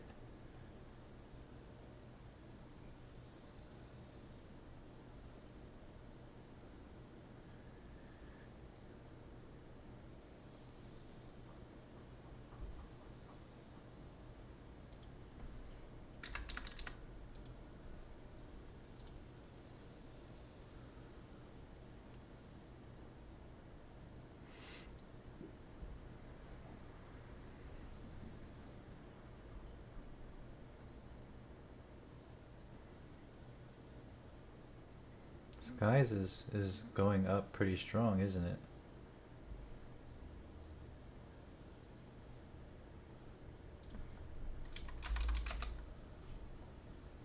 He's trying to hit high a day, 520. He's trying to do a breakout. This is a breakout trade.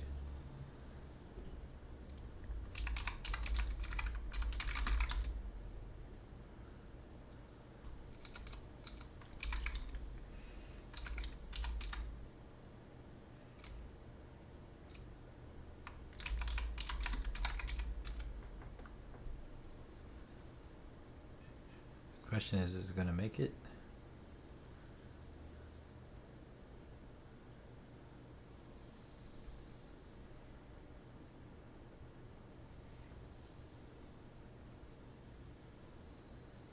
$0.04 spread. It just did the 491 breakout. It didn't hold 5, but the volume is still there.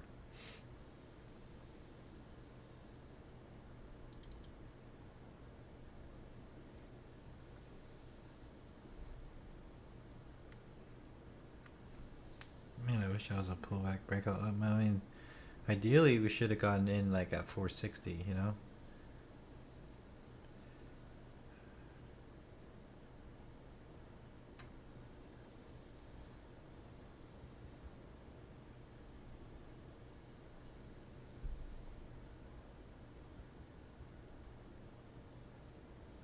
That volume is undeniable. Okay. Trying to man up and take it, but I can't. I just can't stop at 487 or something.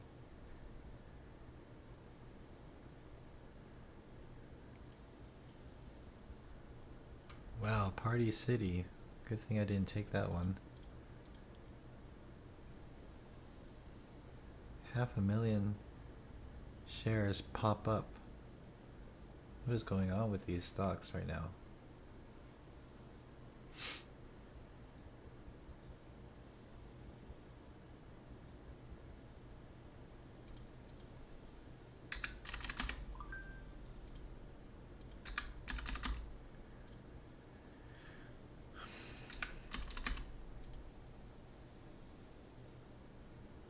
Skies does look like it's gonna approach 520. I just can't press the button because I'm stupid. Okay, more volume. I'm gonna buy some here. There you go.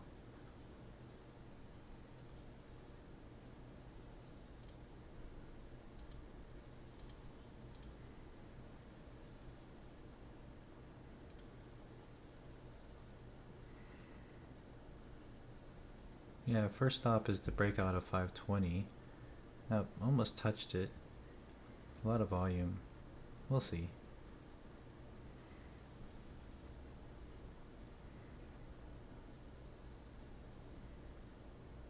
But it's not slowing down with the volume.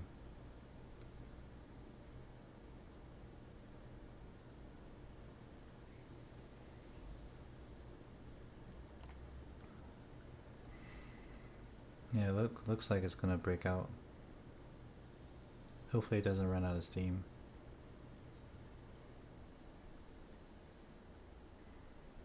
Here we go.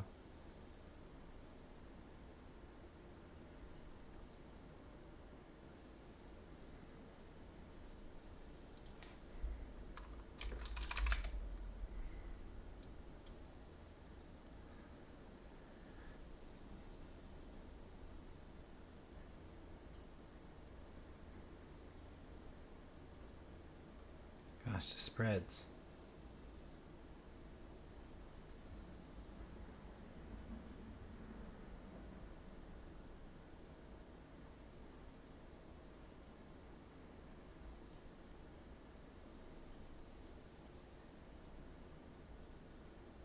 And it just broke out 1 cent. Stupid.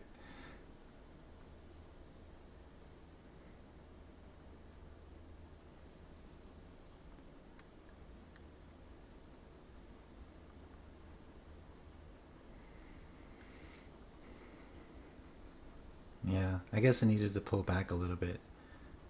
But it's probably, I don't know, a lot of volume here.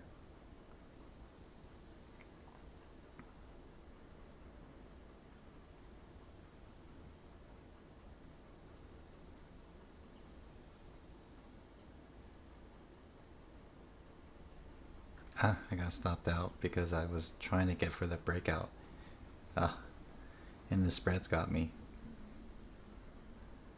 So sad. Okay, I'm done. I need to stop doing this. It looked good. Good thing I didn't go heavy.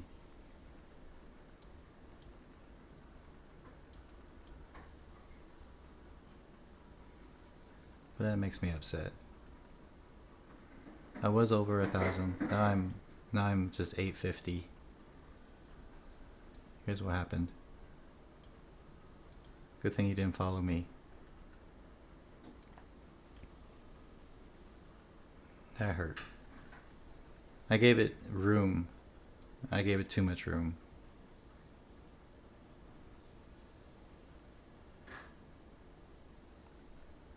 That's what happens. Play with fire.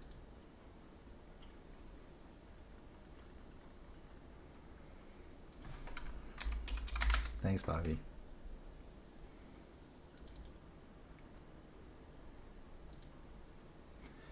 Yeah, but it, you know.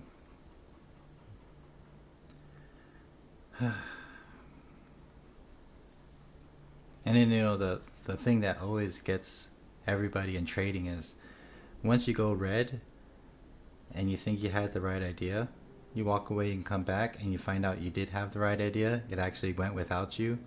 That's the worst feeling, you know?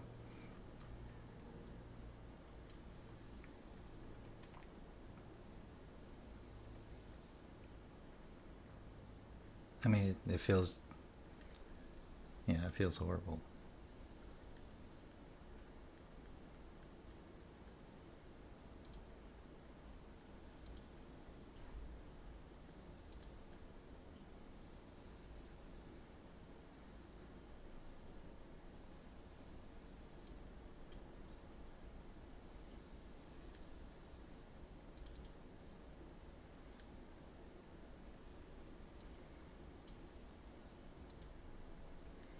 So then the one thing I gotta tell myself is to look away, because there's a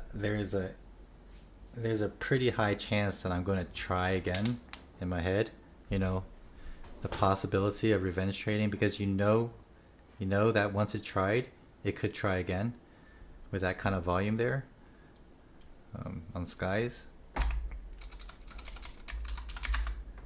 So I'm not trying to convince myself to, but of course, ideally, I should have got in down here if I knew, if I was. This is where like a watch chart would have come into play, because we saw this thing have a really strong day today. But yeah, it just climbs up hard, but then it also tanks hard. So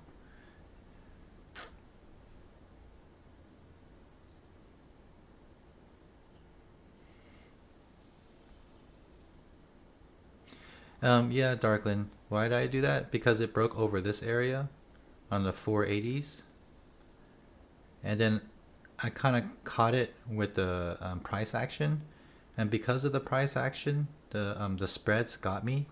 So then my average was bad. My average was sadly up here, and I was waiting for a breakout. I wasn't looking for the you know. Even though it was extended, you would see stuff like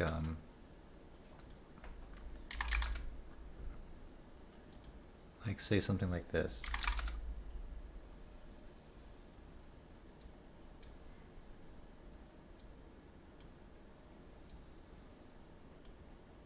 See that? When it looks extended, if it's strong enough, if it has the volume, it's still gonna go. It's still gonna break out. Right there. It'll do a pop up. And then once you do that, then you're in the green, and then you just, it was supposed to be a scalp, but then once it came down, then, I didn't set my stop far enough down. So, why? I don't know. Because it worked yesterday.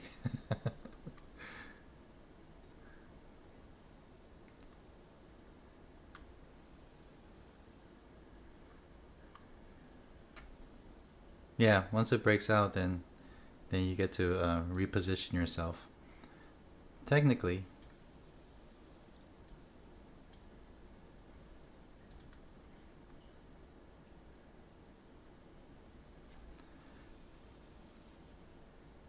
Yeah, I wouldn't short Sky. Definitely wouldn't short Sky based on this kind of volume here. If I did short it, there are two things that I needed it to be. Well, one is this may be a ramp, but this suggests a strong move upwards until I get an exhaustion. This does not look like an exhaustion. And then the second part is double top. I don't do double tops because a lot of times it breaks out, and that's what I was hoping for. I need this to not exist. You know what I mean, Darkin? And the reason is because, like right here, this did a breakout right there.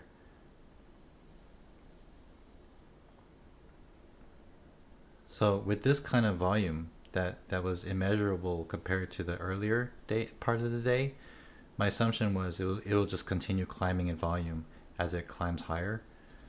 But yeah, it didn't work, obviously.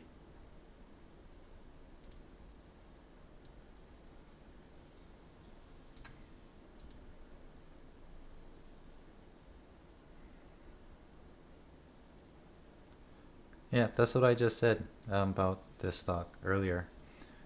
Ideally, I should have gotten in during the pullback down here. Yesterday with NTN, I got in down here. And I wrote it. I sold, I bought, I sold. I just kept going.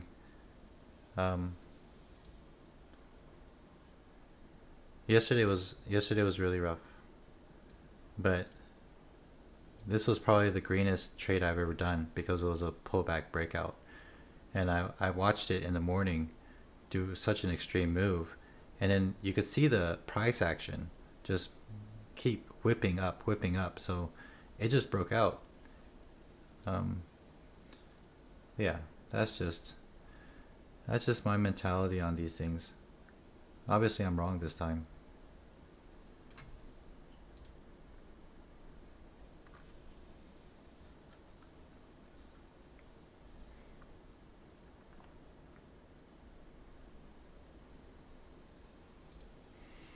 Which is why, I always preach. And again, I was just telling Augustine this. I need to stay within my own lane now.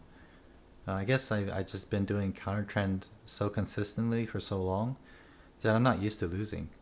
And then when I do lose, it's always like something else, another strategy, which I know for a fact is effective, but I'm just not good at it. So I guess I should stay in my lane. But when I see something, sometimes I gotta take it. Like NTN yesterday was the largest trade I ever did, but it's a recovery from another trade that was bad. I didn't record it. I should have recorded it. Let me see if I can find it.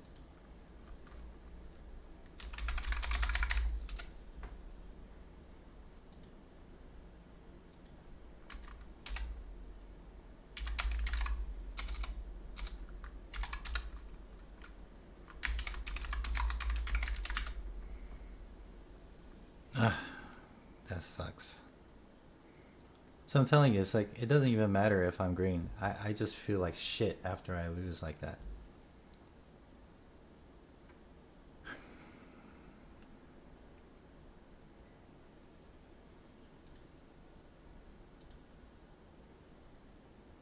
It's gonna go now? Yeah.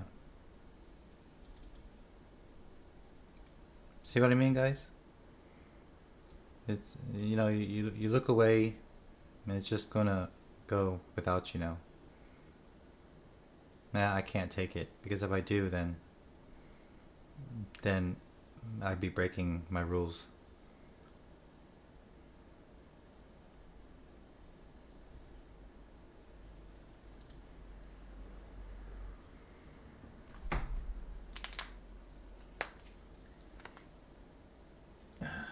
Look away.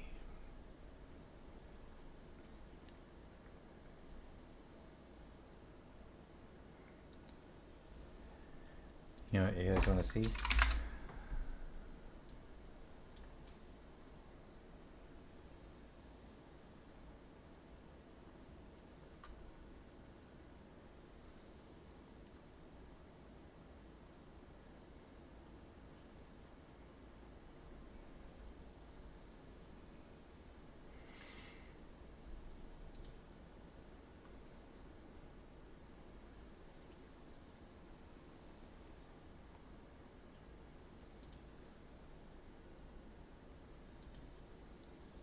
I can't find it.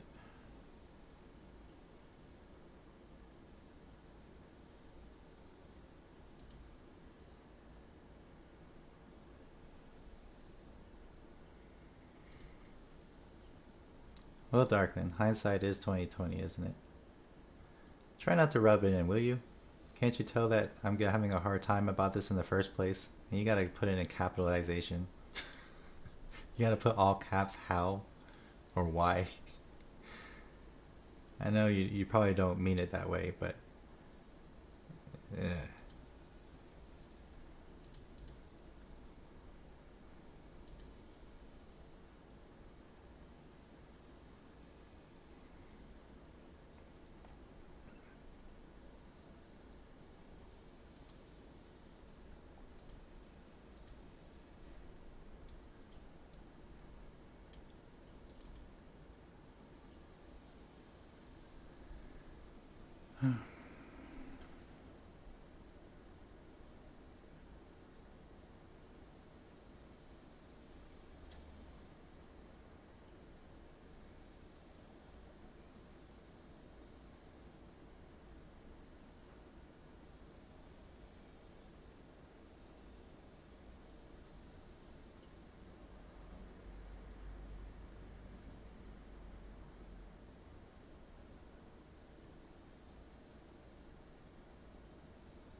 No, I can't find it. But with NTN, you just have to take my word for it. I didn't record it, but it was a $6,000 winner. But I'm not proud about it, because yesterday I also had a $4,000 loser. So, see what I mean? Like, I could be green, but I'm getting sloppier. So, I mean, who cares if you make $6,000 if you're getting sloppier? You know, because that red day is coming, and it's, you know. So I'm not proud about any of it.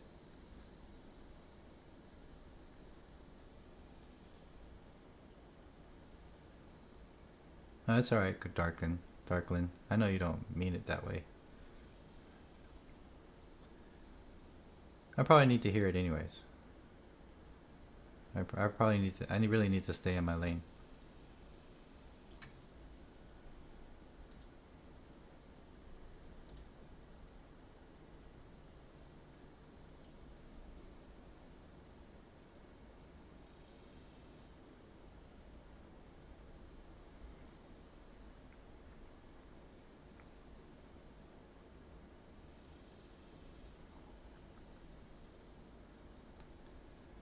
Those are the kind of things that can like really stress somebody out. So here comes the breakout here.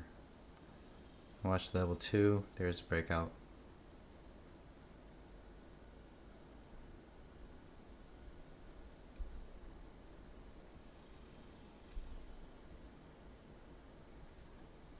Is it going to hold?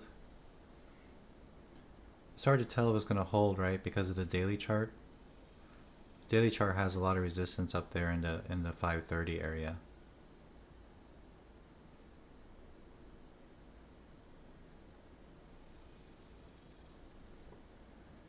So maybe it just wanted to get to that area. You guys can see it, right? On a daily chart, it just wanted to get to here. This 530 area. And once it got there, then it's kind of done.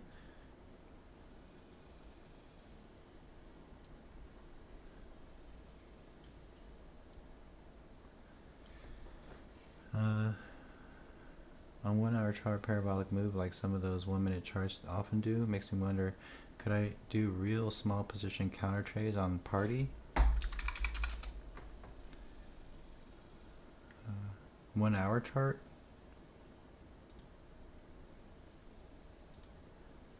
Possibly. I don't know about 1 hour charts.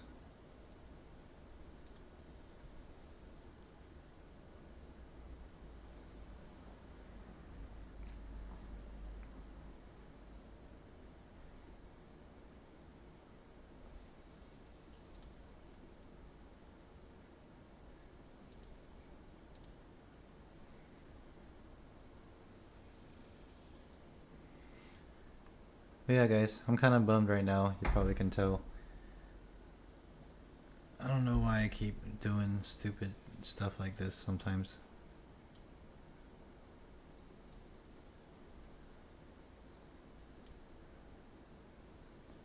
But yeah, I'm gonna call it. I'm gonna leave this on for you guys, even though it's kind of dead, isn't it?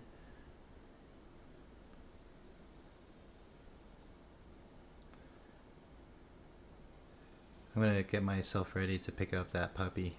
Hopefully that'll make me feel better.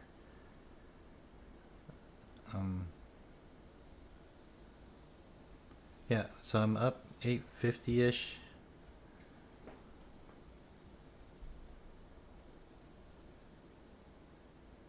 And thank God it's the weekend.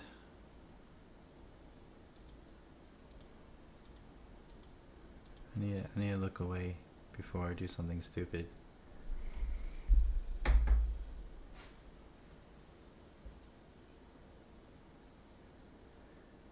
So I'm gonna leave this on for you guys, and then maybe you'll be around when I come back with the puppy. Oh, either way, I'll see y'all next week, and I'll keep this stream running.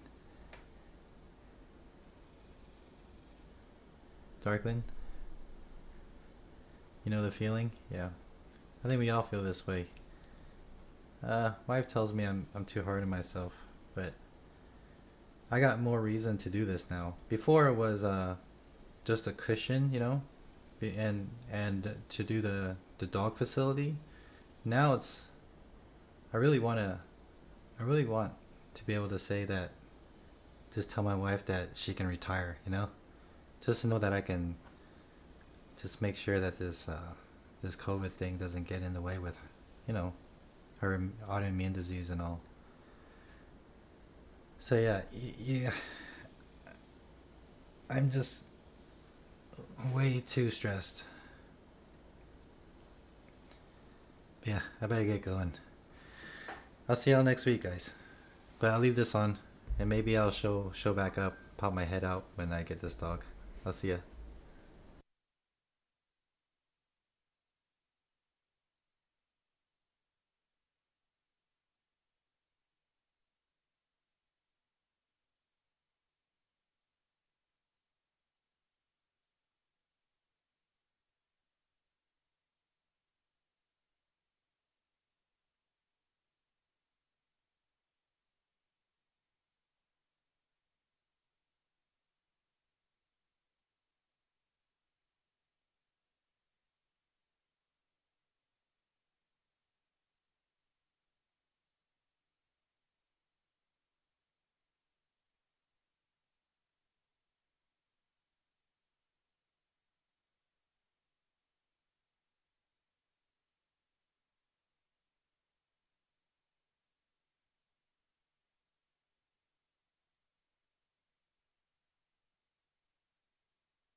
AZEK.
Fami.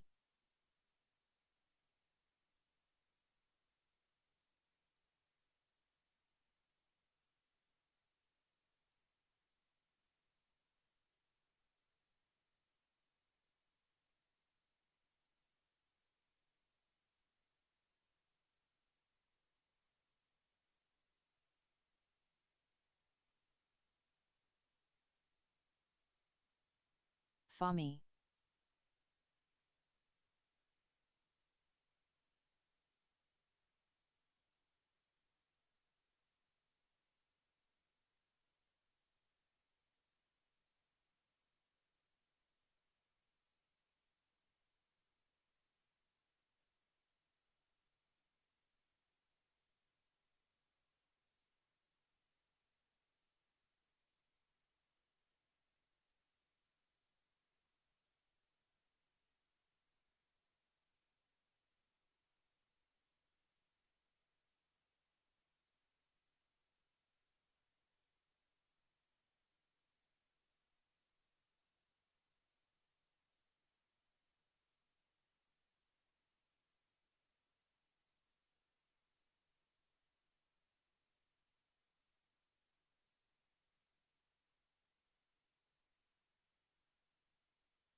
ZAGG.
ZAGG.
QGEN.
AZPN.